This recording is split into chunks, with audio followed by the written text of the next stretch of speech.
What's up, everyone? It's Benedict here, aka BHL, one half of the Poorly Planned podcast, as you may know. Just wanted to say Happy New Year's. Hope you're having a good one. And here's a little compilation of what we thought were some of the funniest and most enjoyable moments from the Poorly Planned podcast in 2025. Just want to say again, thank you so much for supporting the pod in our comeback. 2026 is going to be a big year for the pod. It's going to be great. New episodes every Friday. The next two are going to be pre-recorded ones because we are busy and vacationing and such. But they'll still be pods, and then we're back on. It's going to be great. Looking forward to it. Enjoy the compilation and enjoy the new year. See you guys. So, I mean, this is a current story, but it also relates to a newsum from the past couple years. Okay. I can just read my note directly here. The Rock, skinny, and Oscar buzz, in parentheses, also peas in bottle. So these are that's a lot to uncover. These are I think I should clarify these are unrelated news stories. He's not skinny because he peed in the bottle. All his muscle went into his piss? So first of all, I mean, I think we can start off with the Oscar buzz, because this week, I think in America, the Smashing Machine, again, the Dwayne biopic, a goofy name for what I've heard is a good movie. I've heard it's good. I've heard slightly middling things, I'll be honest, which is sort of a shame because I just I love Skinny Dwayne. I did a Oscar predictions video and I pegged a lot of awards on the Smashing Machine, so who knows? I did watch that. So, but you heard it was middling and then you still I pegged Dwayne? Precisely. No, I pegged Dwayne in video form. I don't know if that's better or worse. I pegged a lot of my Oscar hopes on the Smashing Machine before it was released. But anyway, we don't get it until mid to late November, which is kind of ass. But we'll review it then. But also, it's failing at the box office. It's his lowest opening movie ever, which is kind of a shame because I feel like Dwayne really put himself out there. He really has been talking a lot of this has been the role of a lifetime, and I truly love this role. Yeah, I mean, the Oscar buzz. What was the budget of this movie? I think it was $50 million. And it's still bombing. Yeah, and it opened, I think, around $6 million. Oh my god, I was not even far off. Goodness me. It's pretty rough. But yeah, prior to this, and I think still, box office is not a measure of how well it does at the Oscars. There's some Oscar buzz around Dwayne, which I just want to say 2 years ago when we stopped the pod, can you imagine? I would never, ever thought I'd hear that Dwayne, sentence. our GOAT Dwayne. There's Oscar buzz around Dwayne.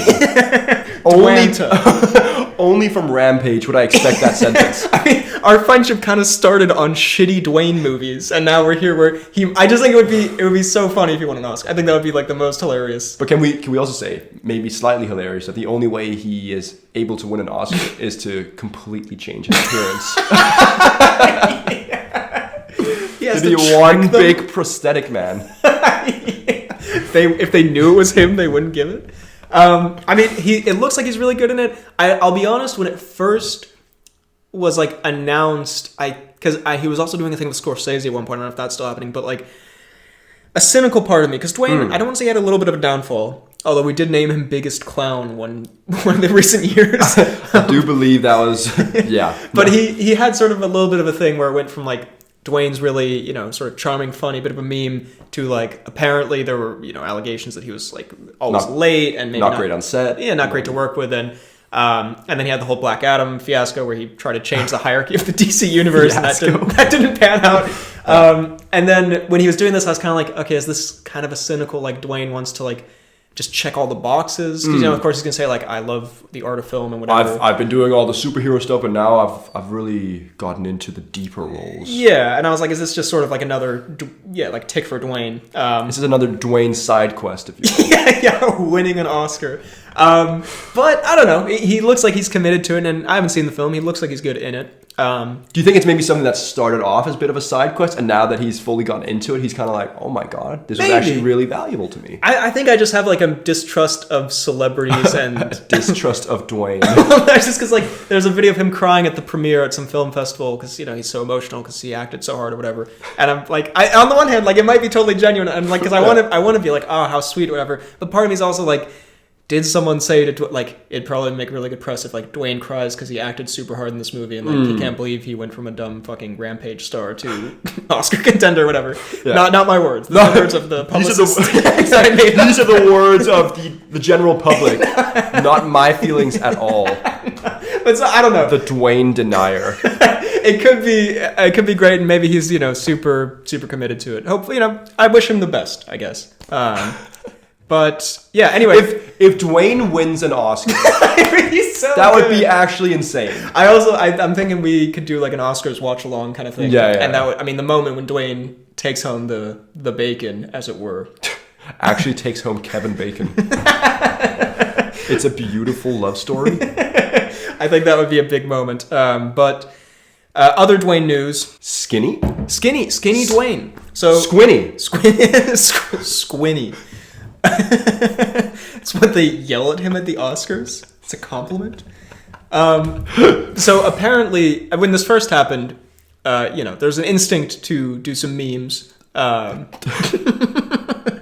Are you about to reveal to me that he's got like a very serious condition? No, that's the thing, because then, of course, it's reminiscent of other times where celebrities changed appearances, where like Chadwick Boseman, where at the start everyone was like making jokes and whatever, and then it came out that there was like actually serious medical problems. And so, you're hesitant before you actually learn anything about it to say something. But we can make fun of him. But he's laughable at this point. Because it's for, I don't think we'd make fun of him, but I just think it's interesting. He's doing it for a film role. He's doing another film with Benny Safdie, who did The Smashing Machine. Okay. So another kind of like Oscar-y movie. They built, God, okay, Dwayne's getting a little big for the boots. You immediately just pursues Oscar after Oscar movie. Yeah. You opened with 6 million, lil bro. Bro, you flopping. But and apparently, I can't remember, it's called like The Old Man and the Cricket or some shit, and he's playing like a 70-year-old man, and that's why he's Skinny Dwayne. I don't really know how those are correlated. Also, you might have gotten a good relationship from a movie. Yeah. But if you're going to hire a frail, skinny, 70-year-old man, your go-to is Dwayne The Rock Johnson? What the fuck is that about? Like, you can have as good a relationship as you want. Yeah. But that is genuinely maybe the worst casting I've ever heard. Yeah, that's some kind of casting we would do. It's like, okay, we have this movie. Should we get Harrison Ford, maybe Anthony Hopkins? That's exactly the kind of thing. The Rock. The Rock. You know what? No. Let's make The Rock lose 80% of his muscle mass and make him be a frail old man after The Smashing Machine. Also, if I'm not mistaken, I think he's the biggest he's ever been in The Smashing Machine. That's what I mean. What are these extremes he's going from? That seems like, he looks fucking hulking in that. I mean, maybe he's been bigger. I don't keep track of these things, but you don't keep track of the Dwayne muscle girth? Just as a hobby. But yeah, I mean, I'm also curious, how do you? I mean, I don't know. Do that? They'd be doing crazy shit in Hollywood with their bodies, but like, how do you? Yeah, you're Dwayne, and he got so skinny. Like, he looks like the guy when in Black Adam when they CGI him to be skinny. Yeah. Remember that? That's how he looks IRL. Have you seen him shirtless now? No. Have you? No. Okay. I was hoping you had. Yeah, I thought you had something to present, maybe. No. I was hoping you could tell me so about it. This was taken through Dwayne's bedroom window. I'm actually a PI. No, so he's just been in his like big ass Hawaiian shirt. Whatever. I'm sure he's still bigger than 90% of humanity or whatever. But I don't know. It seems it's an interesting choice. I think after we see the Smashing Machine and we see his auteur abilities, then we can make more judgment. After he wins his Oscar, we'll see. Maybe he could be an old man. Maybe. But right now, I'll tell you, I have my doubts. Yeah, also, Dwayne, I hate to like glaze you while insulting you, but like, you look too good to be a 70-year-old man. You don't. Your whole thing is that you're like the charming, handsome, big dude. I don't know, man. But hey, maybe they make up him and stuff. I don't know. But then why'd they make him lose all that weight? Like, it's a prank. Like, yeah, why don't you lose 200 pounds, Dwayne? Just we'll CGI it later. Then he actually and then they cut him from the film. You've lost all your powers, and the Smashing Machine made a total of $4. Yeah. They give him a Razzie. This whole director's like goal has just been to ruin Dwayne. Tell him if there's Oscar buzz, he knows there's not. But anyway, and the last piece of Dwayne news. I can't believe we've been going for like half an hour. We're still only on Dwayne news number 1. Dwayne news number 1.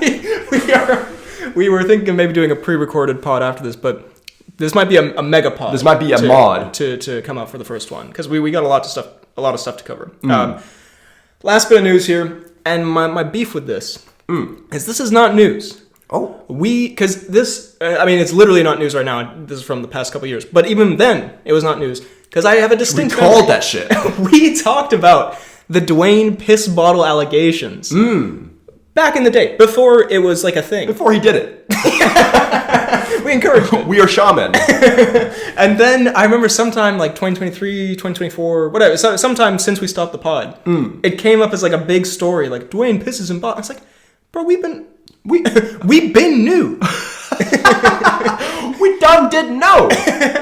So it was a big thing, but we did get this. I don't know. I don't remember when we talked about it, if it was just a rumor or a meme or something. But we did get this headline, which I think, at the very least, it gives some closure. Okay. Because it's a goated headline. The only thing I really want here is the headline. Dwayne Johnson Guardian bottle. So he refers to the one he pisses. Dwayne "The Rock" Johnson admits to peeing in water bottles on set. Quote, "Yeah, that happens." And this fucking nutty ass picture of him.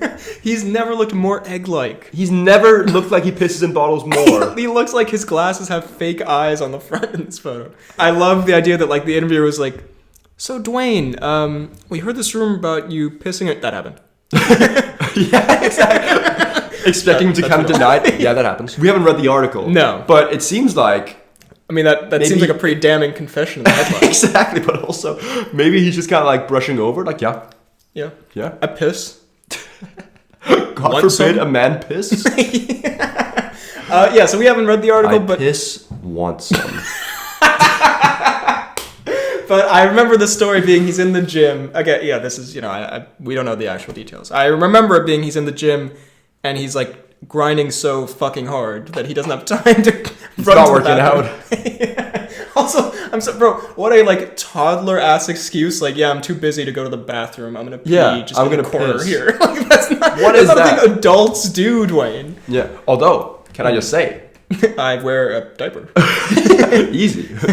I've seen a lot of female weightlifters Whoa. Where is this going? pee themselves when they deadlift. Just in the gym. So maybe... You've seen personally? No, but videos of it. Why are you looking at videos? It just comes across. It's not something I search up, but it's things I've seen. So maybe... What a damn... I've seen probably hundreds of videos of women wetting themselves while people lifting will know what I'm weights. talking about. Yeah, other freaks. Your So fetish I'm community? no. I'm about to crash out over these piss allegations. I was saying that happens, so maybe that happens for Dwayne as well. Maybe. Yeah, we haven't read the article. Who knows? Exactly. Maybe he has a great explanation. We're not going to read it. Yeah, that happens. Yeah, that's it.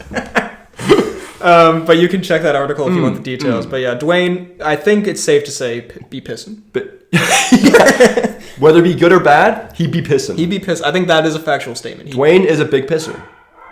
Also, I love the this is kind of a throwback to when we used to record in our school, where you could just hear like random teachers talking outside or something. Now we're in I don't know if we should disclose this. We can disclose. We're in Freddie's new apartment. Woo! Yeah, and we might hear a little bit of a little commotion outside. Yeah. Next piece of news. Let's move on.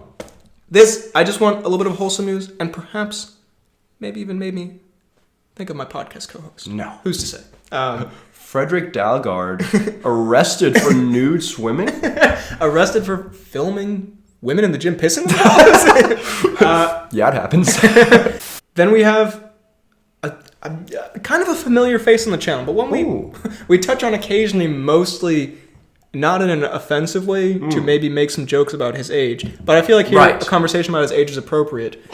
The GOAT, Michael Caine. Michael Caine is coming out of retirement to star in The Last Witch Hunter 2, starring Vin Diesel. So I'm Michael, very confused. Michael Caine, he retired from acting a number of years ago, I think. And he announced, I think him and Vin Diesel have a close friendship, which is in a weird way also very wholesome. That is, but also kind of disturbing. But of all the things, has he won an Oscar? Probably. Well, this Oscar-nominated actor, at least. This man who's achieved what Dwayne will never. Making more than 2 cents at the box office. Who's got this like amazing fucking filmography, is coming out of retirement to do a... What was it? The Witch Hunter 2 with Vin Diesel. Vin Diesel? Something no one's called him. Did you see the last Witch Hunter? Came out in like 2017. It was one of those crap Vin Diesel fake movies. Never. Like Bloodsport or Bloodshot or whatever it was called. Like Xander Cage. Yeah, one of those like I've fake never movie that Vin Diesel makes every once in a while. I don't know if he was in the first one, but I just... Yeah, I assume... I don't know, we've had this discussion before about like Harrison Ford and other old actors coming back for franchises. I assume you don't need the money, but maybe you do. I don't know. But also, you're fucking 90 years old, bro, or whatever he is. Yeah. Like, what do you need money for? Again, bro is never beating the allegations. I don't hate old people. The moment you hit 90, you ain't good for nothing. What do you need money for, little bro? Not what do you need money for, but like, you have, I would assume, so much money. Like, but what is Michael Caine blowing all of his money on? Maybe he's got a huge gambling issue. Maybe, I don't know. And so what's he gonna do? He's gonna go make The Witch Hunter 2. Also, yeah, that's another good point. You could probably make more money doing something doing else. anything else. Doing the Smashing Machine. Yeah. Michael Caine. Why is he not the fucking Michael Caine would make more money playing the Smashing Machine than being in a movie where he gets 100% of the profits with Vin Diesel. I think I would also like to see the Smashing Machine with Michael Caine juxtaposed with Dwayne Johnson as old man. As the old man. You know, I think that would be like a Freaky Friday type situation. Michael Caine just gets immediately killed in the ring. BHL cheers? No.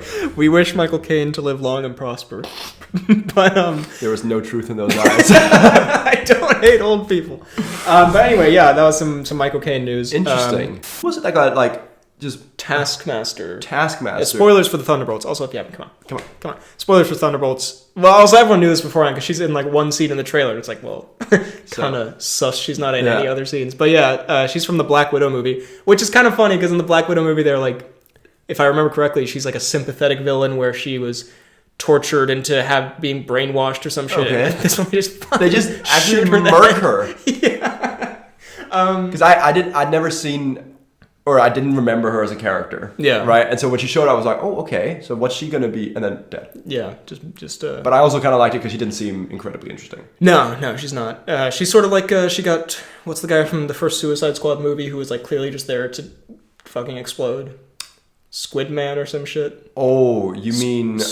Squid. It starts with an S, doesn't it? Squid Man? Squiddy Boy? That's the one. Squiddy Boy. Captain Squid. Captain Squiddy Boy. I don't know why. He definitely is not a squid. Slipknot. That's what Slipknot. Yeah, Squid. Squiddy Boy. I couldn't think because all I had in my head was like squid now. I was like just you hysterically yelling, "He's not a squid!"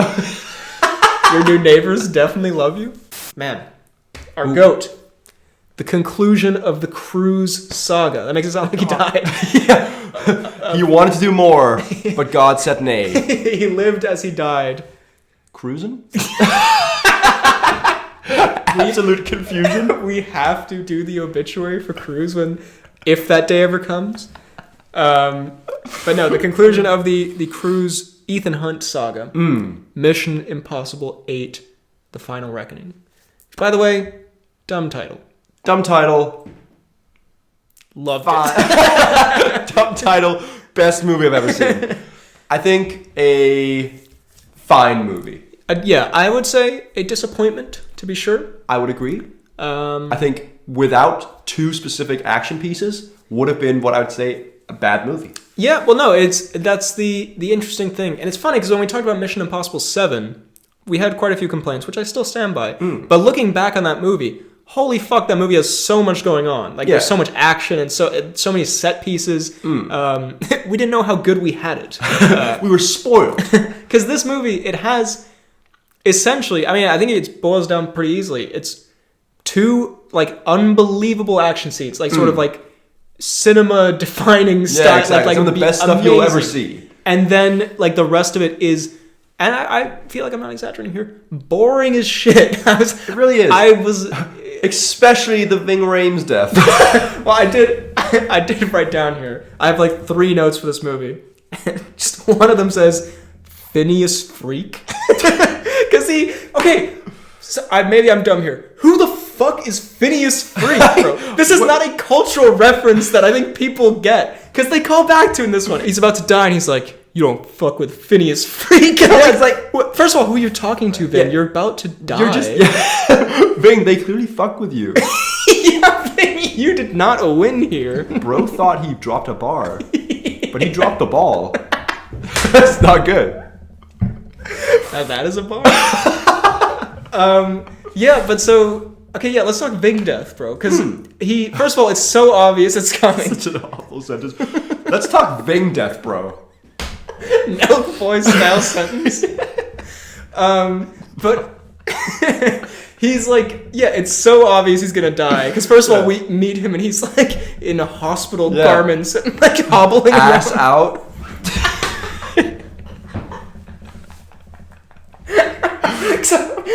My favorite part of Mission Impossible 8 was the Ving Rhames tush.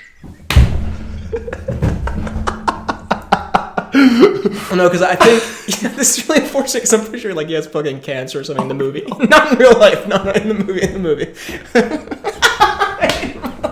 Yeah, by the way, bro, he died yesterday. What a bomb that would be to drop in the middle of this. But it's so obvious he's gonna die because you meet him in the state that we discussed. Exactly. and then it just has such like it's the last movie we have to kill someone. So we land on Ving. All right, someone's got to go. The most killable boy.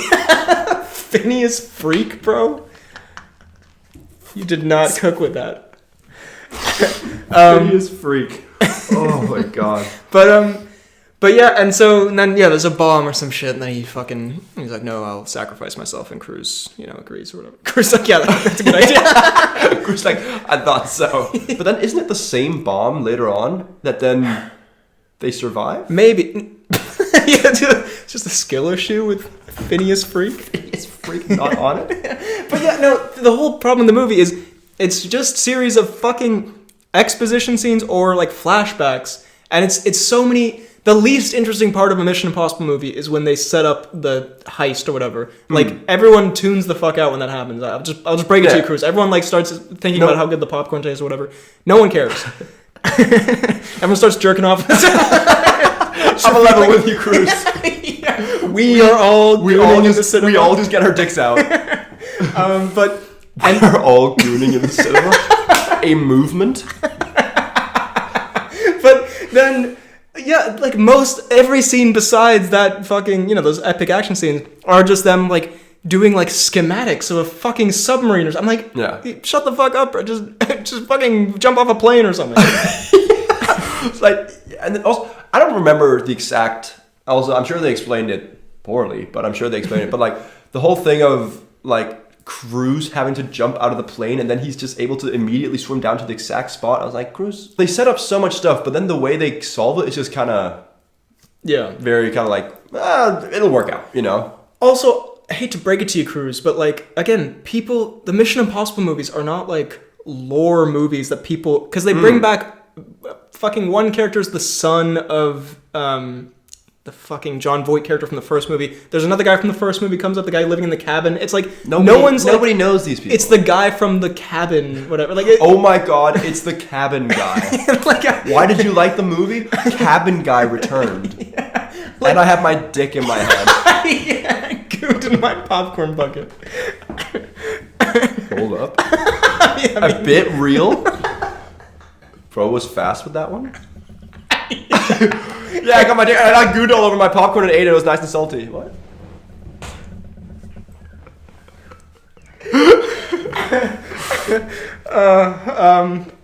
Doesn't deny. I'm waiting for the no. Well, we conclude here with the most epic of movies. True Kino. The Long Walk. Which, by the way, it's pretty good. It is a pretty... The title, The Long Walk. A Woody movie. Well, yes, no, this was our return, as some of you who listen... we maybe should give more context for new listeners, maybe if True. traffic is drawn to the Of course, tens of thousands of millions of people. But the Woody's tradition, it's kind of how our friendship started, really, where we go to the movies. We have dinner beforehand. It used to be at a cafe called Woody's, named after the goat Woody Allen. I mean, a little bit unfortunate, the Woody Allen connection, but it's Woody's Cafe, and then we go see a movie. So whenever we have dinner and go see a movie, we call it a Woody's. It's a proud, time-honored tradition. Exactly. One that'll almost have been 10 years now. Yeah, well, we're coming up on the 10-year anniversary. That's which is crazy, pretty exciting. actually. But 10 years of Woody. But so we returned to The Long Walk, and we mostly chose it because it's a goofy-ass title. It's just a funny title for a movie. What's going to happen here? The Long Walk. But turned out to be actually pretty good. Pretty good movie. Yeah. I did. I think when it ended, I just did say to you, long indeed. That I did feel like it dragged a little bit, but I think for a movie like this, for a movie about people just literally walking. Yeah, I sometimes call them like premise movies where it's like, okay, you set it up and we're going to be on this road the whole time and you have to make sort of... there's similar stuff with like a movie that's set in like one house or whatever. You know, there's a limited number of things you can do to make it interesting. And I thought in that respect it did very well in keeping it engaging and doing different things and not having it super boring. And it was like it had... I don't want to say, I don't think it had very poignant moments, but it had the characters were pretty decent. Yeah, the main guy. There's a few emotional connections that were built on the long walk, and I thought a lot of the people were realistic. Maybe people were a bit too friendly in this thing, where people yeah, you could have used. There were like two dicks. And maybe you could have used a bit more adversarial. Because realistically, you're walking, you're competing against these people. Yeah, I would have shoved all of them off the fucking road, bro. I was kind of thinking is it illegal to shove people? Nah, because the one guy tries to punch him and falls over, and I think it's just it is what it is. Yeah. Yeah, no. By the time you get to the end, I'm sorry, bro. I don't care if we've shared an emotional bond or whatever. No. You're out.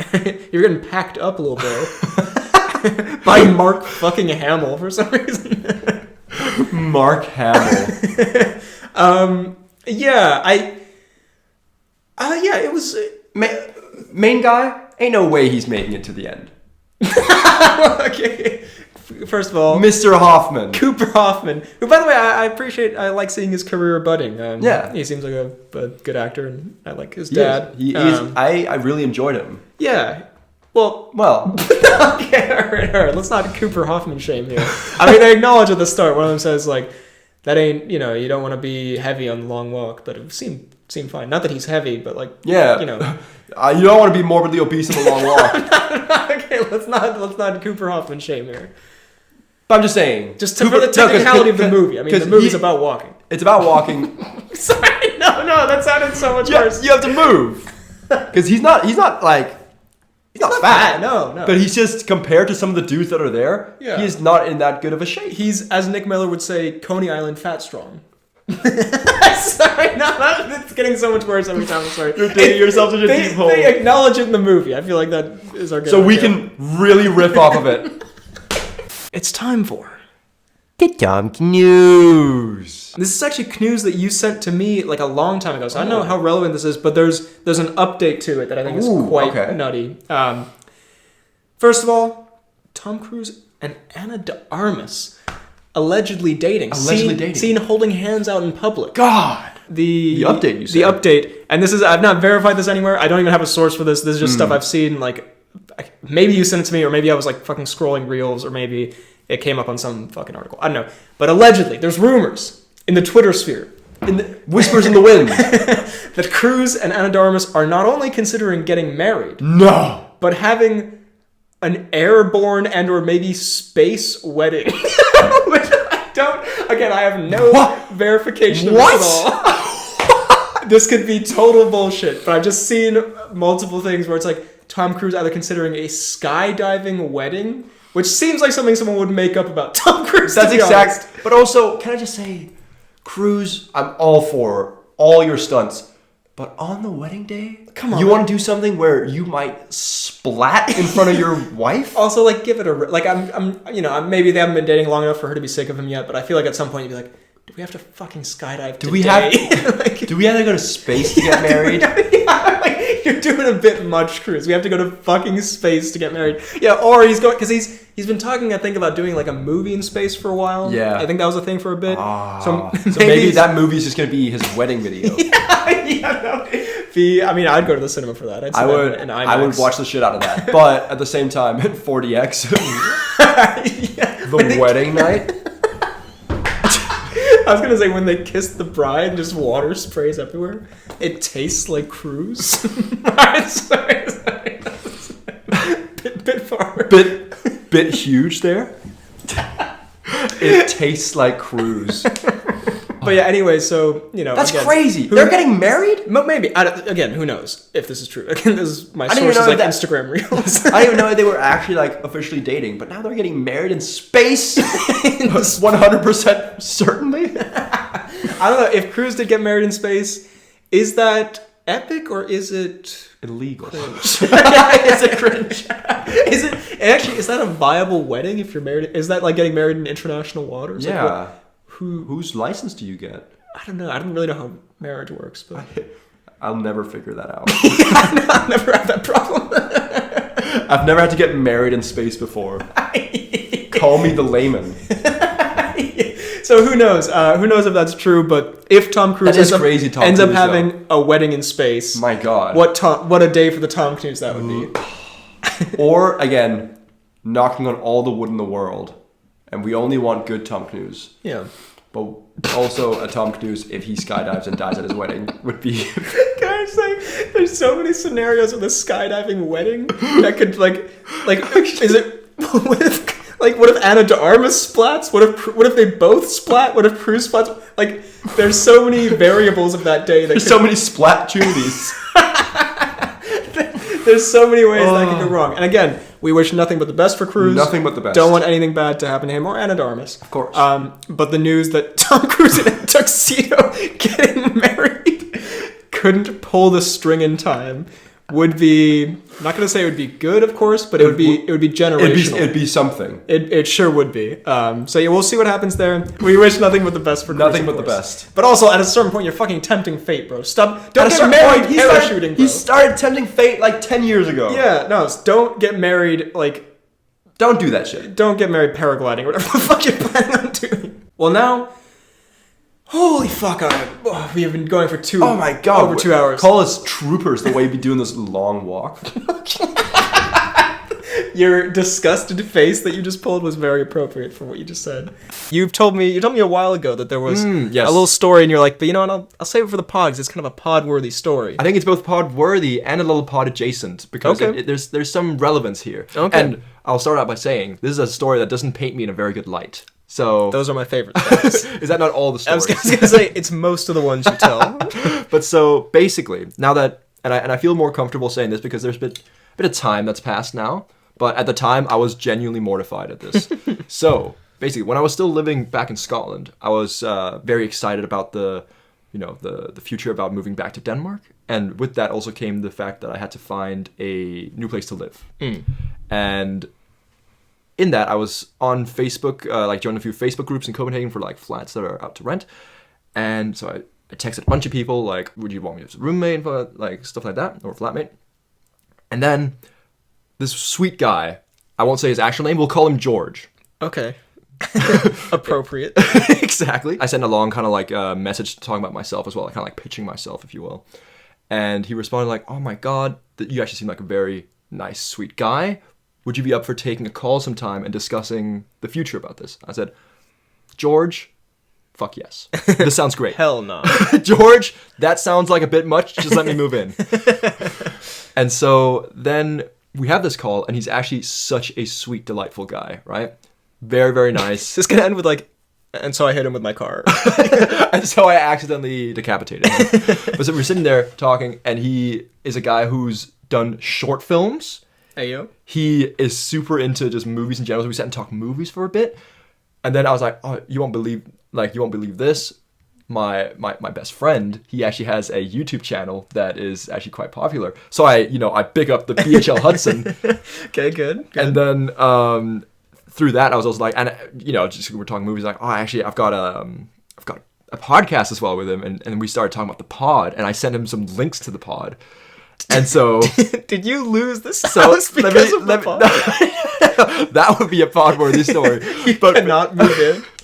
But basically, then we used to sit there, have a great time, and then at the end of the call, like after it was like an hour and a half, I think, had a great time. And then he was like, because we hadn't actually talked rent yet, and I assumed it would be similar to what like a lot of the other flats I'd seen. And he goes, yeah, so the rent's going to be. And he said a number that was a lot higher than what I thought it would be. And he was like, does that work for you? And then, in fairness, I was weak here. But after such a nice time, I didn't want to be like, oh, no, you know. So I was like, okay. I said, I'll have to quickly look at the financial situation, and I'll let you know. I knew immediately I wouldn't be able to actually afford this. But I was like, oh, I can't crush him. So I'll send it like the next day. And I sent a thing saying, oh, yeah, so I've just been looking at it, and it turns out I can only live here short term, so I don't want to put you in that position. Sorry about it. You know, hope you find someone else. And then he sends me a thing like, oh, okay. And then he the next day sends me, oh, I've also just been listening to the podcast, and you seem like such a genuinely sweet, nice guy. So it doesn't matter to me that it's only short term. I'd like for you to come live with me. And I was like, George, stop this. Oh, that's so And then I had to send him a thing like, I also found out I can't afford it. And then he's just left that on red. No! So George. First I of all, felt really bad. Shout out George, who there's a non-zero chance that he's listening to this Exactly. right now. Well, yeah. What up, George? First of all, so I'd like to, if you're listening, George, even though that's not your name, or is it? I'm sorry. Damn, that is. First of all, okay, a lot of thoughts on this story. First of all, kind of sounds like George, and again, I mean no disrespect if you're listening to this. Low-key George, put your meat in his mouth. I mean no disrespect, but did this brother bruise your esophagus, George? Because I mean, I feel like there were a lot of messages like, you seem like such a cutie patootie sweetie guy. Yeah, he was like, your butt's so nice. And I was like, George, it is, but come on. But come on, stay on topic, George. No, that's very sweet. I mean, I always love when I get to meet another movie lover. But it is, I think that's a life lesson we all have to learn, is that if you pull a little bit of a white lie to try to make things less awkward, and then the other person doubles down. Yeah, if they call your bluff, then it is very unfortunate. It happens to all of us. It does, but I sat there feeling genuinely so guilty. And I also was like, this brother knows who I am now. He could, like, dox me. He knows of the pod, my deepest secret. He gonna comment? God, I'll lower the rent after that esophagus comment, which was really on. Again, I'm digging myself deeper. But basically, yeah, met a very nice guy, George, had a good time, couldn't afford it, made up some lies that didn't really fit, and then I think I upset him, but he knows who and what we are. Yeah, I don't also like that I'm associated with this somehow. Well, you were definitely like the lubricant into the pod. Whoa. Never have I been described more accurately. The lubricant into the pod. Whoa. Goodness me. So, God. Yeah. Okay, I thought it was worthy to say, but maybe I've painted myself in a much worse light than I thought. No, so. I think you were trying to be nice. And I think that's commendable. I will also say, on like pod stories that you tell me, I always think it's funny when it comes up that like someone you know or you work with or like a girlfriend or something listens to the pod, because it's always like a wholesome story, but I'm also like, damn, I am like at least 50% of what they're in. Like, it's not me saying some heinous, terrible, like, I don't know, The Rock piss bottle. Yeah, The Rock is a skinny king who shouldn't play an old guy. Who pisses a lot. And I mean, I'm like, damn, it's unfortunate. Really that's focus on this rock piss thing. Kind of bit on the old noggin for a while. But anyway, with all that said, speaking of news and stuff, there's no rock piss updates, unfortunately. God damn, why are we even talking? Why did we bring back the pod? In a way, there is, though, piss news. Because we got Clooney news. Oh my God. The most piss news.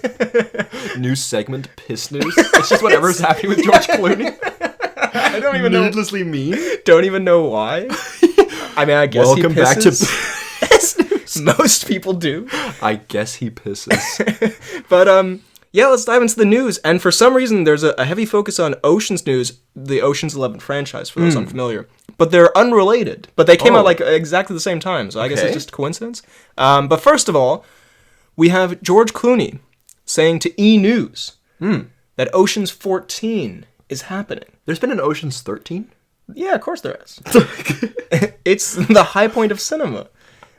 Of course there has. Yeah, no, there was The biggest Clune fan. I thought you were a big Oceans fan. You don't even know of the existence of Oceans 13. I definitely haven't seen Ocean's 13. I've seen big Oceans fan, first of all. That's very generous. I have seen Oceans 11 and 12, I believe. And I believe I started watching Oceans Ocho and fell asleep. So there's that. Fair. I've not seen it. I would say I like them. I'm a fan of the Oceans. I think the first one, classic, a lot of fun. Mm-hmm. 2 and 3, I could not tell you a single thing that happens in them, like, separately. They're just sort of the same thing, and they're pretty okay. Yeah. I don't remember who is the 12th and the 13th Oceans member, because I was going to, who's going to be number 14, but I don't even remember who fucking 12 is. But I realized I don't give a shit. But he did also say in this, I saw TikTok of him talking, that Pitt, Cheadle, Damon, and Roberts will be returning. All returning. Am I the only one who did not remember half of those people were in an Ocean's movie? Was Damon number 12? Was Damon only in No. 12? No, Damon was in the first one, wasn't he? I'm gonna Google it. I'm a goog. Who was the 12th in Ocean's? Who was the 12th Ocean? I think it was Matt Damon.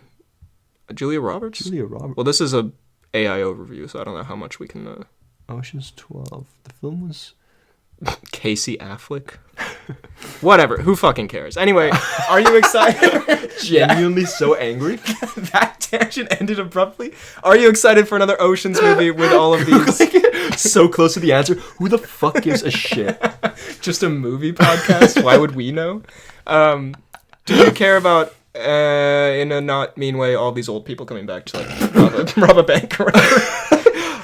I get the sense that the fact that you emphasize the old bit, that you're very against the production of this movie. I boycotted? No, I'm open. It just seems like, Oceans is like a franchise people know. We'll milk it. Yeah. I mean, because they did, Clooney and Pitt did a return, where bros doing a heist movie like a couple years ago, and no one saw it. Yeah, that's the one where Clooney's sitting in the train, and it's like, Pitt's like, you've got blood on your jacket, and then Clooney looks down and then flips from the bird, right? Probably that sounds about right. That sounds like some Clooney activities, acclivities, if you will. I would not. The clivities. Yeah. So anyway, sure, fine, I guess. But then possibly more or less exciting Ocean's news. And I wouldn't say more exciting just because it doesn't feature as many senior citizens. Okay. But there's apparently an Ocean's prequel in the works. And so was Ocean's 8 a prequel or a sequel? I think Ocean's 8 was a spin-off sequel, because I think, having not even seen it, but I vaguely remember in the trailer, Sandra Bullock, who I think is the star, goes to Danny Ocean's... She's his wife? I think she's his sister. She goes to his grave, but then it's like maybe he's not dead or something. I don't know. Well, I guess he's not dead. He's coming back, but they CGI alive Clooney. He's the for some 14th reason. member? It's Clooney again? And there's just two... That would go pretty hard, actually. Ocean's 14, it's all Clooney. That would be kind of I would sick. watch that. God, that actually sounds... Kind of Kino. Yeah. Let's make that happen. But Ocean's 64.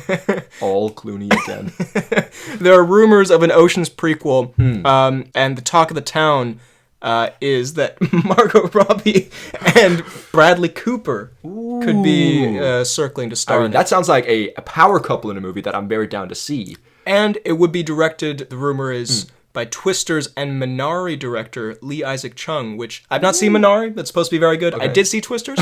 Was fantastic. Honestly, quite enjoyed it. I enjoyed it as well. Quite a fun movie. So he can do, clearly he can do like a great movie and also like a fun blockbuster. And there are also rumors that it would be set in 1960s Europe, which I quite like a period piece a heist. Man from U.N.C.L.E. style, because the Ocean's movies, what carries them, they're sort of, sleek, sexy, fun with the music and all this. You're going to a casino and Clooney's handsome or whatever. These are the notes in the script. That's all it said in the script. The rest was just improv. Yeah, sleek, sexy, Clooney, handsome casino. In Everyone, parentheses, 64 Clooney's. Everyone knew exactly what they had to do. They won Best Picture.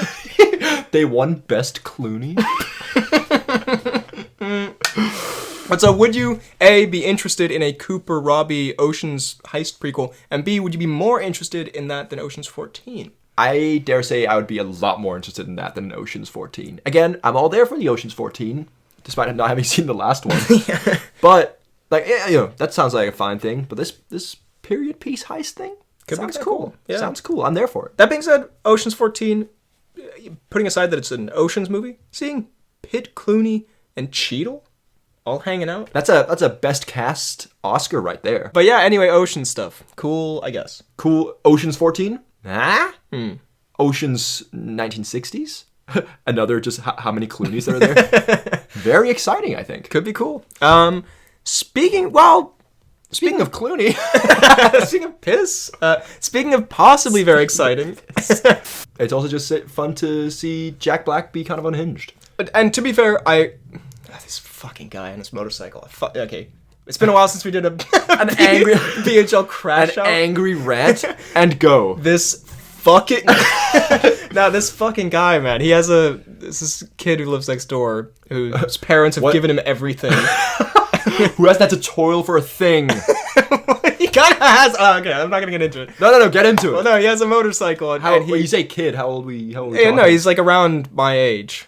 So a man. Yeah, no, I guess, but I see him. I demean him in this way because I don't see him as a man. Anyway, yeah, he has this fucking motorcycle and he revs it up every day. It pisses me off. Is he just out there chilling and revving it, or what's? I guess he goes places, but he spends like 20 minutes revving it. I don't have a motorcycle. I'm not daddy's little rich boy, but I assume you don't have to rev it up every time. Dead eye contact when you said that. But anyway, Minecraft. What were we talking about? Anyways, Goo Goo Gaga Minecraft movie. Sure. Fuck that guy. Yeah.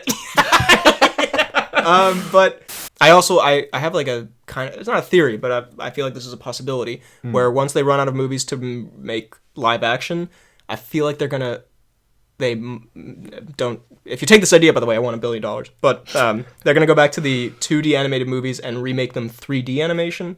So they're gonna do their classic movies in like the Tangled, Moana 3D animation style. So I feel like at this point they're just like spamming like, okay, we don't want to write any new movies. Exactly. Like, how can we reuse just recycle all the stuff? And I feel like that could be the next step. Interesting. Just an idea that crossed my mind. Hate Robin Hood, but I don't know if I like I don't know. Robin Hood's Zootopia stuff? No. Oh, no. Wrong. Although. Don't. Whatever you're about to say, don't. Madame Cluck, though? All right. I'm glad you did say it, actually. Moving on. Genuine fear in your eyes. Don't say it. Jared Leto. He needs to maybe stop acting. Damn. Real harsh out the gate? No. Not unfair, though. The thing is...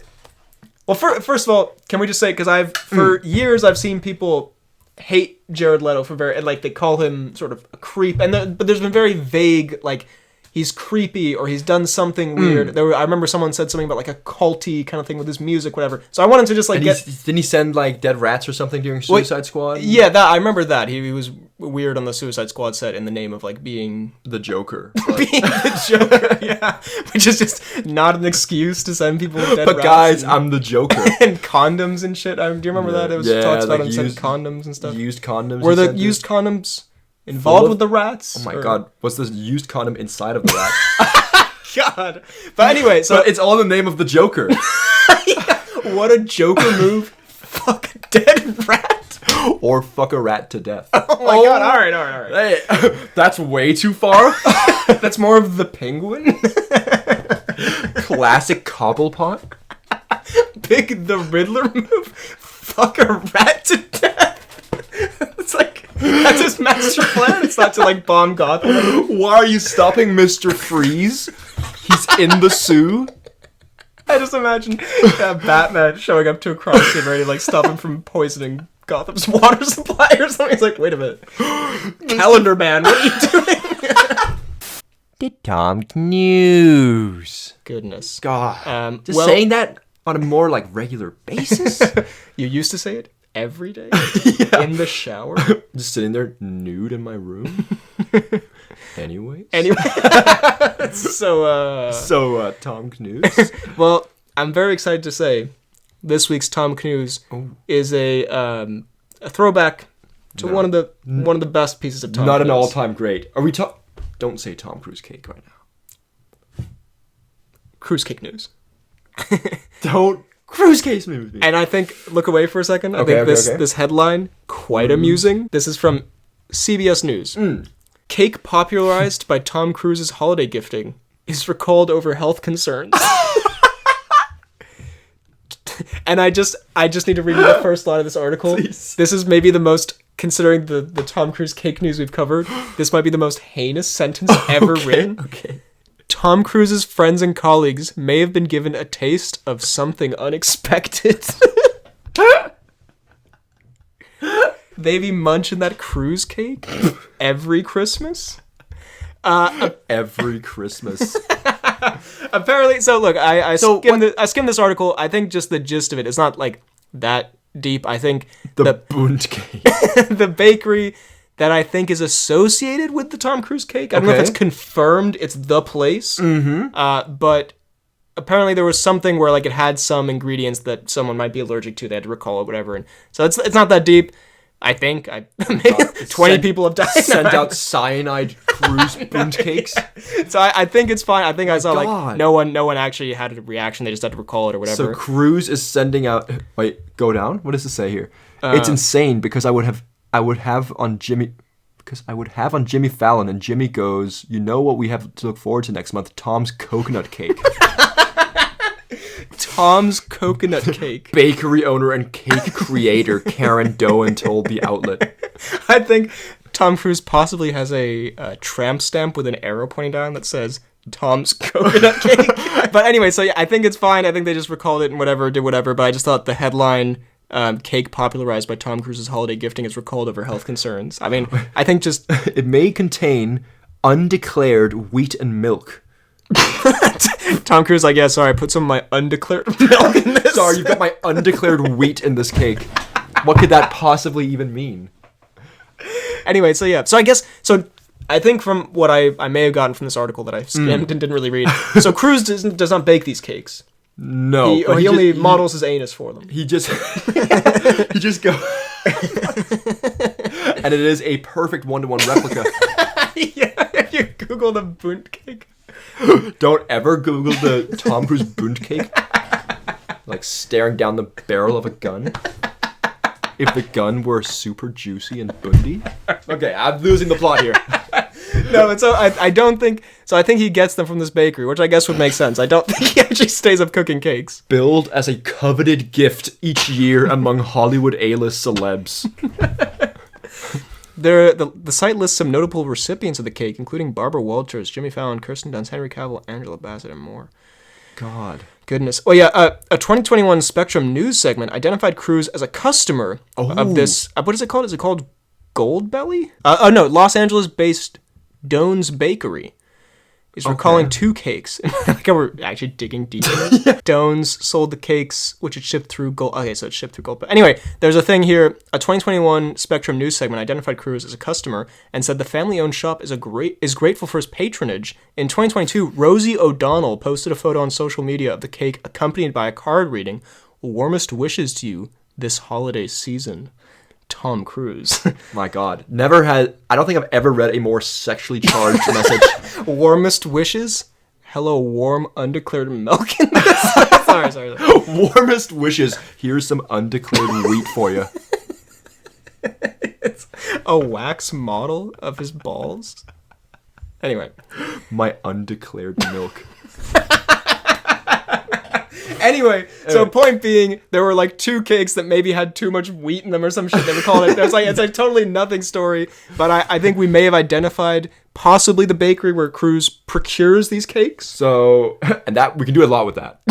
Well, I mean, we have to eat the cake at some point. We have to eat the undeclared wheat at some point.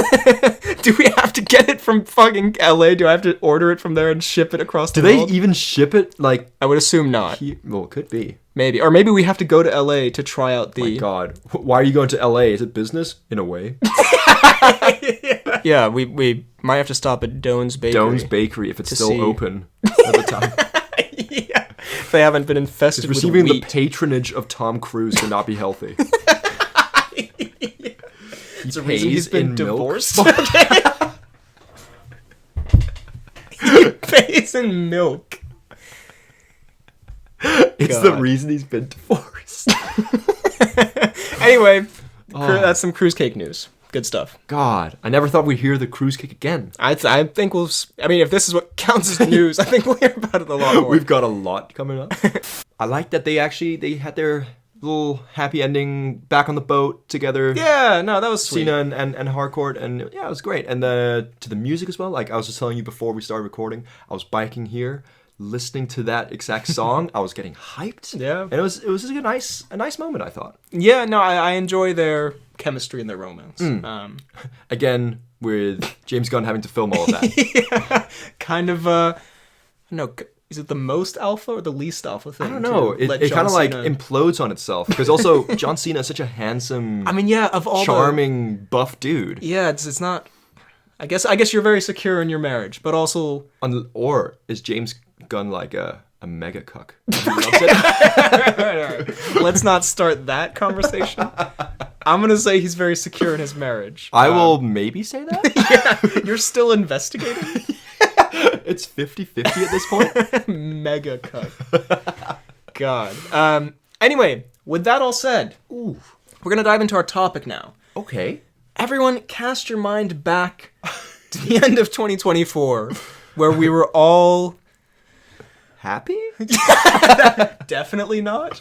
I'm trying to think like what was like an iconic 2024 thing. For some reason, and I'm mortified by this, I'm only thinking of the song "Thick of It" by KSI. That is awful. Okay, 2024. Please think back to 2024 when you were in the thick of it. We were all bumping the WAP. We were all go on, say what you're gonna say. We were all bumping that Kendrick Drake music. True. That was cast your 2024 minds thing? back to the Kendrick and Drake beefathon. Precisely. That sounds kind of Schmeat related, but the beefathon. Anyway, we're going to be talking about some awards for 2024. You know how this works. I've written down some nominees for myself, and if you can think of anything, okay. just let me know. We're going to kick it off with best action scene of the year. Okay. A pretty decent one. I have a few nominees here. Please. I'm thinking the battles in Gladiator 2. There's some pretty good ones. I think they're on a boat at one point, which goes pretty hard. The boat in the arena? Yeah. Okay. I just wrote down Furiosa stuff, which isn't great because I couldn't actually remember a specific action scene. Well, maybe that doesn't win then. Yeah. Actually, what the fuck am I doing here? The Fall Guy stuff. I did not think the Fall Guy had great action. And Roadhouse, I thought the action fucking sucked, which we'll talk about later. Interesting. So I don't know what I was cooking here. By the way, I wrote these notes like, I don't know, 3 months ago, so I do not remember. Well, the Roadhouse stuff, there was the one big bar fight. That was all right, but I will talk about in worse CGI. I have a strong beef with the CGI punches. Did you watch Roadhouse? I did watch Roadhouse. We'll talk about it. But anyway, the other one I've written here, Dune 2 opening or big wheel thing. What the fuck was the big wheel thing in Dune? What was I smoking when I wrote this? This entire episode is us going to be deciphering your insane notes. The Zodiac Killer. Dune 2 opening or big wheel thing. What wheel? The fuck is the big wheel thing? I think I was thinking of the movie Pirates of the Caribbean 3. I mean, I believe you talk about the second one where that happens. Okay, I'm fucking nerd. Absolute idiot over here. But I guess there's like some big transport that I don't fucking know, man.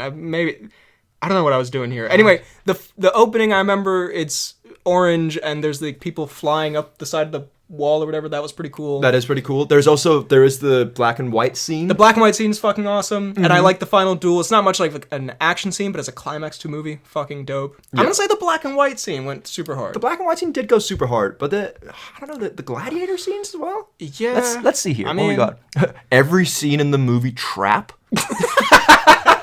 Fuck Trap, bro. I have such a beef with that movie. Why? We'll get to it. Can I just say the Alien Romulus movie? I thought had some good action scenes. Pretty good. I liked, I don't know if it's like an action or a chase scene or whatever, but when they were going through, they were like trying to be silent, and then all the face huggers were coming at them. True. That went pretty hard. I'm happy enough to give it to the black and white scene in Dune. I am too, because otherwise I was going to say like all the action in the movie Juror number 2, the Nicholas Hoult legal drama, hella action that. So yeah, okay. Congrats, Dune 2, and sorry, The Fall Guy. worst performance from an actor you like. Well, I personally am a big fan of what's his face? Kylo Ren. Adam Driver. Adam Driver, and he was in Megalopolis. But he was goated in Megalopolis. He was. Oh my goodness! I kind of liked Megalopolis. I'm just putting it out there. I know you do, and that might be the biggest rift that'll ever recreate in this friendship. Megalopolis was no joke, and I'm sure we'll get to worst movie of all fucking time. But genuinely, that shit was so ass. Yeah. That was the least enjoyable cinema experience I've ever had in my life. Wow. God. No, I remember you saying something to this effect. You were very passionate about it. Are those the three you've put down? Those are the three. I'm gonna go with Aaron Taylor in one of those two. Come movies. on, Adam Driver. Okay. Oh no, you can pick Adam. I'm gonna go Adam Driver. Okay, all right. You're wrong. I mean, it was a it was a fine performance in a terrible movie, and that makes it a bad performance. All right. I hear you. Thank you. You're seen. I feel very sick. Best and worst CGI. I'm concerned of what I may have written here. The Wheel in Dune 2. Furiosa stuff. Yeah. Genuinely was zoinked while writing that. Genuinely was zoinked. Half a bottle of Henny? Half a bottle of Henny. Something clearly I frequently drink. Anyway. I will also say, though, I see this already becoming a theme throughout the pod, that you are blind to the assness of Megalopolis. Because ain't no way Megalopolis CGI is not on this list. Okay, that's the Megalopolis CGI was terrible. I don't think I've included Megalopolis in a lot of these categories. I think I may have just forgotten about it while I was writing. I'm gonna have to be the Megalopolis police here. Okay. No, the CGI, it does look... I think I've compared it to a perfume commercial. Mm-hmm. The like weird like rolling, stairway. Yeah. I was like, what even was? There's some bubbles, some yellow bubbles and shit. Yeah. Didn't you like the Adam Driver tweaking scene? The Adam Driver tweaking scene was fine. When he zoinked. When he zoinked off to Henny. Yeah, exactly. That's what it said in the script. Half a bottle of Henny in the club. Francis Ford Coppola. All right, in this scene, you're zoinked off to Henny. Adam Driver immediately knew what to do. It's the best directing he's ever received. Never has someone been so precise with him. Next up, a pod staple. The most uncomfortable sex scene award. Please. Goodness, I'm trying to think what, I mean... All right, well, let's take a look at... Let's see what 3 months ago BHL wrote. Take a look at the noms. Take a look at the noms. Honora with the granny in the cinema. What the hell does that even mean? I haven't seen Honora. Well, I believe this is in reference to... Honora is a very steamy movie. There are a lot of, pretty explicit sex scenes. And I believe when I saw it, I hope this is what this means, there was a granny in the cinema. Next to me, smiling. It's just because during the previews, I think there was like a middle-aged woman who I'm making assumptions about their dynamic, but I assume her mom. Okay. But it was like a middle-aged woman with an older woman who was like granny age, and because during granny age during the previews, I heard like the woman say something, and then I heard a granny voice being like, "Oh yes, I love that," whatever, and then what the fuck? Granny coming?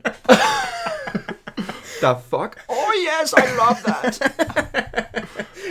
Definitely uncomfortable for you? Yeah, this is what I heard during the Honora sex Are you about to reveal deep trauma that happened during the Honora?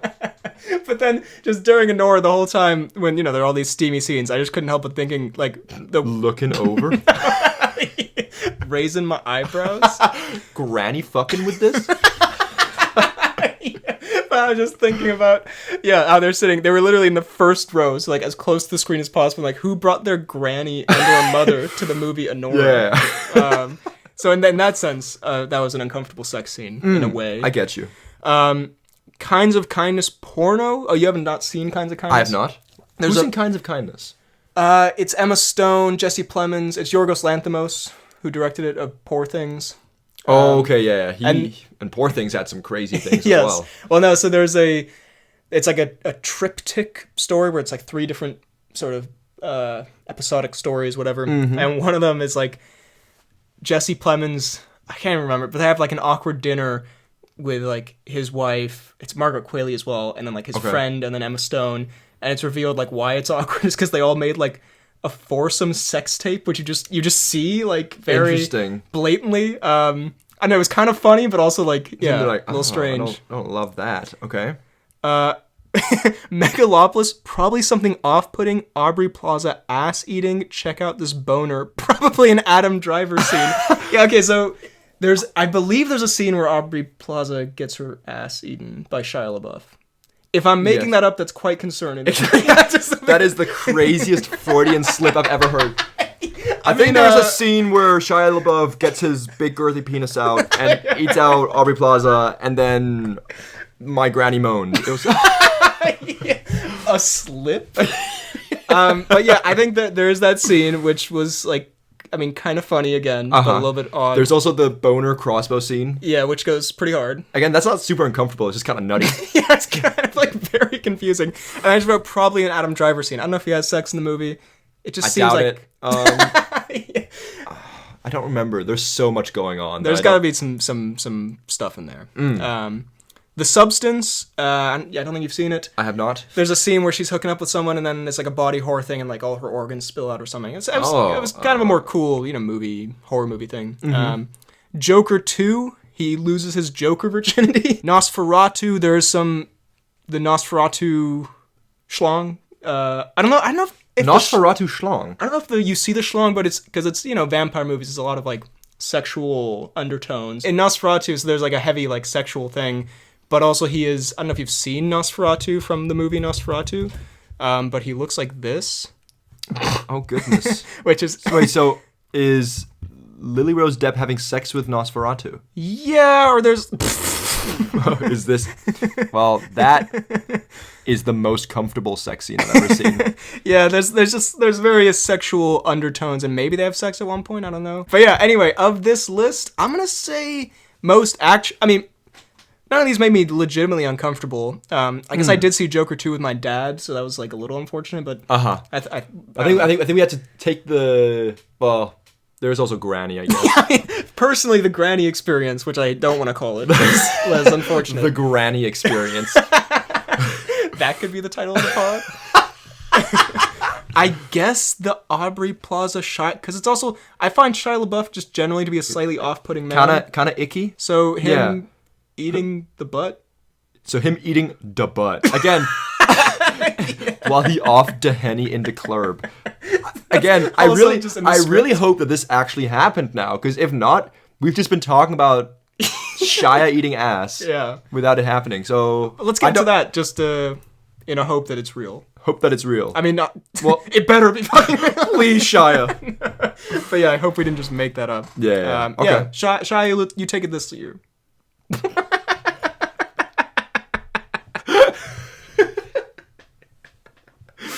So Shia, congrats, I guess, on your ass eating. Moving on. Okay, no. Okay. I remember doing this. Every year when we do this, we kind of, we have some traditional categories, and then I'm like, okay, we should just think of some new categories each year that are relevant to the year. And I think I wrote this, I was like, oh, this will be a banger. And then I remember it not being great. So let's see here. Can I read this out, what you've written here? You may. Movie that would be most improved by replacing a word in the title with penis. This was my big idea for this year. So good. so let's see what I've come up with. I love all the one word ones as well. Penis. We have the wild penis. Kinds of penis. I'm still penis. Alien penis. Beetlejuice penis. Beetlejuice penis? A real penis or a penis pain? Trap penis. This is the worst thing I've ever done. Oh my god. Ghostbusters frozen penis. Dune part penis. Good one. A classic. The penis guy. And finally, Bob Marley one penis. So that was my contribution to this god. year. I think I'm going to have to give it to Trap Penis. I don't know. Dune part penis. There's also Megacocculus you can throw in there. There is. Well, let's see if anything else here. Long penis for long legs. A complete penis. We live in penis. Despicable penis 4. This is definitely. We live in penis. This is our best work. Mufasa the penis. This is a great category. I love it so This will much. be recurring. Okay. Okay. Next category. Wait, who wins? I'm gonna say. I think Dune part penis is great. I like doing part penis quite a bit. Bob Marley one penis. Movie that would be most improved by adding Tom Cruise. Let me quickly get some water. Holy shit.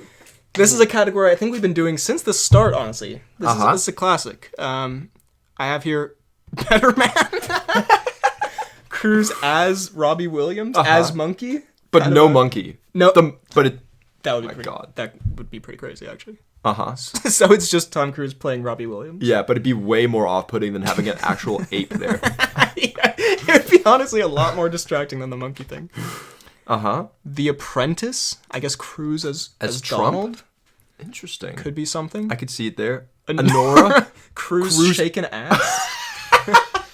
The Substance? Substance... Is this replacing the main character? I think with it's just Tom Cruise? adding Cruise. I don't know. Cruise, So, okay. I think there's also a lot of ass shaking in The Substance. Maybe I just want to see Tom Cruise You want to see twerk. the Bund cake? Maybe I just want to see him bust it. Throw that shit in a circle. I like how sometimes we get into a standoff where we're hoping the other one will not just keep pushing it. God forbid a white boy shake some ass. Character you'd least like to spend Christmas with. The Challengers Trio? Oh my god, I can think of nothing more uncomfortable. They might fuck on my Christmas tree. Never mind, give me them. Bring them over. Yeah, they're full of drama. They're also like mostly bad people, if I remember. They're like all cheating and fucking each other over and literally fucking each other and eating it's a whole pretzels thing. out of each other's butts. Is that a Challenger scene that I missed? I might have made that one up. There's a scene where they eat pretzels together or something, isn't there? Yeah, but I think the butt part's the main thing here. Yeah, no, there's a scene pretzel- with a pretzel, right? You know the pretzel scene. The fact that it's a pretzel so weird. Literal Aubrey Plaza ass eating. Next up, character you'd most want to spend Christmas with. Mm-hmm. Okay. All right. I have a feeling Denzel might be on this list. I don't know. Sure. Come on. First, Denzel from Gladiator he's 2. the only one. Could go kind of hard. I mean, he's a terrible guy or whatever. Exactly, but at the same time, kind of nutty. Kind of nutty, yeah. We don't need to be best friends. We just need to have a good time. Yeah, he's not going to send me to the Gladiator pit or whatever. Hopefully. Proximus. Proximus. And that's the only options. I mean, Proximus, that could go kind of hard. He seems like a chill guy. I would love to spell Proximus. I did not expect Proximus to come up here. Also, for I those- would honestly love to spend Christmas with Proximus. For those unaware, Proximus is the villain ape from the last what Apes a movie. wonderful day! Yeah, no, that could be pretty I'm cool. definitely going Proximus. Me too, man. Proxipus? Oh? Ayo. Let's see here. I don't know. The Terrifier? Yeah, I want to spend Christmas with the Terrifier. Maybe Ray Fiennes Pope? Ray Fiennes Pope? Maybe Channing Tatum Gambit? That could be fun. Mm-hmm. Yeah. I don't know. The people from Wicked are pretty delightful and cozy. I guess. I don't know. Maybe Skarsgård from Dune? Maybe. But yeah, Proximus. I think. I'm definitely giving it Proximus. Goofiest moment. Said that so officially. Grown ass man. And in Ghostbusters, the last one, they have like what they think is they thought it was hard. They had like an Avengers moment where it's like all the new and old Ghostbusters. No one care, little bro. You're the Ghostbusters. You haven't been relevant since before your first movie? Y'all got Bill Murray. Enough said. Yeah, of these, I'm gonna say I don't know. The Ghostbusters Avengers moment was pretty goofy. It made me laugh. Okay. I'll Fine. go with Well, that. we can give it to the Ghostbusters Avengers movie. Best. Best monkey. But we had a lot of monkeys last year. Kong. Kong. Okay. Planet of the Apes. There were a lot of monkeys or apes. I don't know if those are the same thing. They're not, but go on. Better Man? The Monkey. That also came out this year, so I don't know why I put that. Best of 2024, you've written The Monkey 2025. And then Freddy. What a gag. The Monkey? These are intertwined. Best The Monkey. I think it has to go to Proxipus. It's gotta be the Proximus, yes. Handsomest dude? We might have to speed it up. Sorry, that's kind of a crazy. I'm trying to just skate over that. All right, next category: sexiest man. Absolutely horrendous categories. Best monkey, sexiest butt, handsomest dude. Replacing every word with penis. We have peaks. Again, I was in a bad mental state when I wrote this. Handsomest dude. Handsomest dude. Glenn Powell. Very handsome. Super handsome. Paul Mescal. Can I just say something? And this might get me a lot of hate. I think he's a handsome man, but not as handsome as everyone makes him out to be. Is that crazy? That is crazy. Also, I take personal offense to this because a friend of ours said I look like Paul Mescal. I stand by what I said. Yeah. Hold up. By the way, I don't generally believe that, but there's this one picture from the show he did where low-key... I kind of see it. Where is it? This one. I guess the hair and the eyebrows kind of. He's kind of got the. This is kind of something I would wear. Let me see here. I can from nose down. I can see. I mean, nose up. I can see this. Nose down. Nose down. I don't see it. Fair enough. That's from his show Normal People. Please check it out. I'm just like him. Yeah. Handsomest dude goes to me. What is this setup you're doing? Paul Mescal. People say I look like him, and I'm gonna have to give that to him. Aaron Taylor Johnson. I think such a hottie. Kind of a hottie. That's it. That's it. I would give it to Aaron Taylor just because he's so hot. I'd give it to Glenn Powell. Also fair. I guess we're not gonna give it to Paul Mescal. Yeah, because that was definitely a plug. Industry plant. Next category: the Oldest Man Award. We have first up. Can I just say? Bill Murray. Can I just say? Can I just read out the last four categories? Goofiest moment, best monkey, handsomest dude, and then oldest man award. Oldest man award. Bill Murray in Ghostbusters. Very old. Yes. Michael Keaton. What was he? It's just a Michael Keaton thing. No, The Flash, right? I think that was the year before. I think I'm thinking of Beetlejuice. But he's a very lively older gentleman. So okay, so we don't give it to him. No. Hugh Jackman. What? The most jacked. I mean, I guess he's like 50. Yeah, but he's not really that old. What was I thinking? No, Hugh Jackman's not that old. And he's so handsome still. Yeah. It's obviously Bill Murray. Is it just those three? Those are the three oldest dudes you could come up with? Yeah. Go back. What do we got here? Isn't Willem Dafoe in Nosferatu? He's pretty old, but again, he sort of has a spunk to him. Like he's definitely older than Hugh Jackman. Yeah, I don't know why I picked Hugh Jackman. I love Hugh Jackman. What an unnecessary dig. Well, no, it's Bill Murray. The answer's obviously Bill Murray. Well, no, it's Bill Murray. Dude, she's a bag of bones at this point. It's so old, and that's great. Next up, we have the I'm Him moment of the year / the Big Dick Swinger Award. This, I believe, is one from a few years ago when we gave it to Hank Pym in the Ant-Man movie when he walks out with a bunch of fucking ants. Just absolute cock-schwanging. We have Gambit. Gambit? I feel like just him doing He does his have thing. big dick energy. Mm-hmm. He does. Some ape moment, maybe.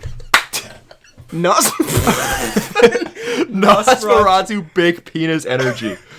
I mean, yeah, that's it. I'm gonna say Gambit had some pretty big dick swinger vibes. He had some big dicks, but at the same time, he could also have he's got either a huge cock or micro peener. Okay, is my vibe. Whereas I think someone like Proximus. Yeah. Whoa. First of all, I feel like we know he doesn't have a dick because he's naked in the movie. Anyway, by the way, the point of this was not. Brother was looking for the proxipenis.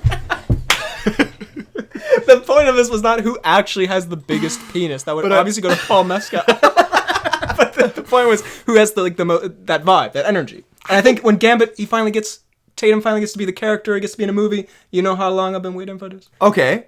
I'm happy to give it to Gambit then. But I just Sure. think that Proximus maybe has some big penis energy. You know what? You're not wrong. Okay, and last piece of news here, the Stellan news. Yes. Okay, no, this is not something to laugh at or make fun of because it involves the feelings of a child. But I would be disingenuous if I said the headline didn't make me chuckle a little, and that's why I put it in the podcast. Okay. Stellan Skarsgård says 13-year-old son gets labeled a Nepo baby by cruel and ignorant kids. Quote, he doesn't have any friends at school. This is from Variety, based on an interview he did with Vulture. Now, Kind of sad. also, yes, no, I would like to say, sad for, obviously, we don't wish kids to not have friends. Kind of a Scrooge moment. That's more of a death kind of feeling. But here, Stellan Skarsgård said in an interview with Vulture that his 13-year-old son gets picked on at school because his father's an actor. Cruel kids call his child a Nepo baby, which has become the ubiquitous term to describe children with famous parents.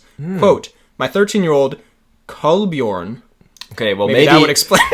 maybe it's got nothing to do with his dad's acting and the fact that he called his son Kolbjorn.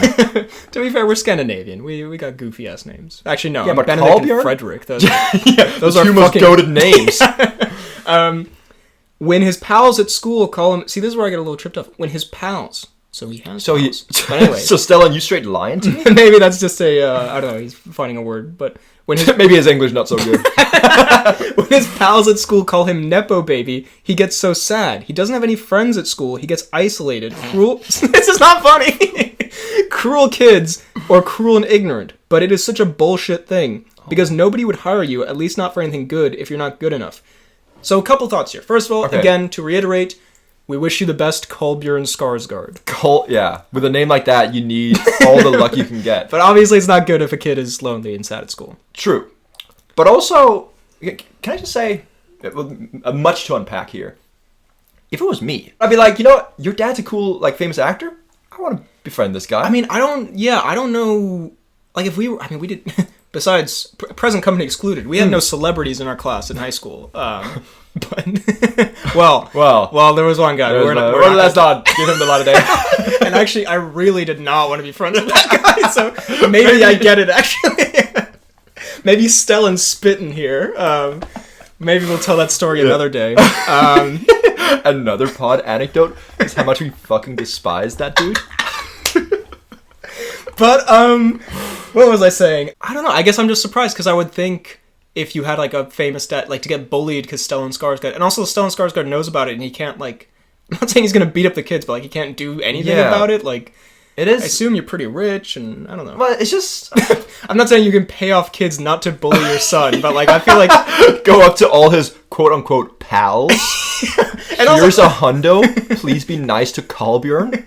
Also, I'm not saying Swedish kids read Variety, but they'll probably see that. I don't know. Like, I feel like Kolbjorn's gonna get more shit off of this, maybe. Yeah. Well, can I also just say, of all the, like, kind of celebrities to be making fun of, to be related to, or something like that, he seems like a pretty... Stellan seems like a pretty cool guy. I don't know. But I guess he's the most, like, famous Swedish actor, maybe? Is that a crazy take?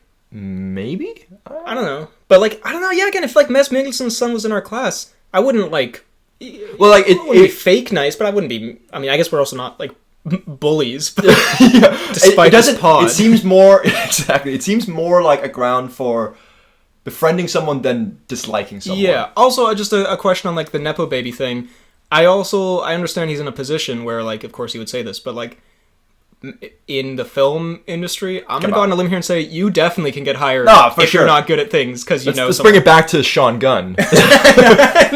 We can't have the recurring Sean Gunn hate. But that's definitely... It's definitely a thing. There's the whole reason for it. It's just because Kolbjorn maybe is not experiencing it doesn't mean it doesn't happen. Yeah, no, and I mean, I don't know. I think Nepo Baby, it's kind of like just an interesting... thing to think about, but like, there's some talented ones like Jack Quaid, but like then you have like Dakota Johnson, for example, who I would argue is a bit of a Nepo baby because she's not very good at acting and she's in all the movies, putting it out there. No Sean Gunn hate up in this hoe, but Dakota. Anyway, moral of the story, I'm sorry Kolbjorn, hope you're all good. Kolbjorn. But also, I'll be honest, maybe choose a new dad. I'll be honest, you're probably gonna have a pretty fucking like goated life, bro. Like I think you'll be okay. Like you're still in Moral of the Skarsgård's story: tough up. like you are related to the Skarsgård clan. Like you've got it made. I don't know. Like I hope the kids are nice to you, but also I think you'll be all right in the end. Exactly. Your quote unquote pals, man. They can go do whatever they want in life. You're set. Your dad's big and fat in Dune. Tell him that next time they call you a nepo baby. You're a nepo baby. Yeah, well, my dad's obese in the Dune franchise. They bow to him. They realize they've been wrong this whole time. So basically, yeah, it's a basic premise. I'll name a horror movie or franchise. We say how we would fare. This is, could we survive these things? Would we survive in the A Quiet Place universe? Ooh. Okay. No. I'm gonna say no. We never shut the fuck up. Both a little too boisterous, maybe? Yeah, it's literally our fucking lives. We record ourselves talking. How would I podcast? Where would I get my revenue? We said until 2026. Pod makes no money. So yeah, A Quiet Place. So, I mean, I think, I don't want to say this, I don't want to, like, slander you. I don't know this for a fact, but you strike me as gassy. You strike me as a loud flatulator. And thanks. and I feel like that would come into play in a negative way in this situation. Okay, is this you saying that we're in this together, brotherhood style, or are you leaving me? No, we're in this together. I don't know about brotherhood style. Okay. Just making sounds sure like that a you're weird like position you're proposing. That I want no but part I'm of. just making sure that you're not like, this dude farts hella, I'ma leave. No, we're in this together. We're on we're out in the woods or whatever. Is there a waterfall by the woods? Well, I mean, let's say there's one around, but we have to find it. You know, our Duke of Edinburgh skills could come into play there. Oh, exactly. We we've done listen to the... And I can use my amazing sense of time when we're out there. Yeah. There's a little pod lore. Basically, if you don't know what the Duke of Edinburgh is, it's a program in fucking middle school or something where you learn skills of some sort and you go out and camp in the woods or something. Yeah. And when we were there, we did like an experiment where that I ran. Can you tell the time? Can you guess the time by just looking at the sun? Yeah, or just using your like kind of internal your internal clock. Yeah. And I'm just gonna say this, and he's gonna rebuke it. Oh, just so you know, I knew it was a mistake opening this can of worms. Just so you know, he's lying. Oh my Frederick, goodness me! 100% cheated, without a doubt, no doubt in a bone in my body. My goodness! I have it on video. I don't have you cheating on video, but I have because it didn't happen. There's no video evidence of it to be found. Just because I came within maybe 5 minutes a few times of guessing. Fantastic. It's total bullshit. It's about to get real spooky up in here. One of the most fiendish things you've ever done. Cheat on the Duke of Edinburgh test. And you bullied Kolbjorn Skarsgård. That damn Nepo baby. Anyway, A Quiet Place. I think in terms of like surviving in the woods in general, I feel like we do pretty well. We're kind of outdoorsy people. I feel like we can craft it up. Doing it completely silently, I feel like that might not go super well. I think I agree, and also it is if we get to the waterfall, we but it's getting out there that's gonna be troublesome. And also, to be honest, most of the problems they have in that movie is because they got these stupid fucking kids. True. We're just two. We bros. don't have our kids with us. Yeah, we abandoned them for the monsters. Obviously, we don't have kids. We don't have like any pregnant people with us. We just have flatulators. I don't know. I think we do all right. If we had to lock in and shut the fuck up for like a couple years, I think we could do it. But the thing is, it's not just a couple of years. This is our reality. But also, if we make it out to the waterfall. What's up? No, go ahead. We make it out to the waterfall. And is that just our lives? Is that just us two, frolicking by the waterfall? Yo. Would that be yeah. Did you just come up with an idea here? Honestly, could go kind of hard. I don't know. Build a little cabin by the waterfall. Ooh, you know what? Live platonically cuddling together. Yeah. I will say, also, their weakness is like really loud sounds, I feel like. Yeah. And so we bring in... And I fart super loud. We bring in the flatulator, and I think we win. Oh my god. If we got our hands on a megaphone. Yep. And then... combine that with my, I want to say, gaping anus. You want to say that, do you? I think we might be good. Okay. So, by the way, also, I would just like to say, just to clear your name a little bit. I don't think I've ever heard you loudly flatulate anywhere. I feel like It's just my vibe, or what? it's like the energy. I don't know what's more you bring insulting. to the function. I don't know what's more insulting, being called a loud farter because you've seen it, or because it's the general vibe I give off. It's kind of like what your face looks like. I don't know. Anyway, I'm gonna say we pull that off, bro. I think so. I think we good. I think we, yeah, we great even. The Shining. I don't know, man. I don't want to say we just kind of like tank it, but like, because I feel like I think you just gotta wait until winter's over. Although maybe like time is infinite there. I don't fucking know. But Also, like, if you wait till winter's over in a hotel, it's like 3 months or what? yeah. So we had to survive 3 months into the Shining. It wouldn't be hotel. great. There's a lot of weird shit going on there. Here's what I think. I think if it all stops with Nicholson, and if we can stop Nicholson and everything's fine, I think we walk out of this. We can probably do it. But if that's not the case, Yeah, we're kind of cooked. I think we're cooked. Okay. So I think it depends on the scenario. There. To be fair, just to end on a lighter note, I really like the idea of us taking out Nicholson. Mm-hmm. There's no longer any haunted, weird, Shining stuff. We just spend a delightful winter in a big hotel together. That does sound kind of cozy. Sounds kind of like A Quiet Place type scenario. I think we should just move in together. Should we just get married or Would something? we survive these horror movies? If we move in and have a loving family together, we might be all right. And this one, I think, could be interesting. I think this will reveal a lot about our characters. Would you survive The Purge? Dude, okay. Let's put surviving aside quickly. Would you thrive? Are you partaking? No. No? Hell no. Me neither. Hell no. You're not partaking in the purge? I feel like that's just... First of all, and again, this is like another I don't do hard drugs, please forgive me type admission. I don't have like anyone I'd want to kill. Or, But you don't have to kill people in the purge. I feel like that's what We could most loot, of what's we could happening. loot together. I don't want to loot either. I don't really want to... It's legal. Yeah, but also you're out there and then, Listen, and then someone shoots you. And Hear you're me like- out. We're in our winter wonderland mansion. Okay. But oh no TV. Hold up. It's the purge. We go steal like an 80-inch TV, bring it back, winter wonderland again. Yeah, Purging. But Purging. I just feel like it's not a good day to be out in the streets. There's a bunch of freaks in masks who are like trying to kill you and stuff. It's like, Yeah. is that a TV worth? We could just buy a TV. Like, what do you mean? Also, I like the power of the purge, and you want to go get go to Best Buy and just walk out with a TV. Black Friday on move? It's not even like looting or anything. You just pick it up and just leave, and they chase you. I leave cash? yeah, you just legally pay for it. Honestly, it's such a you move. Follow all the laws on Purge Day.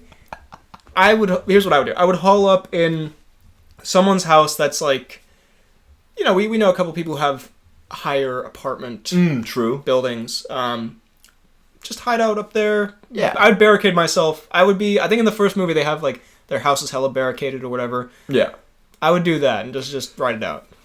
But I think I feel like that's an easy escape. Let me put you. Okay, you can hole yourself up in an apartment, but you're starting in the central square of the city. You surviving it? You getting a TV with me? Yeah, you coming to Best Buy?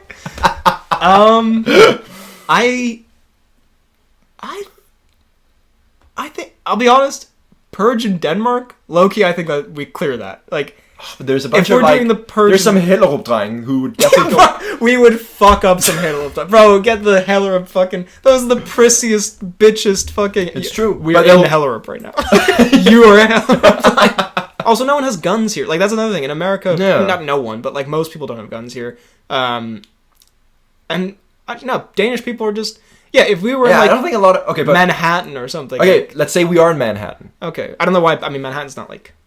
Yeah, the worst place on earth. Okay, let's say we're in... let's say we're like in Los Angeles or something. I feel like that's like the city. There's a lot of variety of stuff going on there.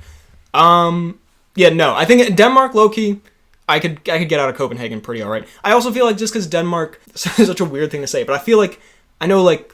They respect me too much here. I feel like I know like the nooks and crannies of Denmark. You know what I mean? I feel like I would know like little places and spots I know to hide. little spots to Yeah, exactly. whereas like in fucking LA... But again, we're not unfit dudes glazing ourselves here. But like, I think we could, if we just run I guess. and hide, and find a place to hole up for the night. But they got a lot of guns in America. But maybe if we hide out for a bit, we go out and we find some guns from people who have been purged, we can protect ourselves. Maybe. You don't sound confident, but I'm gonna say we're making it through the purge. Okay, I just don't want to shoot anyone. Again, controversial take. I don't you want to have shoot anyone. What if it's in self-defense? I guess in self-defense and the purge. Exactly, that's fine. So you'll... Okay. I'm saying we making it. Okay, I like my plan better of, like, we start in Hellerup. We start in Hellerup and we stay inside. Yeah. We start in Hellerup, we have to get to Gintofte. Topical Danish place names for anyone listening. Let's see, let's do a couple more. There can always be a sequel of this. But there definitely will be, because I've got like fucking 30 written down. Because this shit about to be goated. A moneymaker here. The movie Coraline. Ooh. Now this movie freaked me out as a kid. Same. Some childhood trauma. Old button eye. Old button eye. Well put. The thing is, and I hate to like sound goated, but Bro definitely loves sounding goated. But kind of like Power of Friendship would negate the Blair Witch. I don't like hate my family. Yeah. Like if I went into a cupboard and there was like another family that was like really nice, it's like, but I like my family. True. Like I feel like in Coraline, I she's like, my dad sucks, my mom sucks, whatever. But it's like I would be like, nah, my dad's all right. Yeah, true. I think my dad's okay. I guess I'll take my dad. It's fine. No, I'll put up with him. I suppose. I agree, but what if we... I forget exactly what happens in Coraline. So at the end it's kind of creepy and it's revealed that the mom is still, what, like the button mom or something? The mom's a monster and she kills kids or whatever. And Okay. yeah, I mean, I guess you have to put it in the perspective of a child's mind. Because, like, again, you could say very easily, like, well, immediately you'd be like, well, this is all kind of fucking weird. Like, all my neighbors are completely different and there's, like, rats or whatever. But, as a kid, maybe you'd be like, hey, pancakes, this is fucking sick. And then, but also, I don't know, I wasn't that stupid of a kid where I'd be like, hey, pancakes, yeah, let's go. Yo, waffle time! Yeah, just betray my family and get buttons sewed up because they made me wafflies. Wafflies. If they made me wafflies, I'd probably stay. Alright, fine. If wafflies are on the table, I'm not surviving. As a kid, though, I mean, I was definitely... To be fair, I was so terrified of the movie Coraline. I think I would just be paralyzed. I wouldn't know what to do. Like, when they're chasing through the tunnel, I feel like I would freak but again, out. we're there together. I guess. So is it both of our families there? Oh my god, if both our fathers chase us... yeah, we're not making that. We're not surviving that shit. We're cooked. I don't know, to be honest, if I went through the door and it was your dad over there, I'd stay. Your dad? With wafflies? We built a little hut together. Hey, yo. Anyway. So how would you survive the movie Coraline? Well, if your dad gave me wafflies and we lived together in a winter wonderland, I think I'd stay and have a good old time. Fair enough. Anyway. Yeah. Also, I'd like to be clear, in that scenario, I would be an adult. Your dad, I'm not implicating your dad in some kind of hypothetical. So how are you doing in Coraline? Well, as long as I get molested by your dad, and he has wafflies, then we're fine. Kind of a crazy survival stat or strat. Anyway, I should have just not put a disclaimer. That was probably just obvious. I feel like no one thought that at all. Except for your dad. And the very fact that you had to say that disclaimer means that's what you were thinking the whole time. Oh my god. Jesus Christ. Okay, let's move on. I'm going to say, overall, I think we survived that. I think we have the intelligence and the wherewithal. And our fatherly ally. Let's see. Can I just say, I don't know if we do. I think whenever there's some supernatural stuff, it makes it harder. Okay. 50-50. Okay. Out there. Okay, I got 3 more. This is kind of a deep cut here. I've put here Creep or the movie Tusk. I don't know if you've seen either of them, but I include them here. Is Tusk the one where Genslinger becomes an actual walrus? Yes. I've included them here because I think both, if I'm not mistaken, I haven't seen either, but if I recall correctly, they're both about like podcasters who go to like interview someone weird. Okay. And then they end up getting turned into a walrus or whatever. Is Creep also about a walrus guy? It's not about a walrus, but I think it's about like a guy doing like a documentary, like a podcast, and he goes to like meet this guy who then is like kind of weird, and then he ends up killing him with an axe or some shit. Oh, okay. So I don't know. Just as podcasters, I think if we get to the again, having never seen this movie, if we get to the walrus guy and he's kind of cooked. If he's giving, I'm gonna turn you into a walrus energy. Yeah, we stay. That sounds dope. We build a cabin together. Would the drive for content be so strong that we would stay? If we're talking to the walrus guy, maybe. It's not gonna be. But also, we don't have many guests on the pod. No. The only one, not to, implicate him, but we've got Lele on the pod. In many ways, the walrus guy. I know he's been thinking about it. I know Lele definitely gave off, I'm going to turn you into a walrus energy. Yeah. So, and I guess we stayed and survived it. We did. Because we survived Lele. We're surviving Tusk. It's giving walrus? Well, he couldn't take both of us in... You can't make two people into a walrus. That's not allowed. Yes. Not up to code. Yeah. I think you would make like a walrus really creed. good walrus. What? What did you say? What did You think I would make a good walrus? I feel like whilst we are supposed to band together in these things, there's been a lot of strays come my way. You a farty boy based on your appearance and vibe, and you'd make a good walrus. I don't know. I don't think we're that content greedy. Yeah. We're not that down on our luck. Now, if it was for the BHL Hudson channel, we talking Tusk. I need that walrus bump. I mean, no. I mean, I guess we don't interview walrus people. Also, I don't really know what the walrus guy's deal is. Like before he turns them, like why did they? Would you survive the movie Tusk? I don't know what that walrus guy's deal is. So yes, this is kind of poorly thought out. Well, I think neither of us have seen it, so I'm sure we would just immediately detect that he's a walrus creep. Yep, and we steer him clear. Get out of there. Then I'm gonna say. Would we survive? What is it?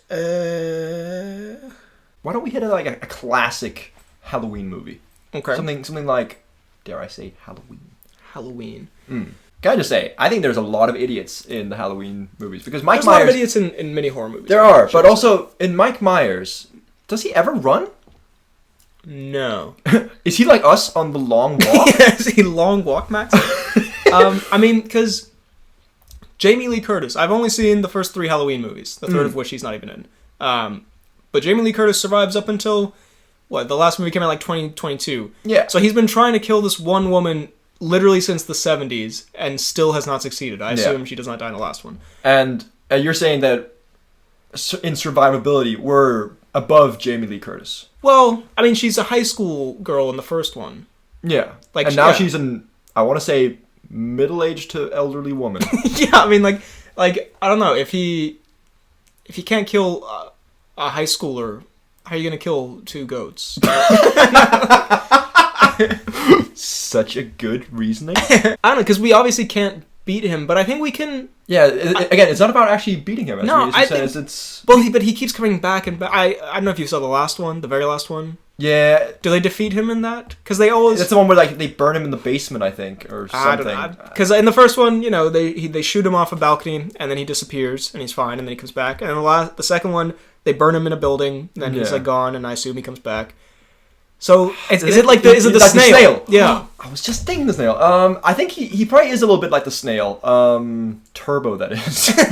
I think he's a bit like the snail who'll always be coming for you, but if Jamie Lee can do it, even in her elderly years, surely we can do it, right? No offense, Jamie Lee Curtis, but also, yeah. Yeah, if you can't take out one Jamie Lee, 2 podcasters, 2 goats, if you will. I think we're gonna be alright. We're gonna need to look back over our shoulders a lot of the time. We can walk back to back often. We live our lives just back to back. Go kind of hard. in a cabin. Dare I say we implement the cabin strat again? I like it. So yeah, I say we surviving. We surviving. I got a bunch more here. I really just wanted to get this one zinger in. Would we survive the movie It Follows, where the demon starts following you when you have sex with someone? I guess you wouldn't have to worry about it. You'd be fine. You're surviving. Yeah. Okay. Nice. It's a good one. Collapses in tears. And you would have to worry since you're slumming it with my dad. Got him back. Okay, and last one, horror movie. Would we survive Godzilla? Godzilla. Yeah. Is this Godzilla when he friend or when he not friend? Is Kong in the picture? Something I ask often. No, I mean it's got to be like the most horror movie Godzilla, which would be like the solo ones where he's trampling So like the city. skyscraper monster Godzilla just coming for us. Yeah, well, he's not coming for us. He's just coming for like Hellerup. Imagine Godzilla lands in Hellerup. Godzilla in Copenhagen. Honestly, not that this is like at all a valid way to do this game, but if Godzilla was coming to like level a city, he probably wouldn't pick Copenhagen. Are you surviving Godzilla? He wouldn't even be here. Yeah, I mean, because there are not that many big buildings in Copenhagen. There's not that many, but I don't know if he chooses his places by how many big buildings they have. But yeah, but Denmark's not the one to go for. No, But if he is here, yeah, I must say we might be cooked, little bro. maybe. Because yeah, his like one stomp from him, and that's like half of Strandvejen. Yeah. That's Kulbyen gone. That's halvdelen of Islands Brygge. I think we could maybe hide in the H.C. Andersen ride in Tivoli. Oh my god! Just hide it out. And then just see as the ride goes, the different pictures of our expressions as we hear him rampaging above. Yeah, there's a ride in the Danish amusement park Tivoli where you go through the stories of famous Danish author Hans Christian Andersen. I'm sure we've talked about this before. Yeah, it is my favorite ride. Unironically, Yeah. And it's semi-underground, I guess. So I think we just camp out there for a while, and hope it didn't trample. So you think we surviving? You know what? There is something magical about the H.C. Andersen ride, right? So if there ever was a way to defeat and survive Godzilla, it's that. I think we found it. Yeah. Fast and Furious, I don't care about. So is there still, because the Momoa movie, the latest one, is like a two-parter, right? Yeah, but those movies fell off. Like, because I'm not, obviously I don't wish bad fortune on any one of their franchise, but if there's any franchise I'm like not upset to see fall by the wayside, bro, fuck the Fast and Furious movies, man. I don't know, the latest one kind of goated. I fully agree, but now although I did enjoy Momoa as the villain, I will say if they teamed up just the charismatic actors, which would be like Momoa, Cena, The Rock, and Statham, and maybe like I'd watch that. Charlize Theron or something. I'd watch that. Just get rid of Vin Diesel. How to fix Fast and Furious? Out with Fire Vin. Fire Vin, and don't give Ludacris too many lines. Yeah, no, I'm sorry. Yeah, just cut the How dead is weight. Ludacris still here? Vin, Ludacris, and fucking. I mean, keep Tyrese for obvious comedic effect. But like. Honestly, I mean, I don't have any beef with Ludacris. I think he's just another cog in the machine that is that is Hollywood. It's just a pawn in the game of life. But I mean, I'm not gonna give a shit really, regardless of what they do. Like I was gonna say, I think in my video I said like, bring it back to the basics, street level races. I'm like, I don't fucking care. I haven't even seen the original Fast and Furious. I agree that I haven't. I think I saw one or maybe two of the like kind of original when they still had that same premise. But I feel like now that they've gone big. Yeah. They can't just go back to street level because now they're like, oh my god, it's Vin Diesel, dude, who literally saved the world and went into space. I want to say. I think Ludacris went into space. Thank you very much. I think Vin Diesel. He is more than a pawn. He is an actual astronaut.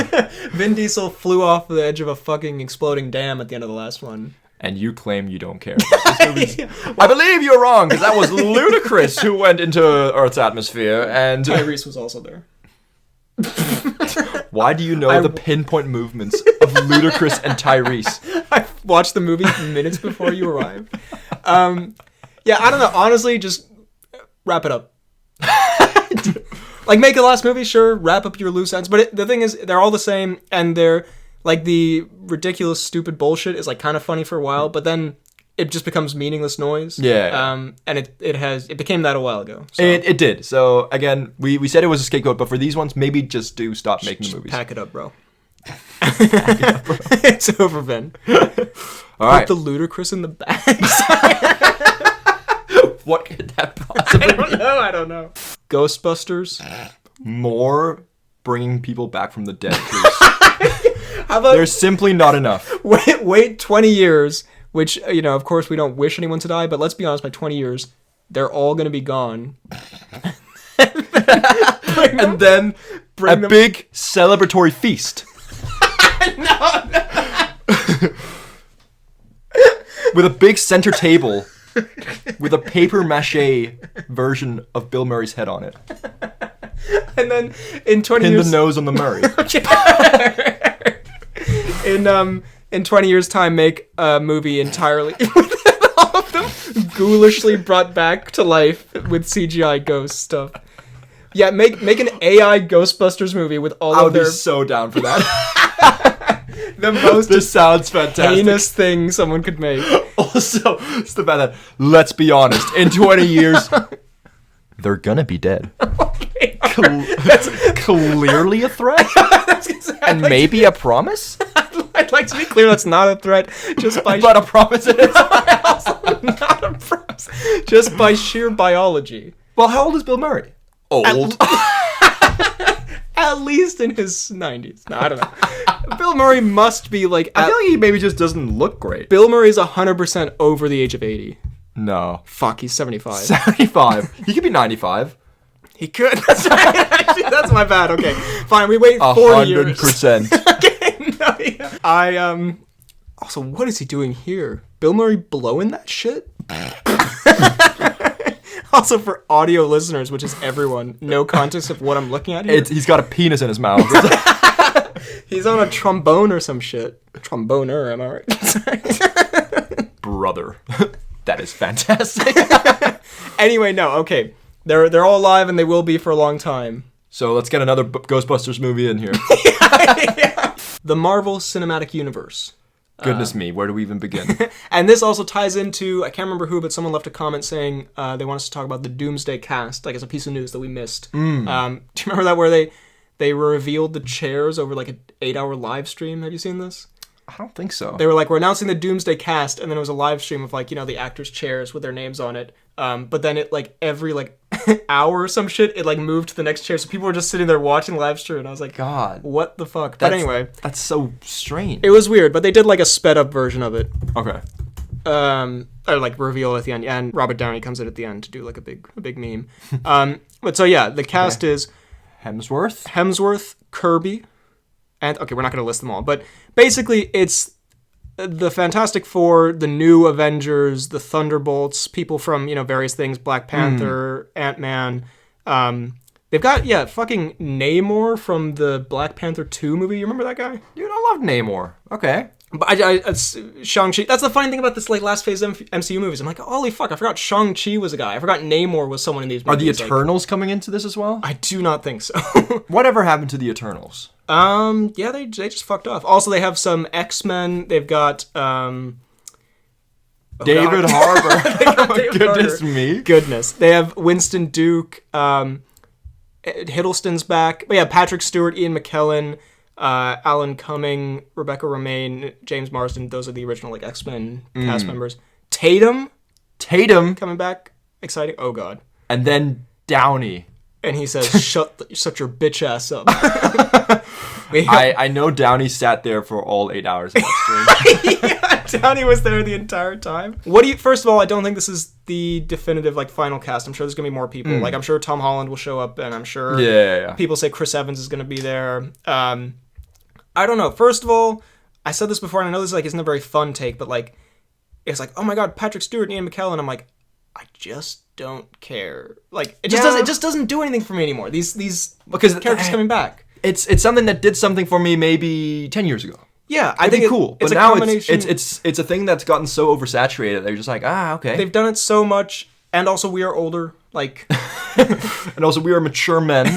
But like I don't know, so it's cool. Like I guess, but like it depends more on how they do it. Yeah, I think like that's the example I use is the No Way Home thing, where that was like cameo slop, like look, it's the thing, but they did it well. They were fun together. Yeah, like, exactly. That's what makes it interesting to me. Like I don't really care Andrew Garfield and Tobey Maguire there, but like the fact that they were actually charming together. So like or same with Hugh Jackman. Like I don't know what to tell you. It just doesn't do much for me just to see it on screen. Exactly. Like so when they brought Patrick Stewart in, when was it in the new Doctor Strange movie? I was like, okay, cool, yeah. But like the fact that Hugh Jackman and Ryan Reynolds, they were fun together, whatever. That's what means something. So yeah, this could mean something. And to be fair, I'm more interested in seeing like, because I enjoyed the Thunderbolts movies. Like, I wouldn't mind seeing them interacting with other, with fucking Paul Rudd or whatever. I don't... Yeah. That could be kind of Although I do not want him in the Ghostbusters franchise, please. But I think it's just kind of... They've just shot themselves in the foot here by having done so much different stuff and so much stuff that's been really quite ass lately in the MCU that... Speaking of ass... Sorry, I paused it on RDJ looking... It looks like he's about to, like, run at us in this freeze frame. It looks like he's just... Walter style? Yeah, he's just caught us. Gotta get our ass? Literally? Sorry, you were saying. What was I saying? They've just done so much ass, much like Downey, as we established. Downey the ass connoisseur? Bro definitely munches booty. Yeah. Anyways. No, you make a really good point. I'm less excited about... Like, I'm still excited for Doomsday, but I'm less excited for it now. But also, I just think... I have this awful feeling that I'm just going to be so confused through a lot of it, because I feel like there's a lot of stuff I've missed. Well, yeah. And a lot of stuff I didn't watch because I didn't care because I knew it wasn't going to be very good. So, like, all the Ms. Marvel shit, is that going to be there? But also, I think they're aware of this. They must know at this point. That, right? Like, so they can't incorporate that much. Because, like, I started watching Loki Season 2, because I'm thinking of making a video at some point of, like, ranking all the MCU stuff. So I'll catch up on the stuff that I've missed. And honestly, first episode, like, it's a pretty good... It's, like, quite well made. But it's also... It's all this multiverse shit, and I'm like, I genuinely don't know what the fuck is going on here. Yeah. And I think they've learned from that where... Yeah, they're not gonna lean too hard on, like, multiverse shit, like, the mechanics of it, and on television shows that, like, people... Like, there's not gonna be a reference to the show's Secret Invasion in this. I'm gonna throw out there, hopefully. God damn it. My favorite piece of MCU stuff. Yeah, I watched it for nothing. And if Kang's not going to be in this movie? Yeah. Whatever happened to Kang? I know what happened. But, What are they going to do? How did they cut him loose? I also, watching Loki Season 2, Episode 1, like, I mean, he allegedly did some bad stuff. I don't know if it was proven or not or whatever, but just, it was, like, quite funny that they do, like, a big dramatic reveal. They, like, remove a wall or something, and it's, like... 8 Jonathan Majors faces.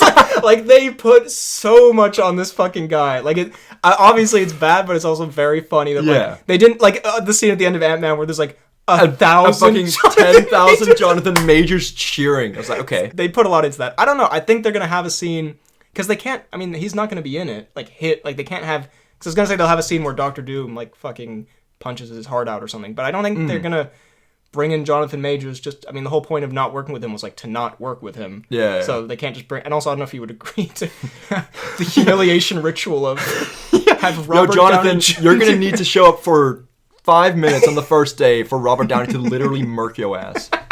How do we feel about the Robert Downey coming back?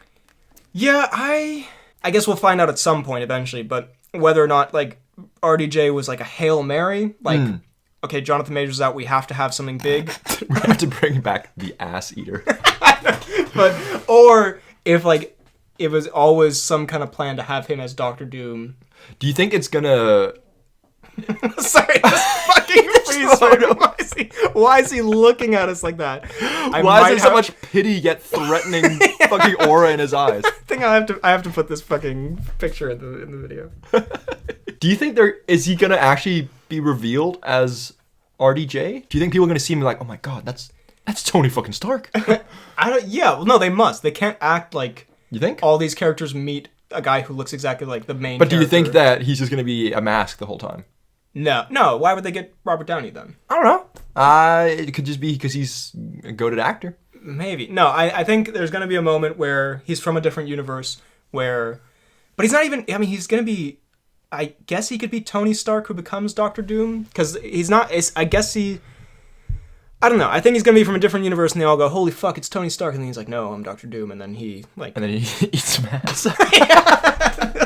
No, I'm Dr. Doom. Just plunges in. I honestly don't know. I guess we'll wait and see. I think it's a little bit strange. It does. I guess we'll see, but it does reek a little of desperation. Or they get a new actor that everyone's excited about. Like, you gotta, like, play with the times. At this point, there are barely any new actors to pick from. Yeah. They've even had Bill Murray at this point. Goodness me. And he's gonna be 105. But next year. Also, by the way, just real quick, speaking of speeches and awards and stuff, just because we never covered it last year. Adrian Brody's speech at the Oscars. Dude. Shut your ass up, bro. Put the fries in the bag. Get your ass out of here, bro. One of the most I like Adrian Brody as an actor. I genuinely, that moment made me like, damn, I actually don't really like I don't fuck with you anymore. Because like what an obnoxious so fucking obnoxious, moment. Yeah. so pretentious, and because how long did it go over time? Like it went fucking forever. Yeah. And but no, the funny thing is, it went forever, and he said nothing. Yeah. He was like, no, let me keep talking, bro. Waffled.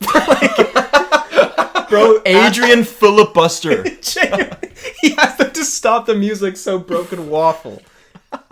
Shut up. Put the fries in the bag. My little cruise anecdote, which gets me alarmingly close to cruise. Okay. Where is this going?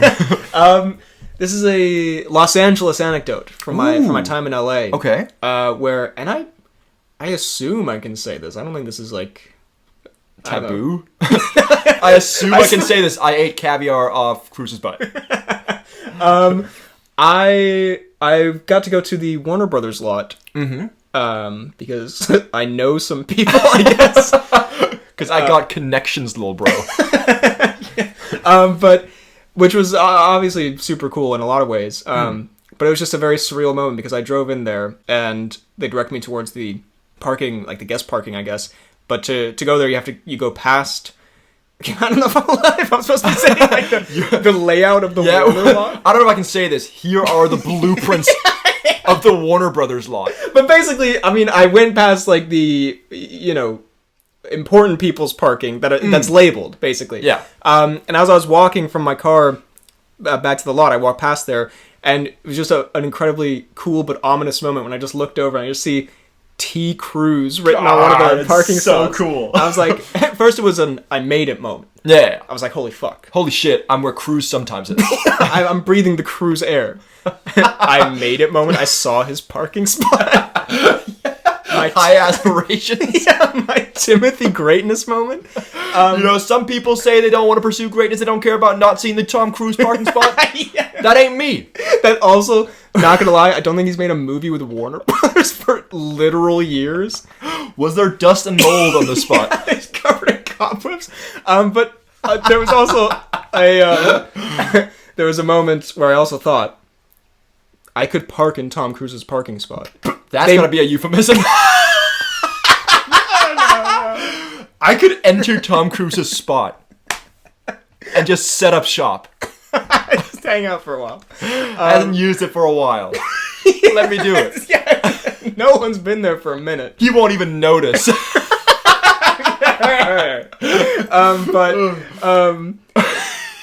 I was thinking, what happens if I park in the spot? Come on, no. Don't look at me like I didn't say anything. You gave me a look. That's a thought every man has once in a while.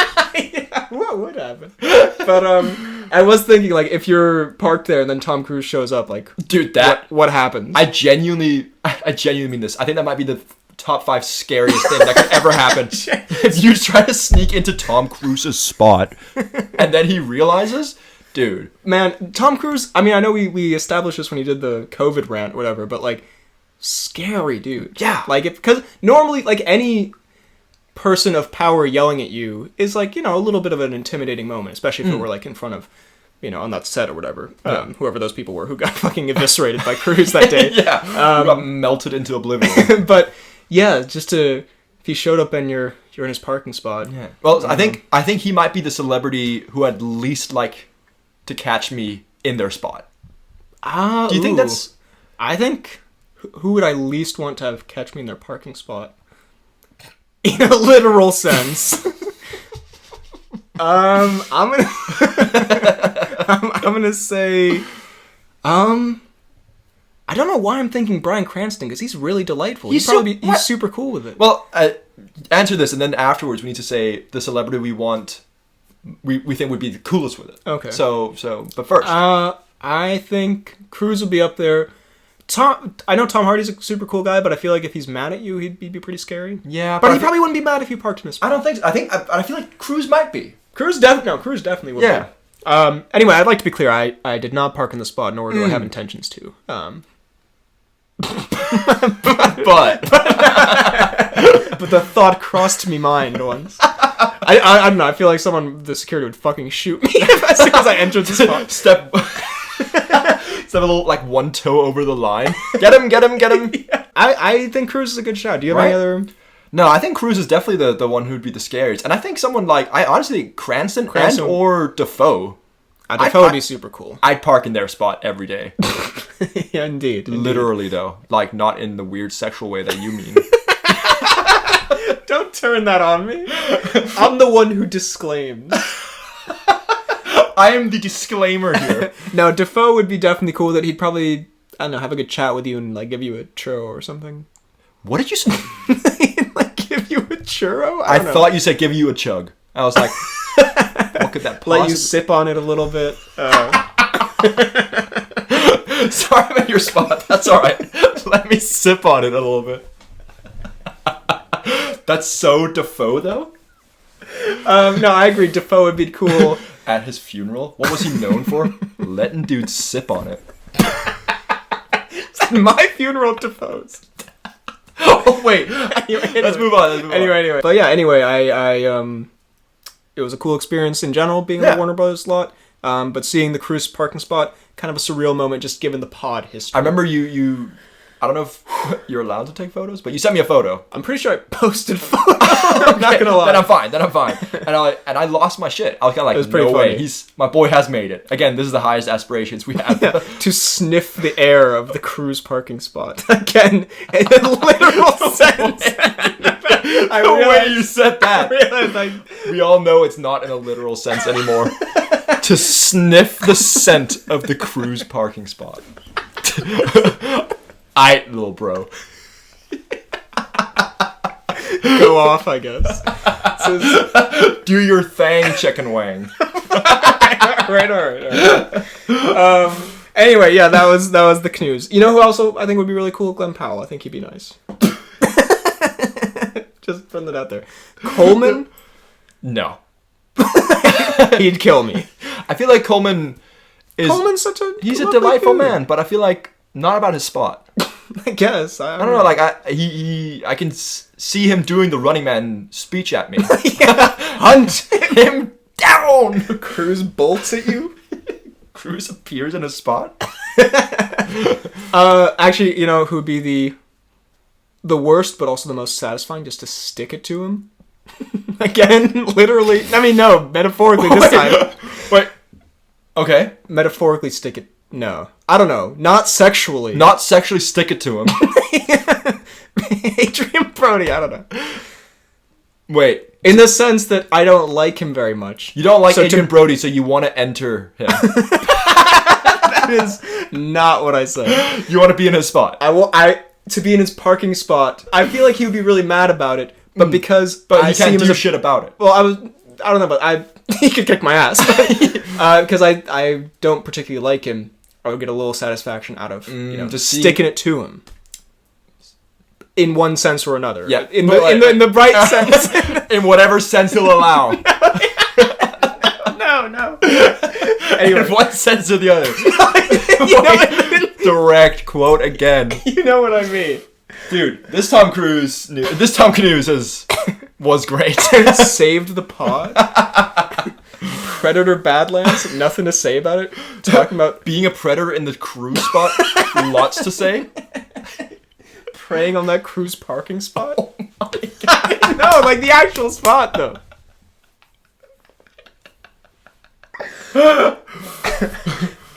Anyway, well that's us. Yeah, I think that's that. So I think we covered Predator Badlands today, just half the pod, fucking delirious yelling about parking spots. See the trailer for Merv? I may have spotted it, mainly because you said, you have to watch these for the pod. And boy, am I happy I did.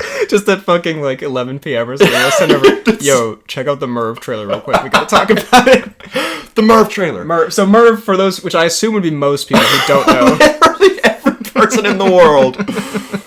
I just saw it because I saw a thumbnail of a trailer that had, I think the thumbnail had Charlie Cox in it. I was like, okay, Charlie Cox? Charlie Cox? He's back? Has he been doing anything since Daredevil? I know he's been in stuff, but I feel like I haven't seen him in stuff besides Daredevil. So like, what's my goat doing? I love Charlie Cox. Yeah, he's great. And then the trailer starts, and it also has Zoe Deschanel, another goat of the pod. Yeah. Because of New Girl. And so and also Merv. Cinema that is Merv. So I believe it's about. I only watched it one time. Maybe you have a better understanding. I of Merv. low-key watched it 3 times. Yeah, so it's Charlie Cox and Zoe Deschanel. They get a divorce. yeah, I don't know. Were they married? I think they just break up. They break up. But then their dog. It's like really deep because their dog is sad. Yeah, so they've had a dog, and then they is the dog Merv? Is it the titular Merv? It is the titular Charlie Merv. Cox's name is Merv. Yeah, it's about the dog and everything, but they just inexplicably name it after Charlie Cox. Merv. It's called Cox, but spelled like the penis. That's the subtitle. Cox, but spelt like the penis, and it's just a nutty picture of Charlie Cox. Like, huh? Yeah. So I think they break up, and then obviously they share this dog, and then they're kind of like swapping between who has the dog each week, and the dog's getting like mad depressed. Yeah. Which is obviously terrible for Merv. Unlucky, bro. Unlucky, bruh, Merv. And then they go on some like holiday to cheer him up, and then Zoe Deschanel crashes it, and then suddenly they're all Mervin. Straight Mervin. So it sounds like an absolute hooter-nanny of a film. I believe that it says that on the cover. Yeah, I don't know. I mean, I have nothing to say except for, first of all, fake-looking movie. I'll be honest. Yes, It doesn't look like a real movie. It seems like a movie that was kind of made for us. Yeah, a little bit. It has slight, for obvious reasons, dog energy. I was gonna say very Channing Tatum in dog. Tatum dog. So perhaps we get Charlie Cox eating the dog in this, or whatever we said happened to I believe dog. we said the dog kind of like walks on 2 legs or something like that. Channing Tatum chases it down Looney Tunes style and eats it or something. So perhaps Charlie eating that Merv? Never mind, scratch that. Charlie eating that Merv. What could that possibly mean? I don't want to know. But yeah, Merv. Mervin out? I could be totally wrong about this. This might come out on my birthday. Oh my god. Which is, so, I mean, not a happy coincidence. birthday, you. Yeah, I mean. Do you think Charlie Cox is an absolute mervert in this? Almost certainly. Yeah, I'm excited for the little dynamic between Charlie Cox and Zoe Deschanel. I can weirdly imagine that'd be kind of like a funny back and forth and good chemistry. Yeah, I want to say. Again, fake movie core. But as fake movies go, I like Charlie Cox and Zoe Deschanel. Exactly. Am I going to watch this? Probably not. No, we have to watch maybe this. it might happen. Come we on. might spend my birthday watching this on repeat. But yeah, Mervin. What is there to say? The Toy Story 5 trailer? There's another Toy Story coming out? You see this? No. Well, it's a teaser or whatever, so it's not much like crazy footage. But the reveal is that whatever kid they ended up with last time gets an iPad. Whatever kid. Who fucking knows? Didn't Andy? He gave them away. Andy gave them away in 3, like the 3rd one. and then in 4 they befriend a spoon. I think. What? They ran out of ideas. They befriend. There's like so a spoon inherited the toys. No, the spoon doesn't own the toys. The kid that they end up with makes like a spoon toy, and then it's like, what is a toy if it's a spoon? I don't know. I don't remember that fucking movie. That's a great message for kids. One for Socrates. Aristotle said that shit. But so yeah, in the new one, I guess they're still with that kid, and then that spoon. And she's sick of that spoon. I mean, yeah, low-key iPad way better than a fucking spoon. Yeah. I'm just So gonna the say. kid now gets an iPad. And yeah, it's like all the characters like, what's the new thing? And then it's an iPad, and it's like, hello, iPad. And it doesn't say that. And so is the iPad alive? Well, no, the iPad just sort of boots up, so I assume it'll be like, and now... Mr. Potato Head, but on the iPad. Loki goes hard. The whiteboard in the story session. Yeah, so I guess it'll be like kids don't play with toys anymore, and that's sad. And then they realize that like friendship conquers all or something. Or it's going to be like a Spoons? deeply spoons. That's also the way for spoons question mark. They're like, how do we resolve? Or it could this be like conflict? a deeply like depressing movie about Buzz and Woody not finding their place in the world, Maybe. replaced by spoons and iPads. Yeah. I mean, low-key, if you're getting replaced by spoons, you were already obsolete, bro. I'm sorry. Your ass was not cooking if a spoon can take your If place. an actual spoon beat you. Yeah, I mean, maybe it is like, maybe it ends with her not realizing that she loves playing with toys and she just like plays with the iPad and they die or something. I don't know. Oh my God. Is there a thing of, you know, if they are kind of forgotten, they become obsolete? Is that a thing? No, I think you're thinking of the movie Coco, where if you forget the person, they die forever. I might be thinking of Mama Coco. You might be, aren't we all? Have It's you time for- seen? Now you Three me. Now you three me. Now you three me. Now you see me, now you don't. I can't believe that's the actual title. What is that title? The third film in the Now You See Me saga? Cinematic Universe? Odyssey? Yeah, we have a bit of history with the Now You See Me franchise. You make it sound like we've been like involved with like lawsuits with them. You know, we have a troubled past with Eisenberg. It's Now You See Me 2 was the, I believe, third Woody movie. God. Where we went to get some food and saw a movie. Mm-hmm. so 9 years ago? Almost 10? it'll be almost 10, I think, because we did. Yeah. Sheesh, what happened? But so again, it was kind of like a. What did you say? Where did the time go? It has been. It was a little bit of a symbolic one because almost 10 years later, for Tinfinity, we go back and inexplicably there's another Now You See Me movie. Yeah, it's almost like they made it for us just in time. Exactly, for just like Tinfinity. Merv. Yeah, they listened to the pod. They're like, we'll get something. Dude. These boys will love. Merv, it's happening. Yeah. Who asked for this? Besides us, Yeah, I don't. Okay. Well, overall thoughts, and this breaks from pod tradition. So as we've established, you as the slop enjoyer.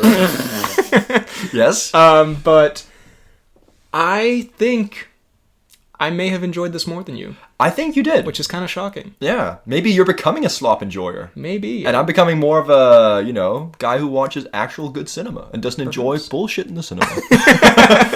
Damn. I don't like this dynamic. Again, with these movies, we have to take into account, and especially a movie like this. Obviously, the experience was elevated by seeing Yes. it with my boy. Well, yeah. Where we had a great time watching. Yeah, exactly. I'm saying, if I didn't watch this with you, I think I would have had, like, genuinely a pretty bad time. Damn. I thought it was like serviceably stupid and funny. Like I don't know. Like, I was never like unhappy or annoyed or bored watching it, I guess. I thought it was. Well, I was unhappy with. I was slopping that up. You were. I was slopping that up. I don't know. Like, there's just a lot of things that. First of all, I think the magic aspect of it this time not nearly as fun as in the other two movies. Yeah. And also just a lot less. I was like, realistically, no magic was like. Okay, spoilers. When they have to. Should we go full spoilers just from the jump? Or do we want to wait? I can wait with this gripe till later. Okay, on. okay. I mean, who really gives a I think let's go spoilers. Okay, Fuck it. okay. At one point in the movie, they do get trapped in like a see-through glass box, Yeah. and then it starts filling with sand. Yeah. Which, first of all, we pointed out, there's like grills in the top of Yeah, the it's thing. open. It's topped. open. So So it presumably, I mean, if you just like go up here and Like keep like digging a little bit, you can just keep stick that nose in, like the the classic. your motto. Well, yeah, I feel like you could definitely peek your nose through the top there. Exactly. And keep breathing. Do a little, and then they decide to put water into it as well. It's just like for They're no like, reason. if we put water in here, the sand will like expand or some shit and break the glass, and then immediately like, They're like, oh wait, that didn't work. Wait, there's Now- too much water. now we're I'm just- drowning. Now I'm just gonna use my ring, and I guess that puts like the water puts some pressure on. The whole thing was just like, you're a bunch of magicians. No, I mean- use some magic. This is the funny thing, because throughout the movie, I think there's a couple points where they do like Eisenberg, adjust his glasses. And like, well, actually, this is how we did the trick. But there's a bunch of other stuff, just in action scenes, whatever, Yeah. where they do like just actual magic, like stuff you could not explain away with, like, well, there's a mirror over there, like just bullshit. Well, yeah, which these exactly. movies have always done, whatever. But then, yeah, they end up in this glass case, and they're all like tweaking the fuck out, like, bro, how do we get out of here? And it's like, you've gotten out of a billion more. I know. And it's also tricky situations. I also just think that was it the horse riders, the horsemen? The horsemen were all just they were kind of washed, like not just from this like lack of magic, but throughout, like all the magic they did was just kind of like. Well, there was a lot of this might have just happened once, but I felt like there was a lot of throwing up a tarp and then a different horseman appears underneath it. I don't know. A lot of tarp throwing. That might have just been one time with Dave Franco, but it felt like that was like every 5 minutes. That's still 3 too many. But yeah, no, the magic, I will say also, and these movies have always kind of been bullshit, but like part of the fun of this is like, you know, like stage magic, I guess, where you do something like the whole cinematic magic tricks is sort of stupid in general in this way, because the whole point of a magic trick is you see it for real and you're like, how'd they do that? But in a movie, it's like when he throws up a tarp and Dave Franco appears behind it, I'm like, well, they did that because it's a movie, because they can just like use effects. I know Dave can't do that. Like, I'm sure there's some feature out where they're like, actually, Jesse Eisenberg did this card trick for real. But there's so much bullshit in this movie that I'm like, well, kind of what's the point? And I also think there's I mean, that's just like the whole franchise. Yeah. But also, I think they just did the exact same thing for the ending here. They did a thing where the bad guy, you know, thinks they've killed the hero, and then escapes in some vehicle, and then it's and then they're on a stage. And then they're on a stage, and it's like, oh my god, what happened? It's the exact same ending as in the second one. Yeah, and I believe they caught Daniel Radcliffe, maybe? They did catch Michael Caine and Daniel Radcliffe. And that movie kind of went super hard, because the only thing I remember about it is at the end, this reveal. I'm pretty sure the villains think they're like in a plane. Yeah, and they look out the window and like Woody Harrelson just face just creeps over the head. See, that's great. That goes hard. And I really enjoyed that. Like, I don't think the second one is as good as the first Now You See Me, but they're close, I think. I would make an argument all three are of equal quality. I genuinely think that the first two are pretty close, and then this one falls off completely. Okay. I think they're 3.5, teetering on 4. Wow. Probably more 3.5 though. Okay, all right. And this one definitely is like a 2. But yeah, it's just the exact same thing, but less believable as well, because the whole thing of like her, like, you know, when she's in the car, the antagonist, and then she drives up into a van. I'm like, how do you not notice that you're driving up into a van? What's going on? I mean, it's all predicated on bullshit, and like she takes a gun from a guard, and the guard was this annoying fucking dweeb who we'll talk about. But we'll get into, yeah. I think I also have questions, and again, all of this stuff, this is just a me thing, I guess, didn't really deteriorate my enjoyment, because I was like, these movies are stupid anyway, but like, I don't understand what their like place in society is, because so they're like Robin Hood types where they rob the rich and give to the poor. Yeah, but they do it with magic, which, by the way, like, I feel like there's better ways. It's a bit dweeby.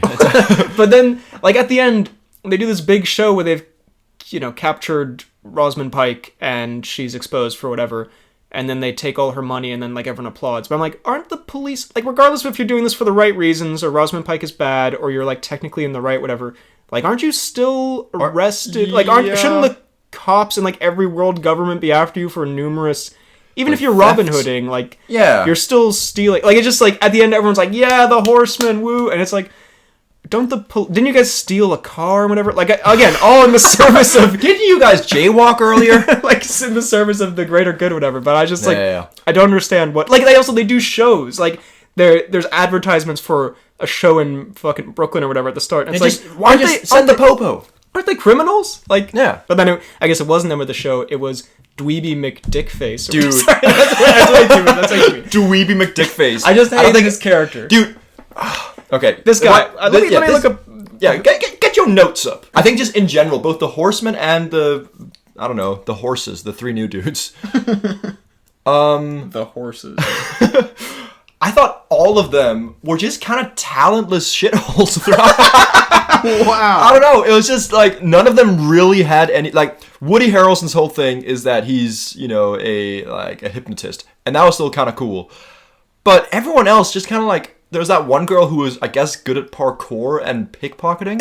Yeah, and then she was fast. And then that's her magic trick. Yeah, exactly. And then there was the reveal of the Dungeons and Dragons boy who was I honestly enjoyed him. But then what would you call him? Dweeby McDickface? What was his actual, like, what was he doing? Well, he was the new Eisenberg, but he did nothing. Like, he didn't plan any of the stuff because that was Dungeons and Dragons boy. Yeah. And then whenever it came to doing anything, really, it just wasn't that impressive. He was just like... He did an impression of Dave Franco, maybe? Yeah, I guess his whole magic thing is impressions. I mean, so, okay, the actor is Dominic Sessa, who was in... I bet you would love him for James Bond. He was in The Holdovers, which he was very good in, which is a great movie. But in this, either performance, writing, directing, whatever happened here, one of the most unlikable, and just shut the fuck up type of characters Unlikable I've ever and seen. also just useless. Uses no aura. And compared to the Eisenberg aura, there's a moment where Eisenberg, he's doing his, Eisenberg... Can I also say, I thought Eisenberg was kind of auraless in this one as well. I'm sorry, they're all magicians. They all are auraless, except for Woody. You're about to... Except for Woody. But there's Eisenberg, at least he's a little fun with it. He's like, diamonds are forever, and he produces a diamond. This fucking dweeb, bro. There's a part, I just remember, this crystallized it perfectly. I think I whispered some insult about him to you as this happened. That happened a lot throughout the movie. I believe at one point you just leaned into my ear and said, "Shut the fuck up, bro." It might have been this moment where at the end he steals a car in Abu Dhabi and drives it around, and then the police catch him, and he gets out and he's like, what, was my brake light out? And I was like, dude, literally, not a bar. Yeah, bro thought he cooked with that one. Get the fuck out. But also, bro got caught, and he was like, oh, damn. I was like, what the fuck did you expect to happen? No, and he's just whining throughout, just and him and Eisenberg are having a who can be the more annoying shitbag off. It's a tie. But again, at least Eisenberg's I guess because you know him from the other movies, kind of fun in a way. I guess, but I thought Eisenberg was so much more annoying in this one than he was in the other two. Yeah, I have I just realized a terrible anecdote to tell. Oh, which paints me in an unflattering light. Related to the Eisenberg. Well, please. And his lack of aura. And him being an absolute dweebster. Yeah. I was on a date. I've been on a couple dates with this lovely woman. Yes. And I mentioned I was going to see Now You See Me, and she said, "Oh, I love the first Now You See Me." Red flag. No. So I immediately broke up with her. And she said something about how much she loves Jesse Eisenberg, how he's one of her favorite actors. And I was like, oh, is there okay. a celebrity crush here? Is your type shitty dweeb? Weird neurotic quirky guys? And she was like, yeah, maybe, I guess. And I was like, wait a minute. Wait a goddamn minute. It's we're on a date. Hold up. So I was like, wait a minute. Am I Eisenberg maxing in my real life? Is this who people see me as? You know what? I hate to say I kind of see it though. If you were ever to be compared... If I was a magician. You've been compared to a lot of people throughout the years. In a complimentary way. In a complimentary way. But... seeing this, and then hearing you be Ansel, I see Eisenberg more. I'm sorry to say. I've had the Ansel Elgort comparisons. Well, there was some other ridiculous comparison at one point. Who was it? Who were you compared to? Was it John Hamm? Well, there was one girl who compared me, and I swear to God this happened, and it was unironic, to Chadwick Boseman. I swear to God that happened. What the hell is even Which that? I thought was the funniest thing. And she's like, no, really, I kind of see it. And I was like, how the fuck do you see it? Was this woman, blind? She might have been, yeah, I don't know. But yeah, I mean, I don't think I look like Eisenberg, but I might have the mannerisms a little bit. I really hate to say it. I think, again... You don't look like Eisenberg, but if there ever was to be a slightly far-fetched comparison, it's not the worst. You know what? I've called you Ron Weasley for years. Yeah, so I feel like it's my time to get back at you. I had this coming. But yeah, look, point being, based on the other movie I've seen him in, Dominic Sessa, I think he's good in that. And I like Jesse Eisenberg. I loved A Real Pain, whatever. Just these characters are not, they're supposed to be cool and snarky, and they're just so fucking annoying. They're so annoying. Mainly Dominic Sessa's character. Eisenberg I kind of fuck with. Eisenberg, it's me. Also, I think the movie was just a bit too crowded, because it was, 5 horsemen, 3 horses, and then just... the horses. But also, they can't be 7 horsemen. The whole point of the horsemen is for the 4 horsemen. Exactly. But then there's the 5th horseman, plus 3 horses. Yeah. And then also, can we just talk about Morgan? Well, yeah, there's the. I mean, I have some notes here, and one of them just says Freeman death. Freeman death. Well, Freeman death. I mean, beyond the death, what's he doing in this movie? So this whole thing was orchestrated by, I want to say, Ruffalo?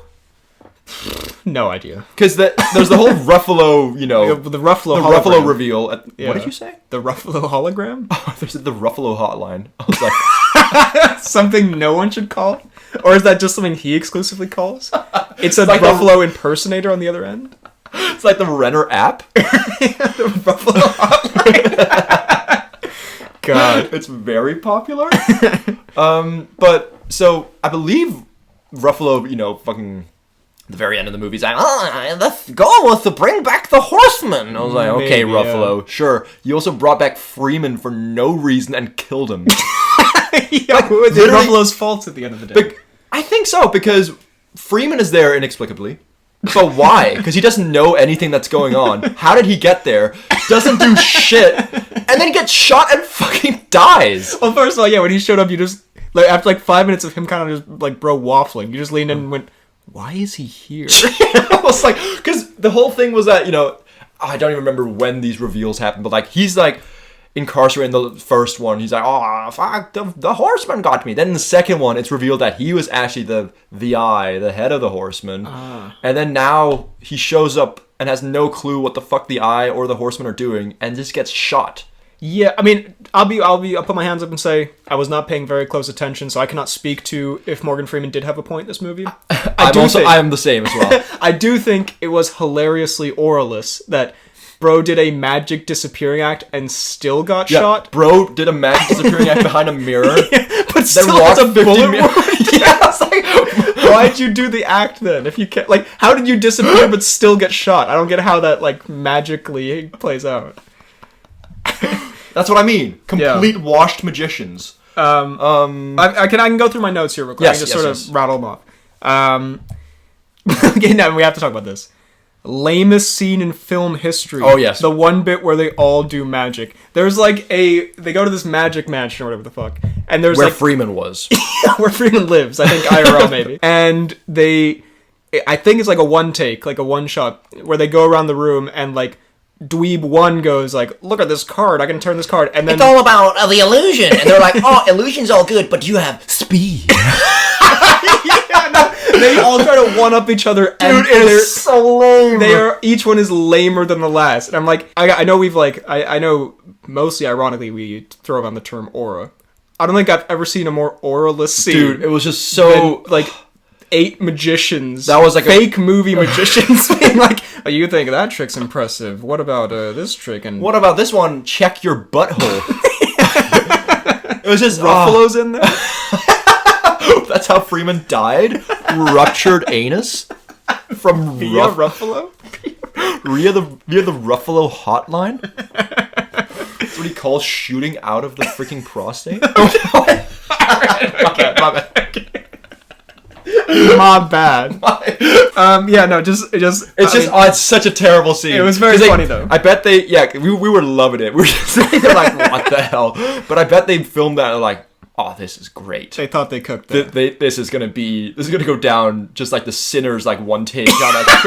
This is akin to that, but what just they're thinking. magic. It's like, oh no.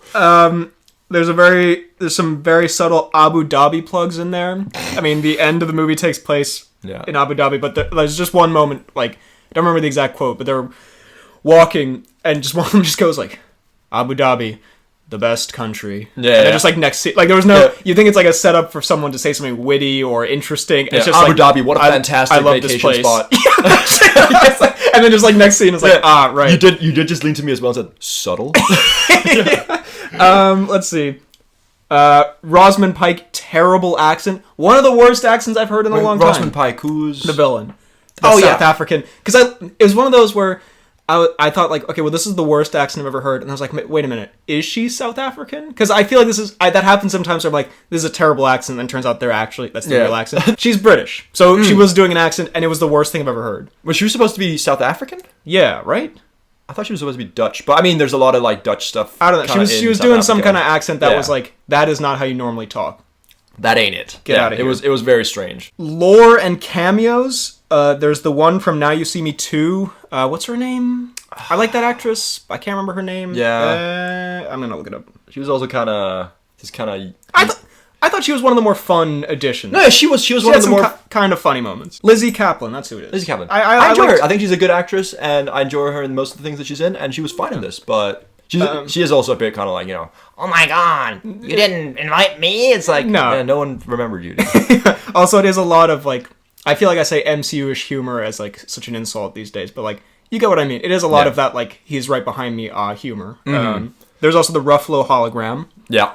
which I'm gonna assume is because Ruffalo either couldn't or didn't want to be on set. It was Because they do like a reveal where it's like, who's coming out the elevator or some shit, and it's like a package with Yeah. Ruffalo hologram in it. Like, what's in the box. I think it would be more impactful if it was Ruffalo. So I Yeah. assume it wasn't like a. It was kind of like in Thor: Love and Thunder, that little kid on the hologram. It was very that vibe. you could. Yeah, I assume there was some reason, but.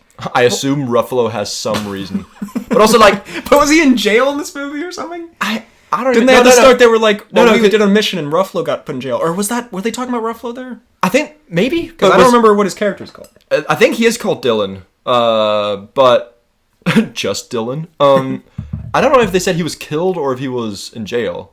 No, they said something like, "Why'd you break up?" And they're like, "Well." Well, freaking Ruffalo got captured. They're like, yeah, Ruffalo's rotting in a Russian prison or something, and but then I guess he's a hologram and he's not. But also, I don't really get why they like. It just seems like kind of like a weird reason to be breaking up, doesn't it? Yeah, who cares? Like It's also- Ruffalo. It's Ruffalo. Like, get over it. But also, but I don't know. They're just like it felt so like forced that they're Yeah. like, oh, I'm not working with this guy. Although I'll save his ass this one last time. I was like, Yeah, come on, bro. guys, come on. And I've got a note here. They nerfed Woody. I mean, honestly, a necessity in every aspect of life. The man's too powerful. But like, I don't know. Like, he was just kind of a bumbling fool here as well, which we loved. We did enjoy. Has he not always been the bumbling fool? I don't know. I thought he was more competent than he was in this movie. Also, is his power hypnotizing people? Because when he shows up, he's like hypnotized guards to do like a quartet or some shit. Again, is that... You can't really do that in real life, can you? Let's see. Title drop. There's one part where someone says, "Now you see me." That was pretty funny. Yeah. They didn't say, "Now you see me." Now you don't, though, which is a Well, missed because opportunity. I thought that was... If you're going to do the title... You might as well go all the way. They never said, now you three me. What's up with that? Because it even worked in that scene, because he was like, now you see me. It didn't Now you work. three me. But then, yeah, like, because then he, like, disappeared. Yeah. I was like, just say it there, dude. Did he disappear? Maybe. Wasn't he holding some fucking, like, a magic apple or some bullshit? I don't know. Anyway. We didn't watch this movie. I was not paying attention to this fucking movie. He definitely was not holding a magic apple. Yeah, what magic I apple? don't know. could I that feel be? like he was holding an item and then... Or maybe he had, like, a remote or something and he... Now you see me. Now it's in your booty. Ruffalo smiles. Time you to know shine. it's hotline time. Last note I have here, and it's just sort of my general thoughts on it. Look, obviously, like, not a good movie, really. It had a very 2010s type movie feel, and I kind of enjoyed that. I thought it was, like, sort of kind of fun. I know we mutually enjoyed the experience. Yes, And the yeah, experience was great. I would not watch it alone. Like, if I watched it, I would not watch it again or by myself. But I thought it was a little bit fun. I thought it was about as good as the last one. I think the first one is, like, kind of fun, more of, like, a real movie, and 2 and 3 are just, yeah, kind of like schlock. I really magic. thought that the 2 and 3 was quite. There's quite a big like downgrade in there, like going from 2 to 3. Because the 2 had Michael Caine? 2 had Michael Caine, which true. which and Radcliffe. But I think just in general, story wise, this one got too crowded. Although Dungeons and Dragons boy, Yeah. the reveal. Yes, it's revealed he was something at the end. I think he was like the brother of the villain at the end. I think I just wrote here, twist at the end no one cares about. I mean, to be fair, I like him. I like him in everything I see him in. Yeah. I think he's talented. He was also in a movie called I Saw the TV Glow, which was like a real movie, and it was really good. So I like his...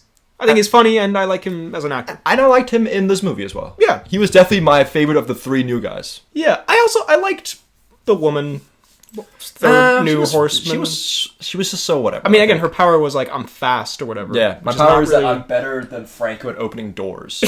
yeah, which most people are, I think. Exactly. That's Franco not a also, flex. yeah, Franco approached like a magic door and he sort of like tapped it a bit and he's like, this one's tough. I'm like, Franco, again, like the box at the end, you guys can't be like omniscient magic gods, and then Yeah. when you need to be shown up by the new horseman, you can't be like, this door is really tough. Exactly. But then, at the same, God, also the whole the callback to the door at the end with the Ruffalo box, where Ruffalo box.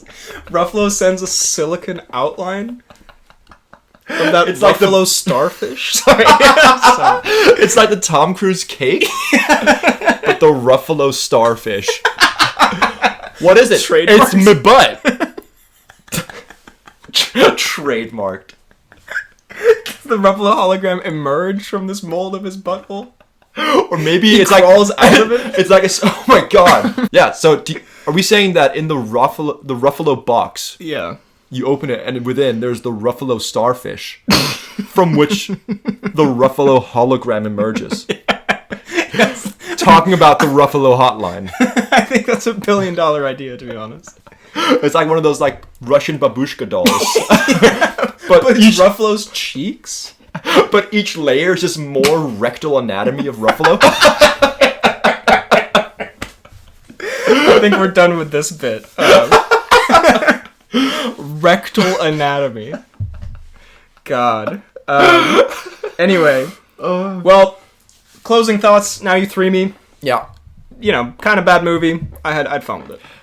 I think it's the worst of the three, but I also had fun with it. Again, if you weren't there, if we're just talking pure movie, kind of dookie. Kind of buns. Kind of Ruffalo buns. The Buffalo box. But today we have a celebratory, real Tom God. Cruise moment. Who'd have thunk it ever happened? Tom Cruise was awarded an honorary Academy Award. Now, first of all, bro couldn't just win it like a normal. Yeah, first of all, pity prize. But yeah, I saw a bit where he was like, everyone who's kind of a classic ominous Cruise moment where he was like, everyone who's worked with me, stand up. And he shot them. I did this alone.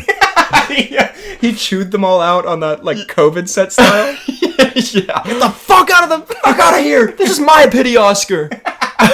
But no, he gave like a heartfelt thing, and you know he Nice. loves movies and whatnot. Oh, and cool. the I need art to of watch that. cinema. That sounds actually super wholesome. He wants to inspire the next generation and such.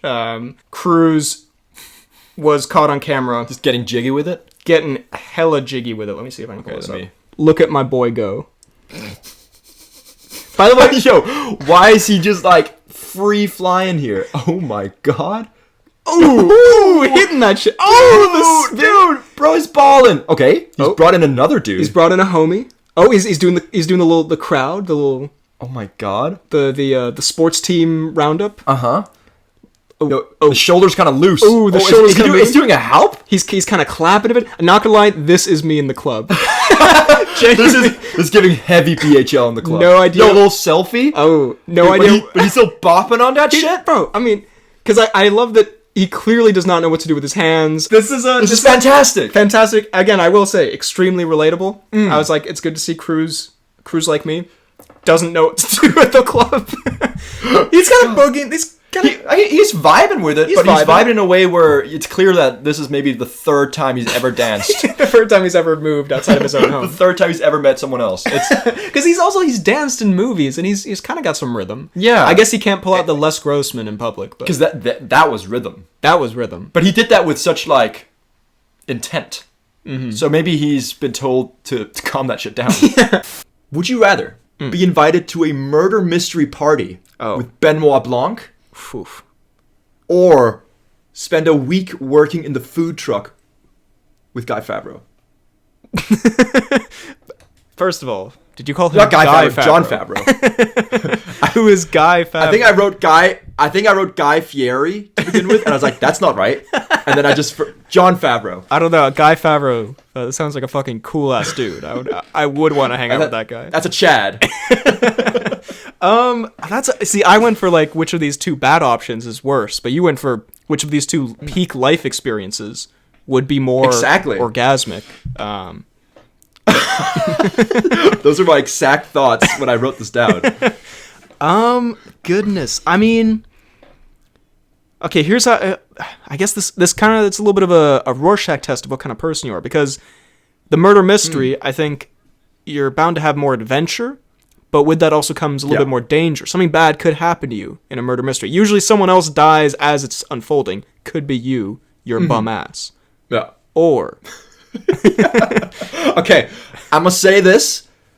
This beautiful hypothetical does not involve you being the victim, or at least the first victim, I mean, I didn't think that you Benoit would be Blanc like, has to solve. you wouldn't be Would the you first. rather die and have Benoit look for clues? I mean, or work with Guy Favreau? to be fair, being a victim who Benoit Blanc, like, you know, touches, no. To be fair, being a victim that Benoit Blanc lightly molests wouldn't be too bad. I mean, being a victim who's investigated, his death is investigated by Benoit Blanc, low-key, like, a huge honor. But I'd argue that there is nothing more insulting, but go on. But my point wasn't that you are the first person who dies who then, like, kicks off the mystery. But you know how, like, in Glass Onion, doesn't someone get fucking shot halfway through? Like I'm just saying, you're around more danger than you are in the food truck, I would assume. Although, who knows what Guy Favreau's getting up to in there. In fact, you're right. Batista does get poisoned. See? Exactly. So that could be you. But also, I don't know, man. You're working in a food truck. Like, you're putting in, like, a shift. You know what I mean? Like, You're putting in a shift, but at the same time, it's, you know, you're bringing joy to the masses. You're traveling the world. You're making great food. that's true. You I know? don't think Favreau and travels you're with the John world. Favreau. I think Okay, well, he travels throughout the states, doesn't he? yeah, he travels through like Northern California or something. I don't know, but I want to see Northern California with Favreau. that does sound pretty. Well, where are you leaning on this? I'm struggling here.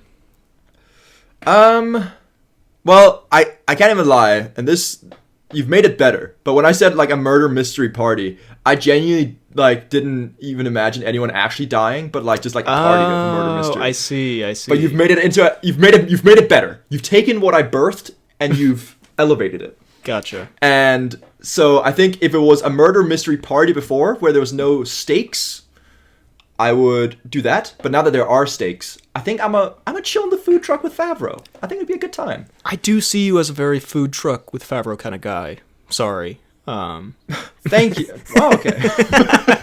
But I don't know.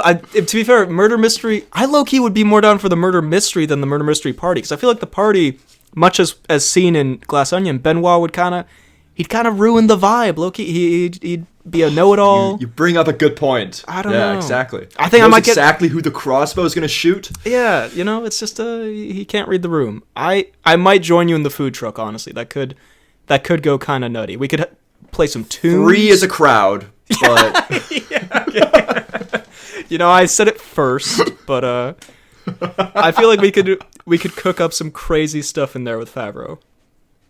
I think so as well. It sounds like we're making a mixtape, which I hope we will. Yeah, exactly. Food and also lyrically. Yeah. Okay, I'm happy about that. That makes me the idea Nice, of that nice. fills me with peace. My next one, I realize here you may not have seen one of the movies involved in this, but I can also, it's quite self-explanatory. What Okay, I'm you can referencing. set the scene. Okay, did you see 28 Years Later? I did not. Okay, well, I can explain what I mean by this. Okay, I'm gonna lock in a thought that I think might be what you're gonna talk about. But anyways, go on. Well, it depends on if you know this one distinct character from the movie who's kind of a bit of an icon, maybe. But my would you rather here is: would you rather fight Ben Affleck's Batman, or fight, and I quote what I've written here, the Big Dick Zombie from 28 Years Later? Yes, I knew you were gonna bring up the Big Dick Zombie.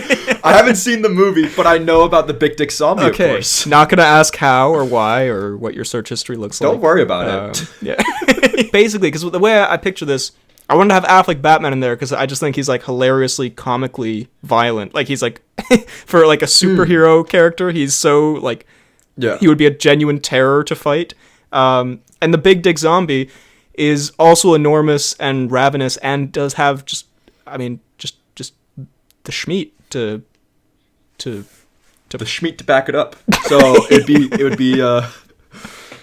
would be a defeat both. Well, assuming I lose, it would be a defeat both kind of physically, but also a mental game of him belittling my own manhood. I mean, I did think that was like subconsciously part of his game. That when he's running at you, like it's gotta the swinging schmeat has got to make you feel like just unhappy about yourself as well. You know? Is there a hypnotic element as it swings and dangles from side to side? I think you kind of get drawn into a false sense of kind of security, horndoggery. I mean, I think there could be like a blunt force trauma element to the schmeat. Honestly, that's how how crazy this shit was, man. You got to see, but this guy's in action. It's actually nuts. No pun intended. So you use it as a club. Oh my god. So he could maybe fight an angry, very, very violent Ben Affleck who's buff, or fight a huge zombie who uses his penis as a sword.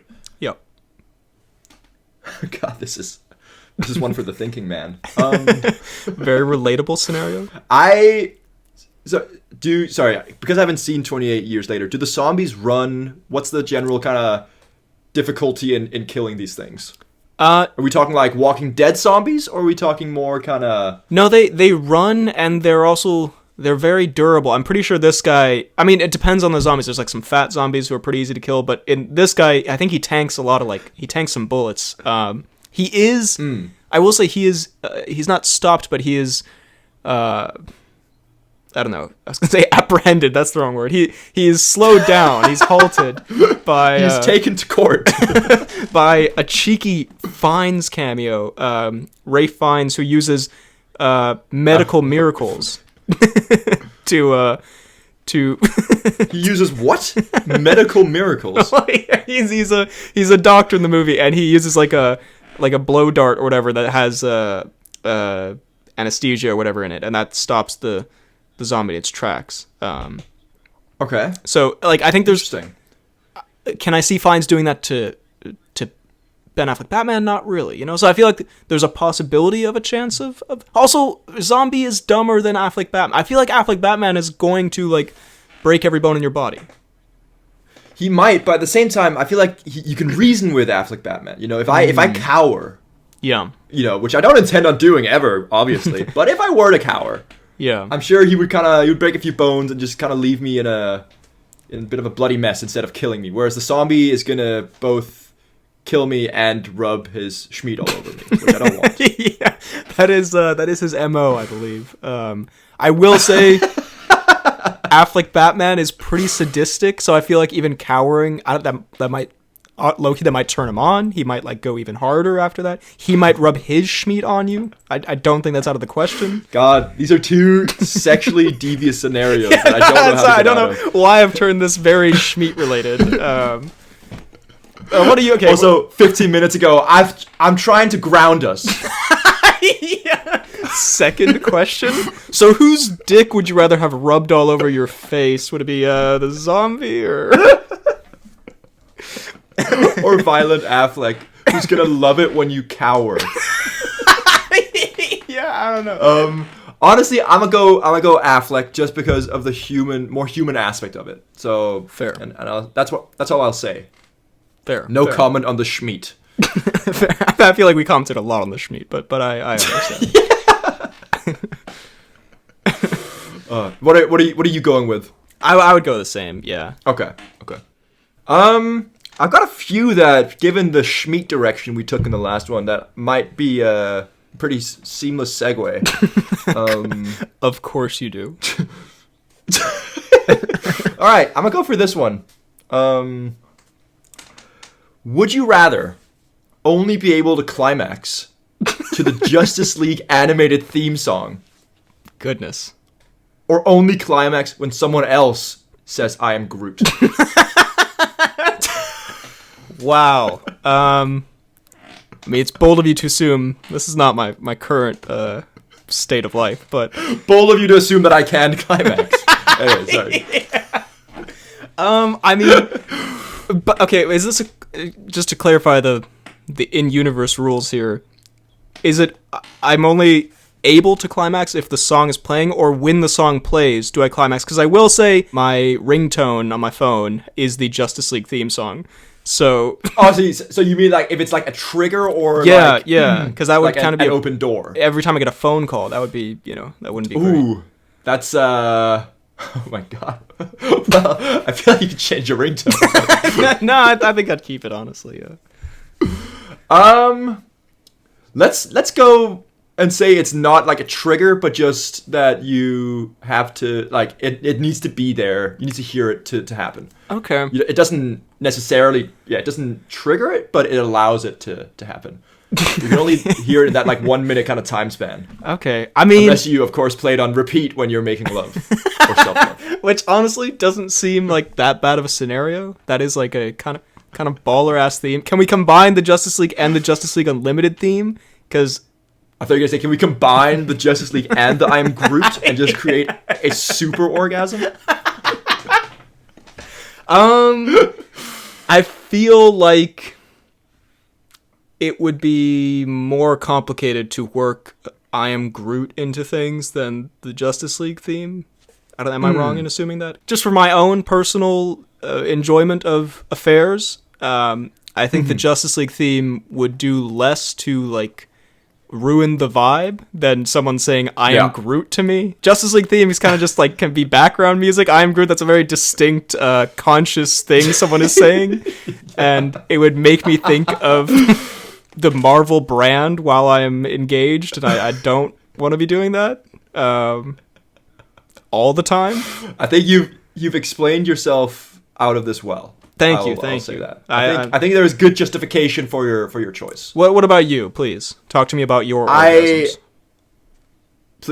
Well, let me open up a bit. I think I'm very much in a similar vein, because I don't want no person or myself have to actually no, because another person saying I am Groot when I am about to touch the stars, if you get what I mean. So I'm just with you. Having it as background music might not be the best, but comparatively it'll do the job with the Justice League theme. Also, that theme does go kind of crazy. Just putting it does kind of go crazy as well. So yeah, I'm gonna go back. I'm gonna go to a little bit more of a normal one. But I like the implications here. I don't like the implications, but I think it could make for a tough question. Would you rather have Mr. Fantastic's powers or the Human Torch's powers, but they also activate randomly? So you have control over them. Like, you can stretch and you can do fire or whatever, but also sometimes they will just like turn on completely out of the blue, and you have no control over it. okay. Actually, wait, when So, I think about this, I feel like this is pretty obvious. This is actually not a very hard one. So I feel like for some superpowers that are very like turn on and off, this is like the Human Torch. But isn't Mr. Fantastic just not always? Isn't he just always Mr. Fantastic and can stretch? Okay, I guess in my head I was thinking like, Or are you saying that he suddenly just like explodes outwards in like a sea of limbs?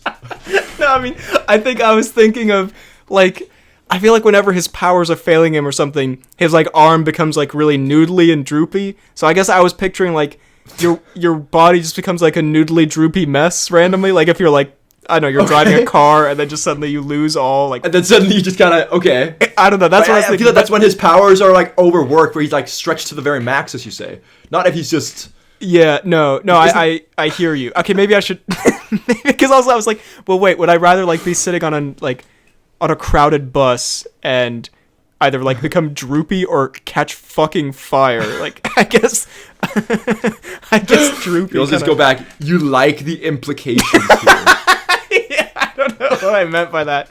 I'm gonna okay. What no, if you're okay, like wait, scrapping this. holding a baby and then suddenly you just Yes. ignite? Well, no, okay. I was thinking like, Whereas it, or even worse, you become droopy. I guess I was thinking, like, basically it's like losing the ability to hold things, which I guess is not really comparable to catching on fire. Let's take... Okay, which one do we... Okay, I'm going to remove... I feel like we just stick with this, man. This is great. Okay.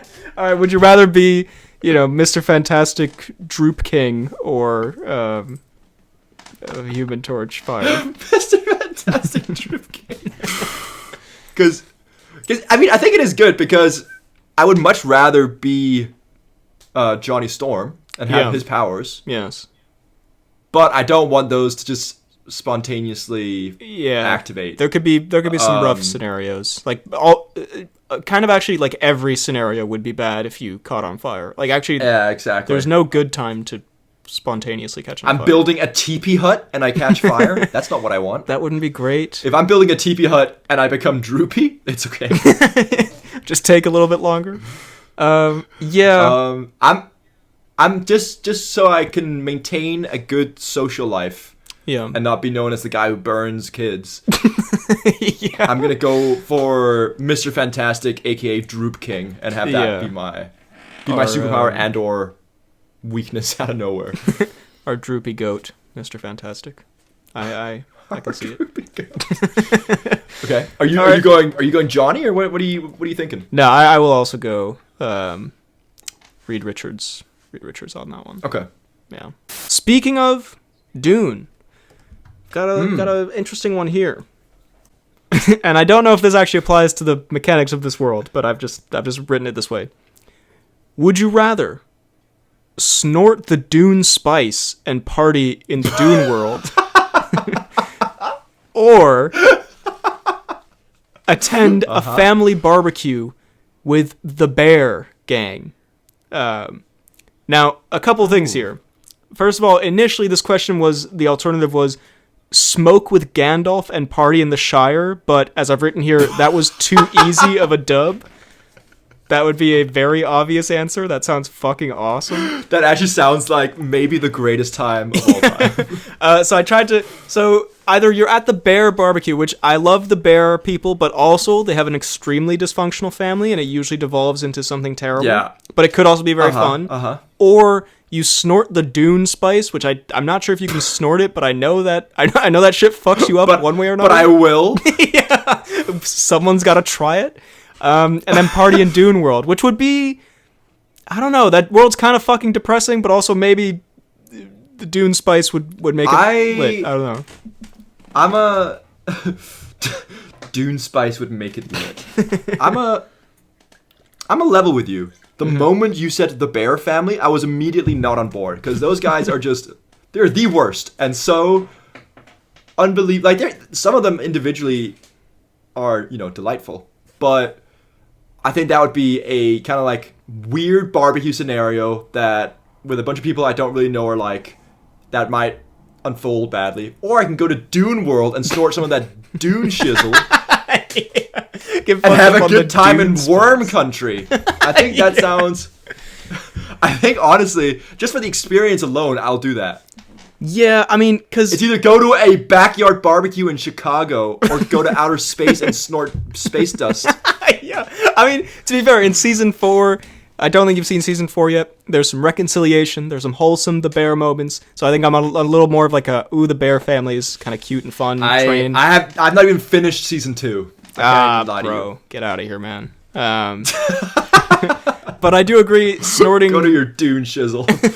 Dune stuff in Dune space. Like, you could maybe attend a gladiator event. I'm pretty sure that's something that happens. I'm sure they have fucking weird plays and shit. God, get high on Dune dust and then go to a gladiator event and ride worms. This sounds phenomenal. Not gonna lie, for some reason when you said like go to the worm party or whatever, I forgot that there were actual worms, and I was thinking of fucking Stellan Skarsgård's like bald ass family as the worm party. You're thinking of the zombie from 28 years later. Yeah, what a worm that is. I will say, I don't know. I mean, to be fair, also in the movie, I'm pretty sure that Dune spice fucking gives you seizures or whatever. I don't think it actually it's like a drug. But What? Wait a minute. But all sales are his- final. You've accepted your fate. Goodbye. Let's move on. I feel like this is something that has to be mentioned beforehand. So I can either go to have a barbecue in Chicago, or go snort space dust and have a seizure and die in space, surrounded by the Worm Boys, which is the Skarsgård family. The real life Skarsgård family. I mean, okay, I don't think it gives you a seizure. I just don't really remember what this place does. I just know it like. I feel like it turns your eyes blue, and you kind of get in touch with the definitely doesn't give you a Dooner. seizure. What a great ending to Dune that would be. He lands on the planet, just immediately starts fucking freaking out. takes one step outside, just starts writhing on the floor. Okay, no, so I think we've decided Dune, Spice, hold the seizure. We'll hit up Dune World. Dune Spice hold the seizure. My average restaurant order. Alright. Would you rather once a day randomly be hunted down by Wong from Weapons when he's in his Naruto run phase? Mm-hmm. So that's 1 minute a day. You have to like survive that randomly. Or be Christian Grey's sub for 15 minutes. Why are all of yours so sexual? Once a week. So yeah, how many survive minutes? Wong for 1 minute once a day, or endure Christian for 15 minutes a week. Okay, first of all, I hate that I yelled really excitedly, how many minutes? Yeah, bro wants the details. First of all, I'm appalled but not surprised that all of yours involve.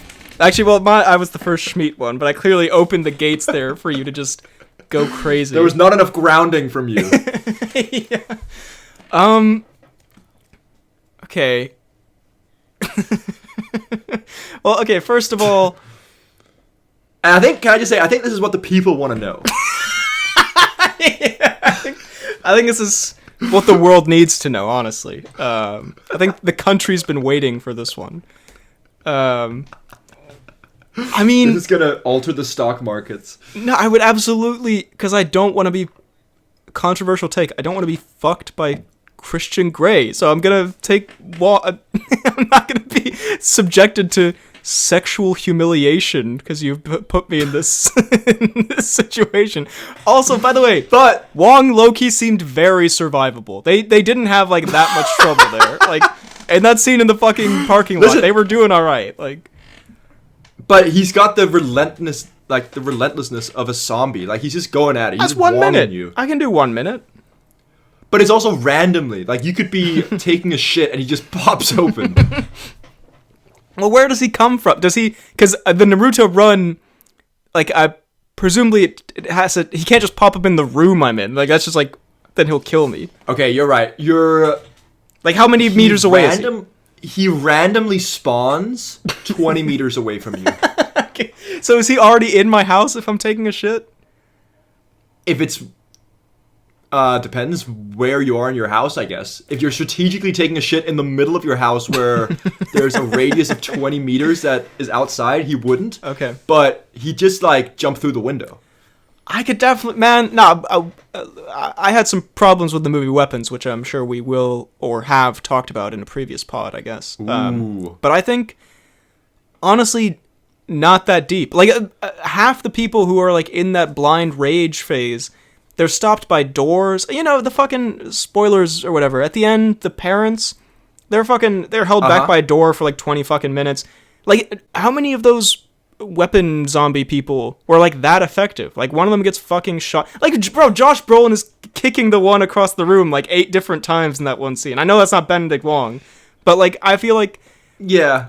Yeah. I feel like that guy had a third of the mass of Benedict Wong. Keep in mind. but also, again, in the fucking car park scene, he's not like an intelligent, he's just sort of like a drone. Like again, they're able to sort of squirm away from him and push him off. They're able to squirm away, but that's only because of Josh Brolin being an absolute Chad. You know? Like, I could, if it was just, I could Brolin my way through it. do you think that if Josh Brolin was just alone and Wong was going for Josh Brolin, that Josh Brolin would have survived that. But can we just keep in mind the alternative is get sexed up by Christian Grey for 15 minutes every week, which, by the way, 15 minutes, you're not, like, being very generous to Christian Grey's sexual abilities. No, the thing is, this might not even, can I just say, there might not even be any penetration. You're simply his sub.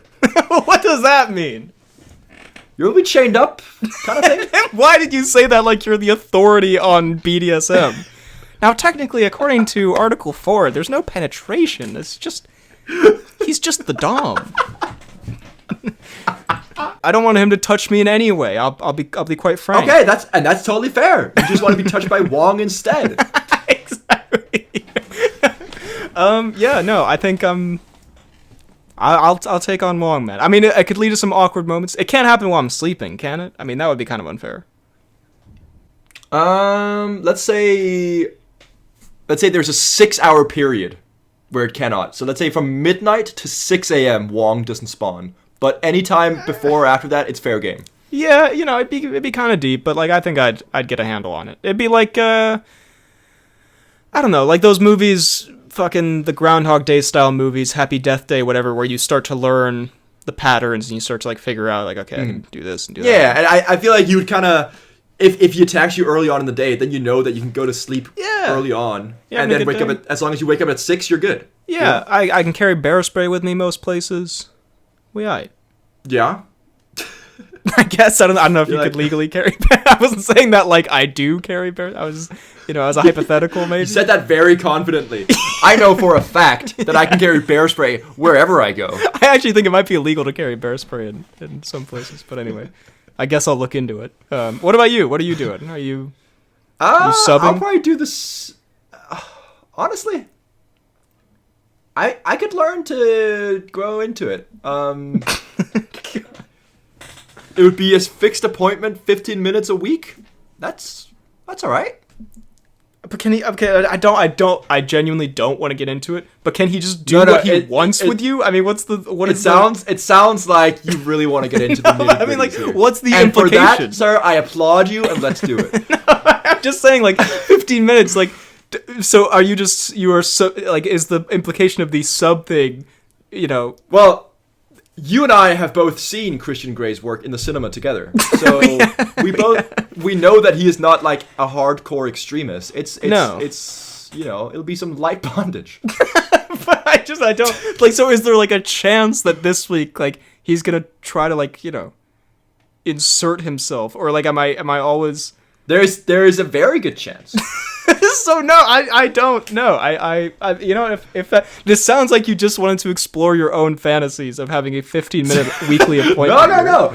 It's a beautiful question that parallels survival and fear with, kind of like feeling vulnerable and free.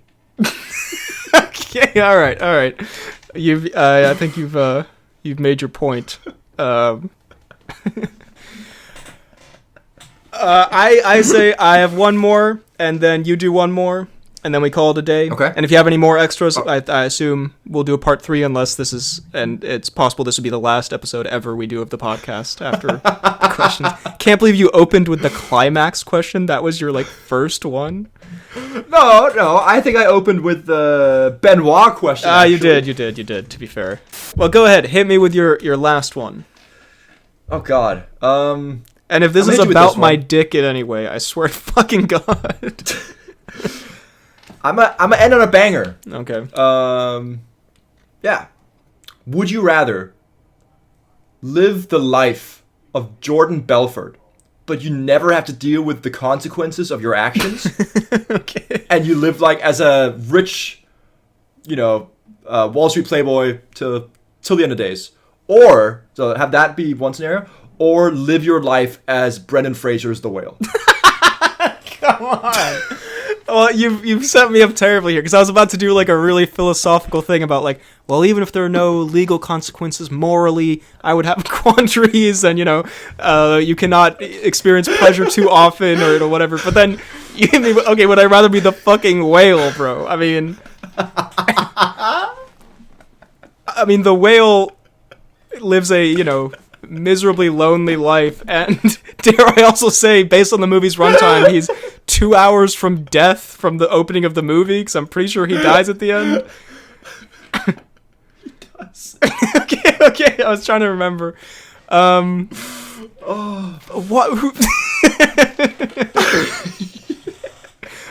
Indeed a banger, I will say. Alright, yeah. And to be clear, I would not like to live Jordan Belfort's lifestyle. No, of course. But I really would not want to be the whale. So I guess we've established that. I saw a clip the other day from the movie where he tries to get up and he like puts his weight on the table and the table fucking collapses, and it made me laugh really hard. In hindsight, that movie's like sort of. I remember when I saw it, I was like, damn, that's really deep. That's like super fucked up. But in hindsight, is that movie not like kind of super goofy? Yeah. So you're not choosing to be the whale. I'm gonna say probably not. Okay, that's I fair. do. I will say, in some deep philosophical way, you could probably go on a thing, because I think not remembering the whale much. I think the whole point of the whale is like, even though his life is like, it's like kind of cooked, but like he keeps a positive attitude. Like it's about your internal or whatever, and he's like grateful for life, and that makes it worth it or some shit. Maybe that could be completely wrong. And Jordan Belfort, like he's living a more, stylish, flashy life, but internally, can it fill the void in your heart of true love or whatever? But also, I ain't trying to be the whale, bro. So, no offense, the whale. His life's kind of good. I mean, like, that's one way to put it. Very, very sensitive way about the subject. Redoing a pod episode, Buddy, as maybe we will talk a little bit about. Frederick. Yes, sir. I didn't know if we would reveal this exclusive behind the scenes. I think look. It's appropriate that we be vulnerable with our shortcomings. Like when A man is only as good as his flaws. when some of us possibly crash the fuck out because there's a dog barking in the background of a podcast episode, and we delete the whole thing.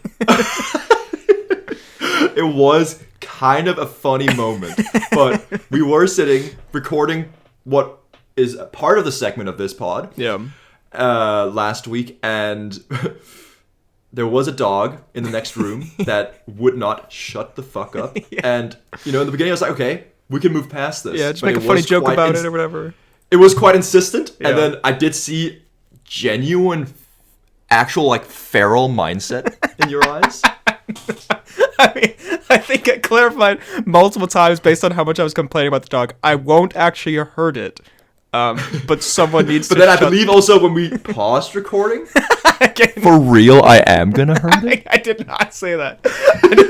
I did consistently say someone needs to shut that dog up by peaceful means, obviously. But yeah, that was tripping me out. And we also, not gonna lie, we were not cooking in that pod. We spent like 30 minutes trying to decipher the Hunger Games trailer, which was, a very basic concept to understand. Exactly, quite the basic concept. And I believe we did sit there like, wait, Ray Fiennes is in this?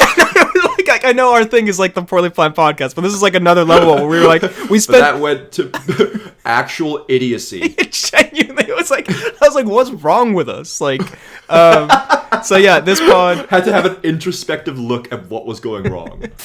Speaking of Powell's physique, though, or his exercise, because we talked about how he had referenced Tom Cruise told him how to run or whatever.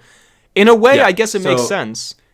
Because is this an equally horrendous run? It's a terrible run. I don't understand what's going on with Hollywood, where Cruise runs a lot, looks like a Muppet, but like, we love him for it.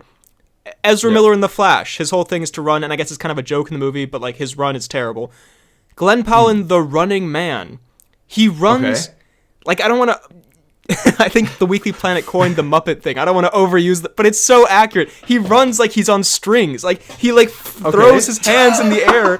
He's got the full Flash hand movement, and like his legs are kicking up in the background. Like it's like, considering. Does he have kind of like the Schmidt run from New Girl? No, the Schmidt run would go way harder. He has like a big floppy run. It's like, I'm sure it's in the trailer a little bit, but just the fact that he talked about how he's like, you know, you should film yourself running because you don't look as cool as you think you do. So you got to like adjust. You don't want to flex yourself saying or flex how you've gotten lessons in running and how now that you've perfected it, you feel like you can do the Running Man, and then lead to the Running Man being you looking like an absolute Muppet running. No, I mean it's just puzzling because I'm like, this is your finalized run? Like this is this is what you landed on?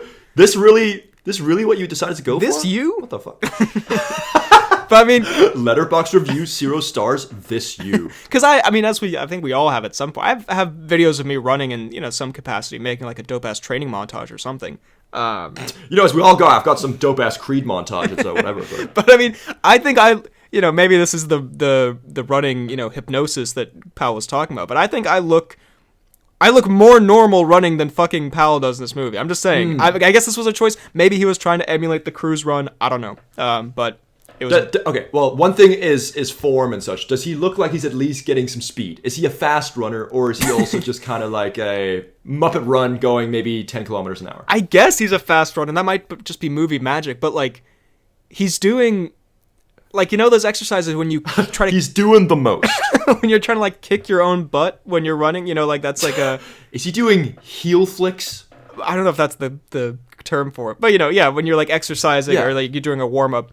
He's doing that, but like his legs are going outwards. So he's like, it's like they're high and wide. He's 6'7"ing, but with his legs. In a sense, yes, very topical. We move on to Wicked 2, Tooted for Good or whatever. Tooted for Wicked. Yeah. Wicked for Tood. Wicked for Tood. This was I have to say I'm a bit of a Wicked enjoyer. I hate to paint myself with that brush, but it's just a fact. Okay. I haven't seen either of the Wicked movies. Man. And it's something that this might be not a good take, but I don't think there's been a movie franchise that I've ever felt less of a need to watch than the Wicked franchise. That is, considering some of the movies you have watched, crazy take. Considering this week we're going to see FNAF 2. This is the one. Watch FNAF 2 100 times more than wanting to watch Wicked 2. You fuck with musicals and stuff. Like I'm kind of surprised by that because like some of my friends are like, I don't know, would not go see Wicked 2. Like I got some slightly hurtful messages from some of my friends when I logged Wicked 2. But did you get hazed for wanting to go watch Wicked 2? A little bit. Well, yeah, I won't go into detail, but there were some cruel messages sent my way. But I feel like you're a person. That actually sounds so ominous. I got cyberbullied for weeks because I wanted to go watch Tooted for Wicked. But I mean, yeah, I feel like you're open to musicals and you like I am Ariana open to Grande musicals, and but fantasy movies. You like a bunch of shit that's way lamer than Wicked. I'm gonna just put that out there. What? Like what? Like what? And don't you dare invoke anime. No, bro, come on. Yeah, I wasn't even thinking that, but you opened Pandora's box here. I didn't open it. Cooking with my girlfriend, actually whatever. Specifically said to keep it closed. Renting a cookbook with my girlfriend, the anime, or whatever the fuck you're watching. Well, now you're cooking up titles that sound really fucking dope, actually. But yeah, write that down. Yo, maybe we should go into the manga business. Wait a minute. Anyway, I was not trying to like start a beef here. I'm just surprised that you would call Wicked the least interesting franchise, the least watched. I don't know. It's just I just haven't because there's so many Wizard of Oz movies and stuff like that from the past. I've never really got on board with the Wizard of Oz lore. Like it's such a okay. Fine. No, I mean, I don't really give a fuck about the Wizard of Oz either, but I feel like this is a good accessible... Man, I mean, everyone who's going to see this is like a 10-year-old girl. Do you think they care about the fucking Wizard of Oz? Like, I guess, but at the same time... They're obviously fans of Oz you illustrate my point. Everyone who enjoys this is a 10-year-old girl. That's a good point. Yeah, no, I see. It's a bit of a... No, I fully get that it's probably fine, but I think that with a combination of... I don't know... Maybe I've put too much emphasis on this, but I think the press they've done for it, especially like the interviews, they've just pissed me off. The two of them, they pissed me off, and I'm boycotting the movie. There, I said it. In this one, they only really have one song like that, which is of course the Goldblum number. Which again, I don't want to. Goldblum number sounds. Low-key, I would fully watch Tooted for Wicked just to watch the Goldblum song, because that sounds like a very delightful thing. It's pretty great. The song is called Wonderful, and It's just about himself. Well, it is. I mean, because he's the wonderful Wizard of Oz, and he does a big song, and it's quite nutty. It's quite fun. And Goldblum, as we established in the Crash Out pod, got some pipes on him. He be singing that shit. Got some pipes on him. Also, in the Crash Out pod, I did tell you to watch this. I did watch it. This one Jimmy Fallon thing, Yes. where the whole cast comes together and they do a little song. Yeah, Have you watched this? I did watch it. It was quite enjoyable. Right? The Goldblum and Goldblum special. shows up. That's me. No, I love his. I mean, it's Goldblum. Of course, you love the Goldblum nuttiness. It's hard not to. Yeah. But yeah, he has the best song in the movie, in my opinion. Although also the For Good song, when they're singing at the end, it's a beautiful, kind of conclusion moment. Honestly, the emotional beats kind of hit for me. I'm normally a very cynical movie watcher, as you know. I call a lot of things mid, as we'll get to in the announcements and such. I'm being called out for being a Grinch of sorts, but I'm very excited for this. I was kind of, I wasn't tearing up, but I was just like, damn, that's a nice moment. That is a nice boulder. What do you think of Wicked 2? It was good enough to drop a donkey reference. Very true.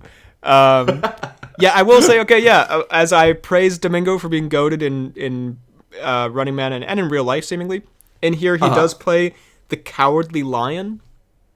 And again, in the Crash Out pod, you had beef with the Cowardly Lion. he's only on screen for like 2 seconds or something, but every time there was just something about him that just pissed me off. I was just so annoyed by him because he was just like, well, I feel like the Cowardly Lion is just at his molecular base fucking insufferable. no, because I'm glad he's only there for 2 seconds, but like, I guess he's a cowardly lion. He's supposed to be cowardly, but he was just like this whimpering, blubbering mess. He was like, and I'm like, shut the fuck up, bro. Domingo, get out hunt of here. him down. How do you go from the hunt him down Riz to the Cowardly Lion harassment, as it were?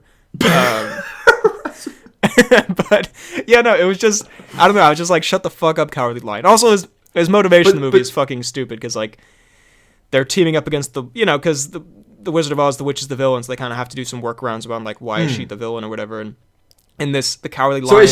Is she the actual villain, or is Goldblum kind of the villain? No, Goldblum's the villain because Goldblum is trying to kidnap animals or something, and that's not on. But then at some point in the movie, she's like, "But actually, I am a villain," or like, "I am wicked," and I don't know. But she traps Dorothy in a basement, but then like it's not like that mean. It's like kind of not that deep in the movie. I don't fucking know. Okay. But basically, like the Tin Man is Bach, aka I don't know if you've seen the SpongeBob musical guy, the fucking. You haven't seen this? It's a the popular SpongeBob musical guy? It's a popular meme. It's this guy Ethan Slater who plays a Munchkin in the movie.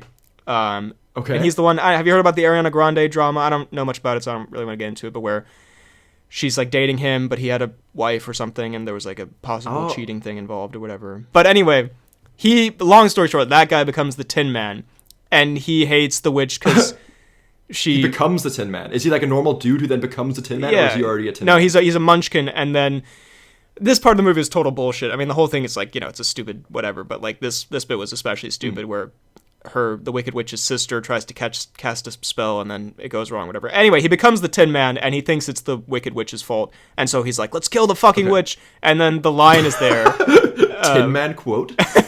And then he's like, and she was also shitty to the lion because she freed the lion from captivity, and so he never got the chance to like become tough in his own way, so now he's like cowardly, so like fuck the witch. That's so bad. And it's like, what the hell? That seems like a bit of a stretch. That seems like a huge stretch. And she freed him from slavery, and then and now he's cowardly and he doesn't want to hunt them down.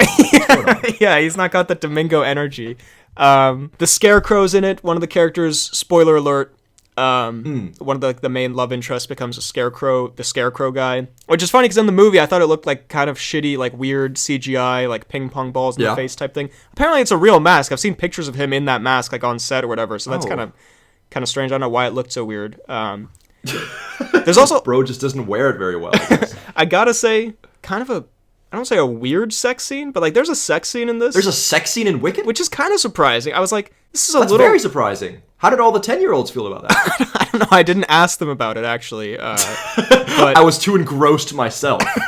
But I mean, I was because I was in a cinema with like it was mostly children. And I was like, this is a little bit like out there for a kids movie. I don't know.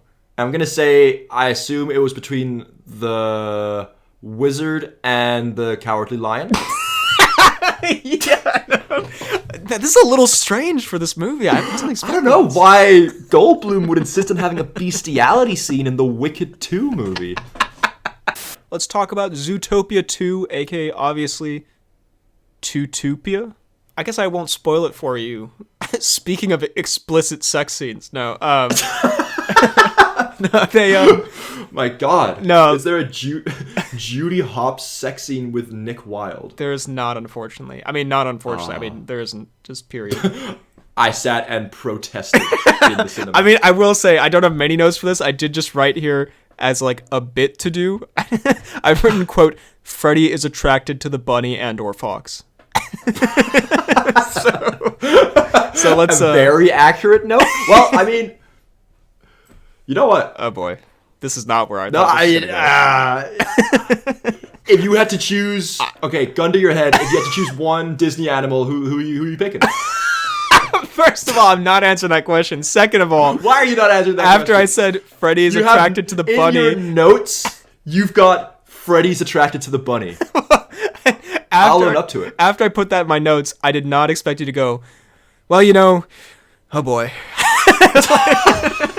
Not what I was hoping for there. And Ferris, I did kind of just lay down and take that shit. Oh. Much like the Cowardly Lion. Okay, all right. No, I do believe we had a little board game night the other night, and I think this Yeah. did come up, and I think you said I think the fox is really sexy. I think that was a direct quote from you. I mean, the fox is, you know, These As are far not as things dis- you actually said. You don't have to back this up. I'm making things up about you. I'm expecting you to be like, as no, far I as the didn't say fox that, goes, you rascal. I don't think how much you. I don't think you realize just how much you're truly spitting here. It's Okay, all right. No. Okay, Nick Wilde, is that your fursona? I think fursona. Why do you know what a fursona is? Why do you know what a fursona is? I don't know. I don't know either. Let's move on. Just kiss me. Let's move on. Look, I have no problem with the furry community. Insane transition. Not for me personally. Zootopia 2, it's everything you want from a sequel. And then you see those memes where it's like, what happened? I only skipped 10 seconds.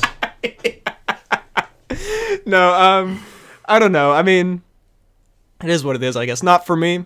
Not for you? Okay. No. Makes one of us. Yeah. You put away your Judy Hopps fursuit? Have you seen that video of there's this one guy reviewing different trailers and such, and then he watches the Zootopia 2 trailer, like, man, I don't want to watch this, and then every single time there's a Judy Hopps scene, he pauses it and takes a screenshot. Yeah, I think I have seen that, yeah. Yeah. Yeah, very you. Let's move But on. anyways, Zootopia. So, Anyway, yeah, the plot wasn't great. But the whole... Well, shall we get down to business? Should we have a moment of silence? for the day cinema died. I did love, by the way, this Netflix Warner Brothers thing that happened. And you know, a lot of people are saying like this is the end of movies and movie theaters and cinema, and whatever. And I was like, man, the day movies died, I went and saw the FNAF movie. What a eulogy!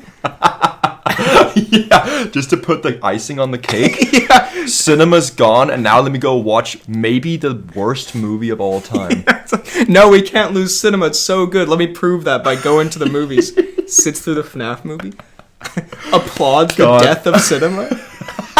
You're like, thank God this shit's over. It had it coming.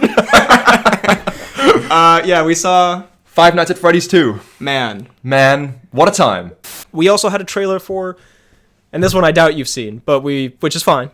Which is okay. I know you're That's student. you can't do all your work. Well, let me hear it. I've seen a few trailers. Okay. We can't all complete all the simple tasks we're given. There was a trailer for Street Fighter, the new Street Fighter movie. Did you see this? I did actually see this. Let's go. Okay. I didn't see it. I'm a level. Yeah. I saw the posters and who's playing people. You in it, have though. done this bit a couple of times before. It is never not funny. It's your best bit, really. Rage baiting me. Rage baiting you into thinking I'm pulling my weight. But yeah, I mean, you got the posters. It gives you a general. I mean, that was mostly what I wanted to talk about was the cast. Yeah. Because the trailer, it looks pretty fun. Like I'm weirdly sort of excited for this. It seems like it could be good, dumb fun. I would say. But yeah, in terms of the cast here, let me pull this up. We have Noah Centineo as Ken Masters. He's from all those like Netflix That sounds movies. like an AI generated sentence. Isn't he in all those like Netflix like I Kissed So Many Boys or whatever? Isn't that a movie he's in? I mean, What? He's in like a what are they called? To All the Boys or whatever. You know what I mean? I kissed so many little boys. You added little to that sentence, bro. I know that was implied. That was a total FDK edition. I want that on the record. And also, Total FDK edition. also, I hope someone clips that out of context. Frederick Dahlgard quote right there. Pretty sure 50 Cent is in this as well. Yeah. 50 Cent is in this. He's got like the most insane, like weird hairline I've ever seen. He's got like Yeah, I have star seen. I hairline. saw some fucking I don't know some post that was like 50 Cent been talking all this shit in recent weeks, knowing this poster was going to come out. That's brave. Have you seen all the like rage baiting and like the King of Pettiness stuff with 50 Cent? I've seen a little. I've seen him and Diddy doing that, whatever that is. I have not watched. Have you watched the Him and Diddy doing a madness. Have you watched the Diddy doc? Sorry. I've not watched Horrible the sentence. Diddy doc. I don't like how you say that so casually, like it's slang. The Diddy doc. Yo, you up to date on the Diddy doc? Sorry, have you seen Searching for Sean Combs or whatever the fuck it's called? Is that better? Never mind. I see why you called it the Diddy doc. My apologies. But yeah, Street Fighter, honestly, it looks pretty Searching fun. for Sean Combs. I don't know if that's what it's called. Do you think they might take this in the direction of like a Black Mirror episode with Anthony Mackie, where we end up just having a Cody Rhodes and Roman Reigns sex scene when they're supposed to be fighting? Yeah. Good. Anyways, Diddy doc. Looks pretty. Anyways, you see the Diddy doc though? No, I think that's in the script. I think you've just leaked it probably. Sorry, my bad. Should we transition into talking about that film? There's been a murder. A murder. I don't know. Yeah, I was trying to think of a quote. I saw the cogs actually turning.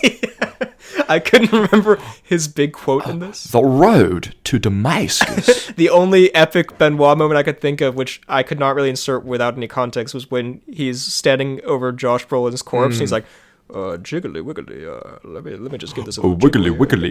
God. That genuinely made me burst out laughing. That was Dude, I watched this in prep for the pod. I watched it on the plane home, and you told me before, you need to watch this movie and just be warned, there's a few incredibly nutty Benoit moments. I was like, okay, I'm sitting here, I'm waiting. Nothing could have prepared me for the wiggly on the Brolin corpse. a little bit wobbly there. Ooh, I like that. Ooh, let me see, he's dead. He's got that jiggly wiggly. I also did very much enjoy the Benoit organ playing moment. That went Yeah, also very much. And also, I mean, the elephant in the room. I think Benoit rocks this new look. I think he looks... Bro, I was going to say, when he puts on that fucking, like, fedora...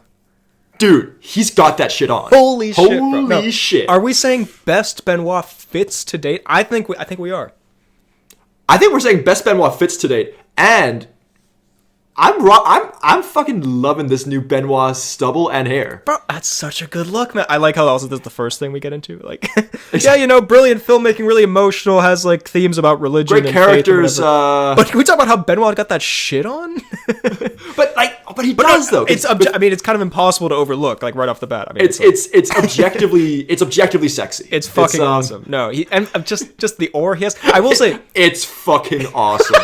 yeah, movie's alright, I guess. Those 4.5 stars come from the Benoit hat wear. But I think when he first entered, there was a moment where I was like, okay, the accent seems a little more muted this time. Like it doesn't seem like he's going as hard in the accent. But then I mean, also the movie was really good, which helped get me more into it. But then also he does still hit the wiggly jiggly, you know, that's kind of Wiggly jiggly. Now it is time for The Tom News. I have terrible news here. And that is a lack of news because Oh, okay.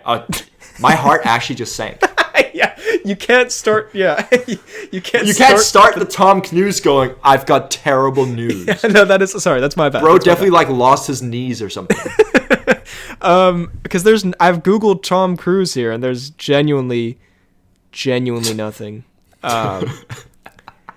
Is the news that Cruise is actually taking some time off? Maybe, yeah. It's the news that Cruise is finally taking a breather. In lieu of Tom Cruise this week, we might just do a cheat here. Ooh. Because I do just have just a completely, literally no relation to Tom Cruise, but just a completely random anecdote. Okay. To replace the Tom Cruise. I met Tom Cruise. Because I mean, yeah, I'm sorry. There is nothing here that I care to talk about. But just because we had a conversation on the pod, I don't know if it's last episode, but some episodes ago, where I was compared to Jesse Eisenberg from Now You See Me, in my mannerisms in some way. Yeah. And a new BHL celebrity lookalike has been named, and I just want to throw out because I think it's a good thing, but I'm also like a little skeptical. It also contributes to a running theory I have that my celebrity lookalikes are just white men with big foreheads. But I wanted to see what you think. Okay, I'm sitting here looking at a list of a cast list, and I'm just gonna take a guess before you tell me who it is, because I can kind of see the resemblance here. Is it Jeffrey Wright? You got me. It's actually Kerry Washington. No. It is specifically from the movie Love Actually, Andrew Scott. I'm going to send you the photo specifically that was used to let me see compare this. me here. Oh my god. Which I kind of see. But that's not Andrew Scott. That's Andrew Lincoln. Oh, Andrew Lincoln. What did I say? Andrew Scott? Yeah. Oh, my bad. Andrew Lincoln. Oh my god. Is it? It's kind of... That is... You've done a lot of genuinely horrific comparisons to yourself and other celebrities. Hey, I did not make this comparison. Literally the Black Panther. And I did not make that comparison either. That was someone else. And you were proud of it and you shouted it from the rooftops. But this right here, dude, this is kind of bang on. This is kind of very accurate. I mean, because he's got blue eyes. He's got that shit on. He's got that shit. This kind of looks like something I might wear. He's got sort of the same face shapes, kind of the same forehead. I mean, I'll take it. He's a handsome guy. He's a very handsome man. But man, this is accurate. I just hit the same pose as the photo for everyone listening. But. I'm sure they could sense that. Yeah, they could feel the Andrew Lincoln aura coming through. But yeah, the picture we're talking about in question is Andrew Lincoln full spread. He just showing the starfish, by the way. Yeah. And he did just do that. It's the first thing that comes up when you Google Andrew Lincoln. And the likeness is uncanny. But yeah, no, because and for those who don't know, it's the guy who holds up the signs in Love Actually. Which, by the way, is funny because in a pre-recorded pod we've done, which will come out at some point, I went on a long-winded rant about how much I fucking hate the movie Love Actually. Yeah. But now you are the movie Love Actually. I'm the main iconic part of Love Actually, so that is, I guess, a curse I'll live with. God.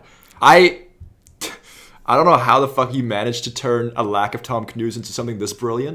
But this is something this fucking is very good. I'm saying if you Google this, by the way, it's the photo. It's not him with the signs. It's this photo of him like he's looking kind of quarter to the left or something. He's got this like little sweater jacket with a little bit of a zipper on it. Like you know what I mean? He's got his dick in his left hand, I think. Yeah. And he's got his right hand straight up the gooch. Yeah. No, yeah, it's the old Andrew Lincoln finger blaster. Yeah, aka the opening scene from Love Actually, obviously. AKA the sign scene in Love Actually. Yeah, the sign scene. You open the door. God, imagine that. You're going his own butt. God, you're like trying to win a girl back. What will I do? I know. finger blast your own anus. A foolproof plan? I might have to try that one. If I'm incarcerated, you know why. I don't know, man. I think only Lincoln could pull that one off. But yeah. Also, But you look exactly like Lincoln. hey, yo, that's a very good point. Also, does this mean that if I were to like get older and grow a beard, will I look like Walking Dead Andrew Lincoln? Ooh, I don't know. Walking Dead Andrew Lincoln, not as handsome as this, so I don't know if you want that. No. Well, I don't know. He's kind of handsome, but he also, I don't know. He looks a bit more. He looks kind of Aaron Taylor Johnson. Bro, in this picture, this is literally Aaron Taylor Johnson. I don't care what you say. This is not Andrew Lincoln, bro. This is straight up Aaron Taylor Johnson.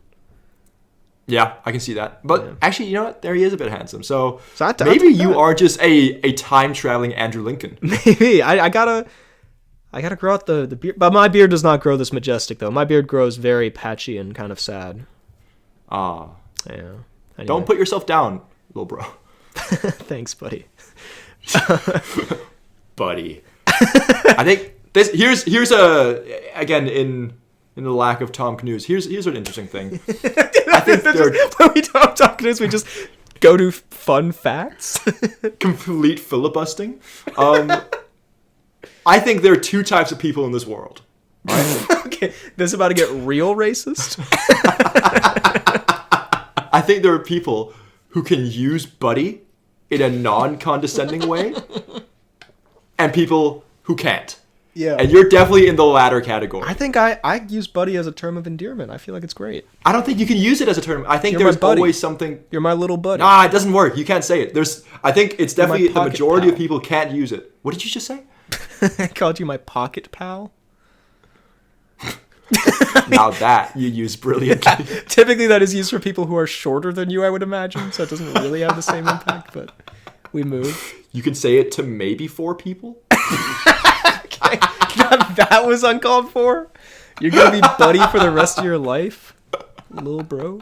I don't know. It's just don't you agree though? I totally agree, bro. Yassine fucking calls me buddy all the time to mess with me because he did it once and I was like, don't call me buddy, and now he does it literally every chance he gets. Yeah, So, exactly. no. Like there's this you see, and I can't see as a guy. Like I can see you calling someone like if you're talking about someone like oh it's my buddy this that I Yeah. can see, but I'm I like can do that. you saying something directly to another person, calling them buddy. I can't see you doing it non-condescendingly. I'm sorry. Can I say I don't usually use buddy? I like personally my go-to. I like to hit a boss. I like to go like, "What's up, boss?"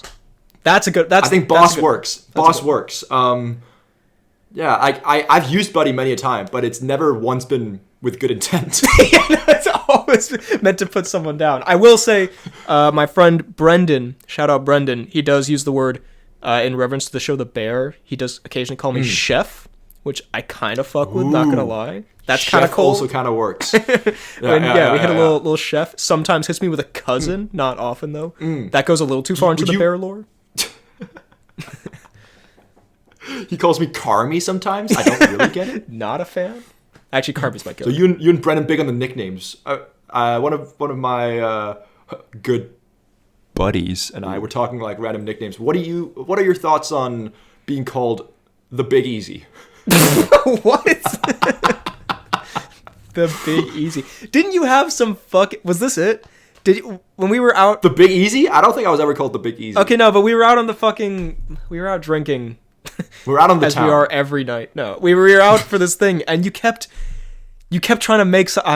This shows that we were probably drinking a little too much, but you kept trying to make something happen that I can't remember what it was. Like, and everyone was telling you to shut the fuck up. You were doing like a catchphrase. You were testing out a catchphrase, and we were all like, "That's genuinely terrible."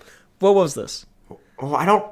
Was this on the recent night out? Yeah. We were walking to the metro stop, or whatever, and you were like, and you were saying you and I don't know, one of your friends. Anyway. If we can't remember. Was it trying to make Justin Trudeau happen? And saying every single time you want to say that's so true, you say that's so Justin? Never mind. Because again, that kind of goes so hard. This is a good like sweep to get all of your genuinely terrible ideas out there. Just this is all a trap just to get you to admit all the dumb shit you talk Yeah, about. there is definitely hella Tom Cruise. Yeah, bro. No, what are we doing here? What is this the most relevant Tom Cruise that's ever been done? I'm sorry, there's no fucking news. And by the way, we're doing this on Monday, so if something genuinely insane happens in the next 5 days, I'm sorry.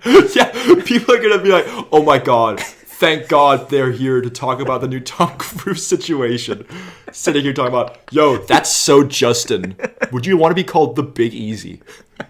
Yeah, going over. Yo, I don't call people buddy. I like to hit a boss every now and then. Though. Yo, my friend, he's been hitting me with a chef sometimes. Actual filibuster. Anyway, a classic award. One of our most iconic. It's the most uncomfortable sex scene award. Yes. Do you have nominations? I do, although this one was a little bit tricky this year, as we've established sex is dying in Hollywood. Extremely comfortable watching all of these. As we know, I was loving all these movies, but I have some nominations here, some of which are objectively not sex scenes, because my first nominee here just says Zootopia 2, so I guess, and that's not at all uncomfortable. I guess that was just the pure sexual tension that existed between Nick and Judy.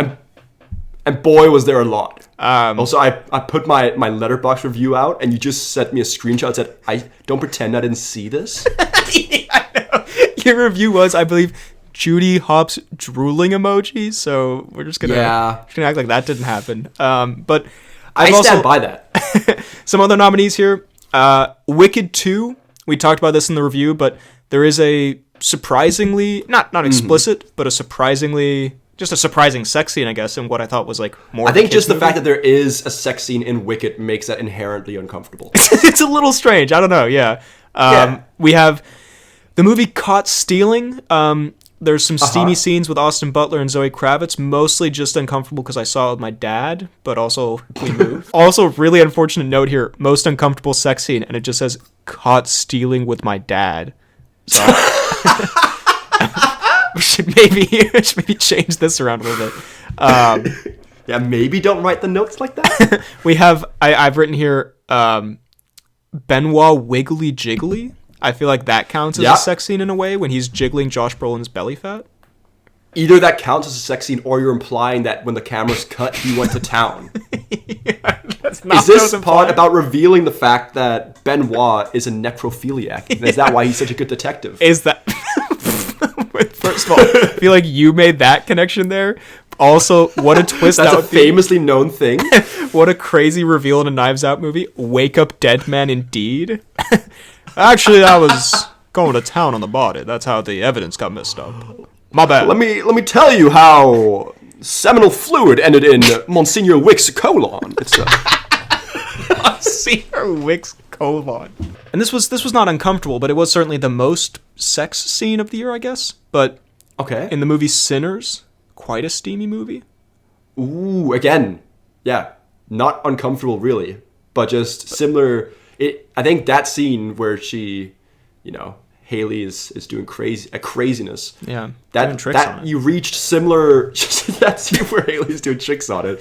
It reached similar levels of horniness as Zootopia 2. Yeah, it's almost on that level. Really, really close. Like when she spits in his mouth, I'm like, this is almost as horny as Nick Wilde being on screen. There is also, I do believe, in response to my letterbox, you did write to me, "She Judy on my hops till Itopia."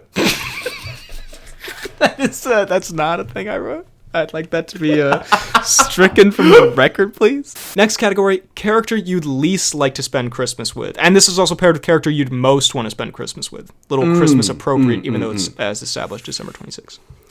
God. Again, so sorry for the Christmas hats on the thumbnail. In the least, here are my nominations. I've got the FNAF animatronics and also humans. That sounds like the most washed Christmas party of all time. Good shout. In a similar vein, Jared Leto in Tron Ares and also in real life. I don't like. Well, Jared Leto in real life for faux shizzle. In Tron Ares, I agree he was kind of bad, but I'd rather spend Christmas with him than anyone from the FNAF movie, apart from maybe Wayne Knight. I have Sean Penn in One Battle After Another. I feel like that's self-explanatory. Yeah. One that's definitely not self-explanatory. I have to explain a lot. I have Hermann Goering from the movie Nuremberg. Wouldn't love spending Christmas with him. Brolin and the gang, I've written here. That would be a terrible Christmas. Brolin. gang would be kind of awful. Victor Frankenstein, just a bad dude. Everyone doesn't sound great. from the movie After the Hunt, they were just not a fun God, group of After the people. Hunt, holy shit. And also The Weeknd from the movie Hurry Up Tomorrow. And it just kind of made Your me most realize- listened to artist. Yeah, no, I love The Weeknd's music, but as a guy, seems kind of washed. Can I also... First of all, I agree. Can I also add Cynthia Erivo and Ariana Grande in real life based on all the interviews? Yeah. Dude, I think I might pop a blood vessel if I were to spend Christmas with the two of them. That's very fair. They do seem eccentrically annoying. God, that's a very nice diplomatic way of putting it. I could not be so kind. Who you choosing for this? Who is the worst? I mean, I guess objectively, Haman Göring would be the worst to spend Christmas with. I don't know about objectively. I'm gonna go FNAF 2. I don't know. Spend it with One Josh is literally Hutcherson. a like historically and life ruining fucking character, and the other one is Hermann Göring. We have the I'm him / big dick swinger moment of the year. Previous winner Michael Douglas in Ant-Man 3, where he walks in with those ants. Big dick swinger moment. Such a big dick swinger moment. I have well, there is a certain zombie who would probably be on here. this is for literal big dick swinging. I have put the 28 years later big dick zombie. Feels like he was made Yep. for this category. In terms of more metaphorical dick swinging, Yeah. I put here. I was thinking Benoit usually has that kind of aura, and I do feel like his road to Damascus moment is kind of like. I mean, it's a little bit too sort of like beautiful to be a big dick swinger moment. It's kind of like he has like a revelation about faith it's still and a life big and dick. stuff. It's not like a big dick swinger. It's more like there's less swing and more girth to it. Okay, If you get what I mean. not really, but I I see that you're picking up what I'm putting down. I feel like in how people describe big dick energy, like you're like a good man. I don't know if that's what that really implies. I don't know. It was like an I'm him type of moment. The that I nice respected. guy finish last sentence. You got big dick energy. You're like a genuinely nice, wholesome person. I guess it's You're like a big pookie, Sorry. a big pookie. And finally, I've put I can't remember his name, but the friend from the long walk. I feel like he just kind of considering Dude, he's got he such like big mogged dick everyone. energy. He was like the best person and also the best walker. I feel like that was the best dude, best bro, kind of handsome too. Yeah. Everything worked. he was swinging it. He was swinging it. Did you watch the F1 movie? I did, yes. Does Bradley give big dick swinger in that or He no? does a bit. Now that I can see that for sure. Okay. Does okay. Bradley give big dick swinger in that? Sometimes you just like fall out of the pod for a second. You're like, wait a minute, why do we talk like this? What's happening? I also, dare I say, I think The Thing from Fantastic Four, low-key swanging that shit around. I would say the exact opposite. Bro literally has no schmeat. You literally picked the one character who has no penis. And again, not that it's literally about penis. Talking metaphorically. But I feel like even though it's metaphorical, that's still disqualifying. Michael Douglas won this. What's the criteria? But like, bro has a rock nubbin where his penis used to be. Like, also, what? Just even metaphorically, what the fuck are you talking about? How the hell did he have big dicks? The horrendous image I've ever. Bro has a rock nubbin. But like, what even metaphorically big dick swinging did he do? Bro was like barely in the fucking movie. I don't know.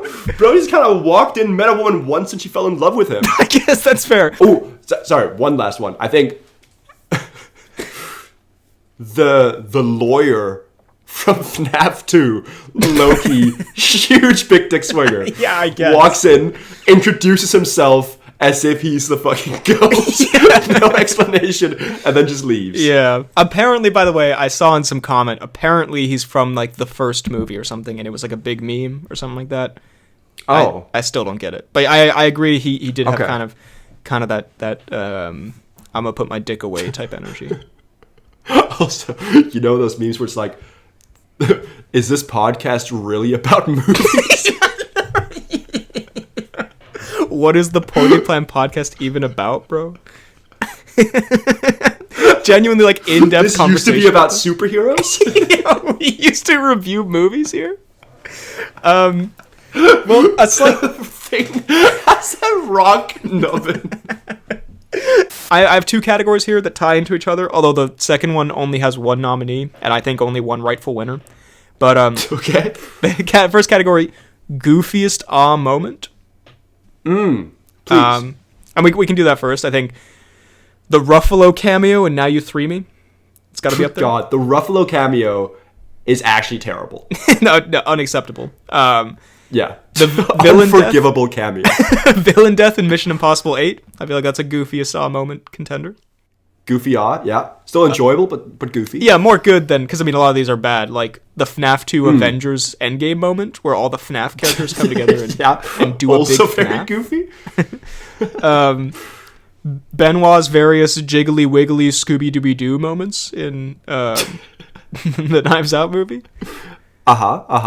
And for me, this is the winner. And going back to Nuremberg starring Russell Crowe, and not to like, not to go too in depth, whatever. But the thing that I didn't like about that movie, the main problem with it, was that it was a historical movie about an obviously super intense, terrible thing. And it had like these goofy movie moments. And the worst one is basically in real life, Hermann Goering, he was sentenced at Nuremberg to be hung, and he managed to get some kind of cyanide or something and kill himself beforehand. And I didn't do too much research, but I believe it's still a mystery as to how he got the cyanide. And the movie pretends that, because him and Rami Malek, his psychiatrist, get like kind of close, and Rami Malek in the movie teaches him close-up magic, which I don't know if he did that in real life. I kind of doubt it. It seemed like a movie thing. Okay. And so the movie makes it seem like Hermann Goering was taught close-up magic by Rami Malek, and he used that to get a cyanide pill, because in the movie you see him sitting in his cell, he produces the cyanide pill, and he looks at it and he goes, in a callback to earlier in the film, abracadabra. Genuine moment in the movie Nuremberg. Fuck out of here. So that was a deeply, I think that definitely that's a terrible... So what you're telling me is that Nuremberg with Hermann Goering had more and better magic than Now You Three Me. Genuinely, what Goering pulled off in the movie Nuremberg was better than... And I will say, if we can tie this together, my God, is Hermann Goering the fifth horseman? the other category I had here, are you familiar with the image or GIF or whatever that's in Instagram comment sections of the guy going like this and saying like, this might be the worst video of all time. And I hear this might be the worst scene of all time with that image in mind, and it is the Now You Three Me card scene where they do various tricks. That is... Yeah, if there was a category for both the worst and also least aura scene, holy shit. No aura sequence when they're all doing tricks on it. Literally, God. Literally though, they were trying to do tricks on it. Yeah. I remember us both sitting there looking at each other as the scene was happening, like, what the fuck are they doing? If you have not seen Now You See Me 3, there's a scene where basically all of the new magicians and the old magicians get in a room and they do what they think clearly is very cool, where they all do like various tricks where it's like they produce a card. Do what they think is the Michael Douglas ant walk. Big dick swinger. Yeah. And they're like, oh, you think card trick is impressive? Well, how about this trick? And then they, pull a fucking dildo out of a painting or something, and it's like... dildo out of Eisenberg. You thought that was impressive? The wump? Oh, you think that's impressive when he starts fingering his prostate? It's like a whole scene of all magic tricks, and Woody's like, wait, I got this one. Literally blows himself. Guinness World Record longest squirter. Alright. And then the whole thing ends with Morgan being like, oh yeah? Fucking dies. No. Actually, yeah, Morgan Freeman's death has got to be goofiest moment from fucking Now You See Me. Yeah. Bro disappeared and still got shot. Genuinely, how do you fuck that up?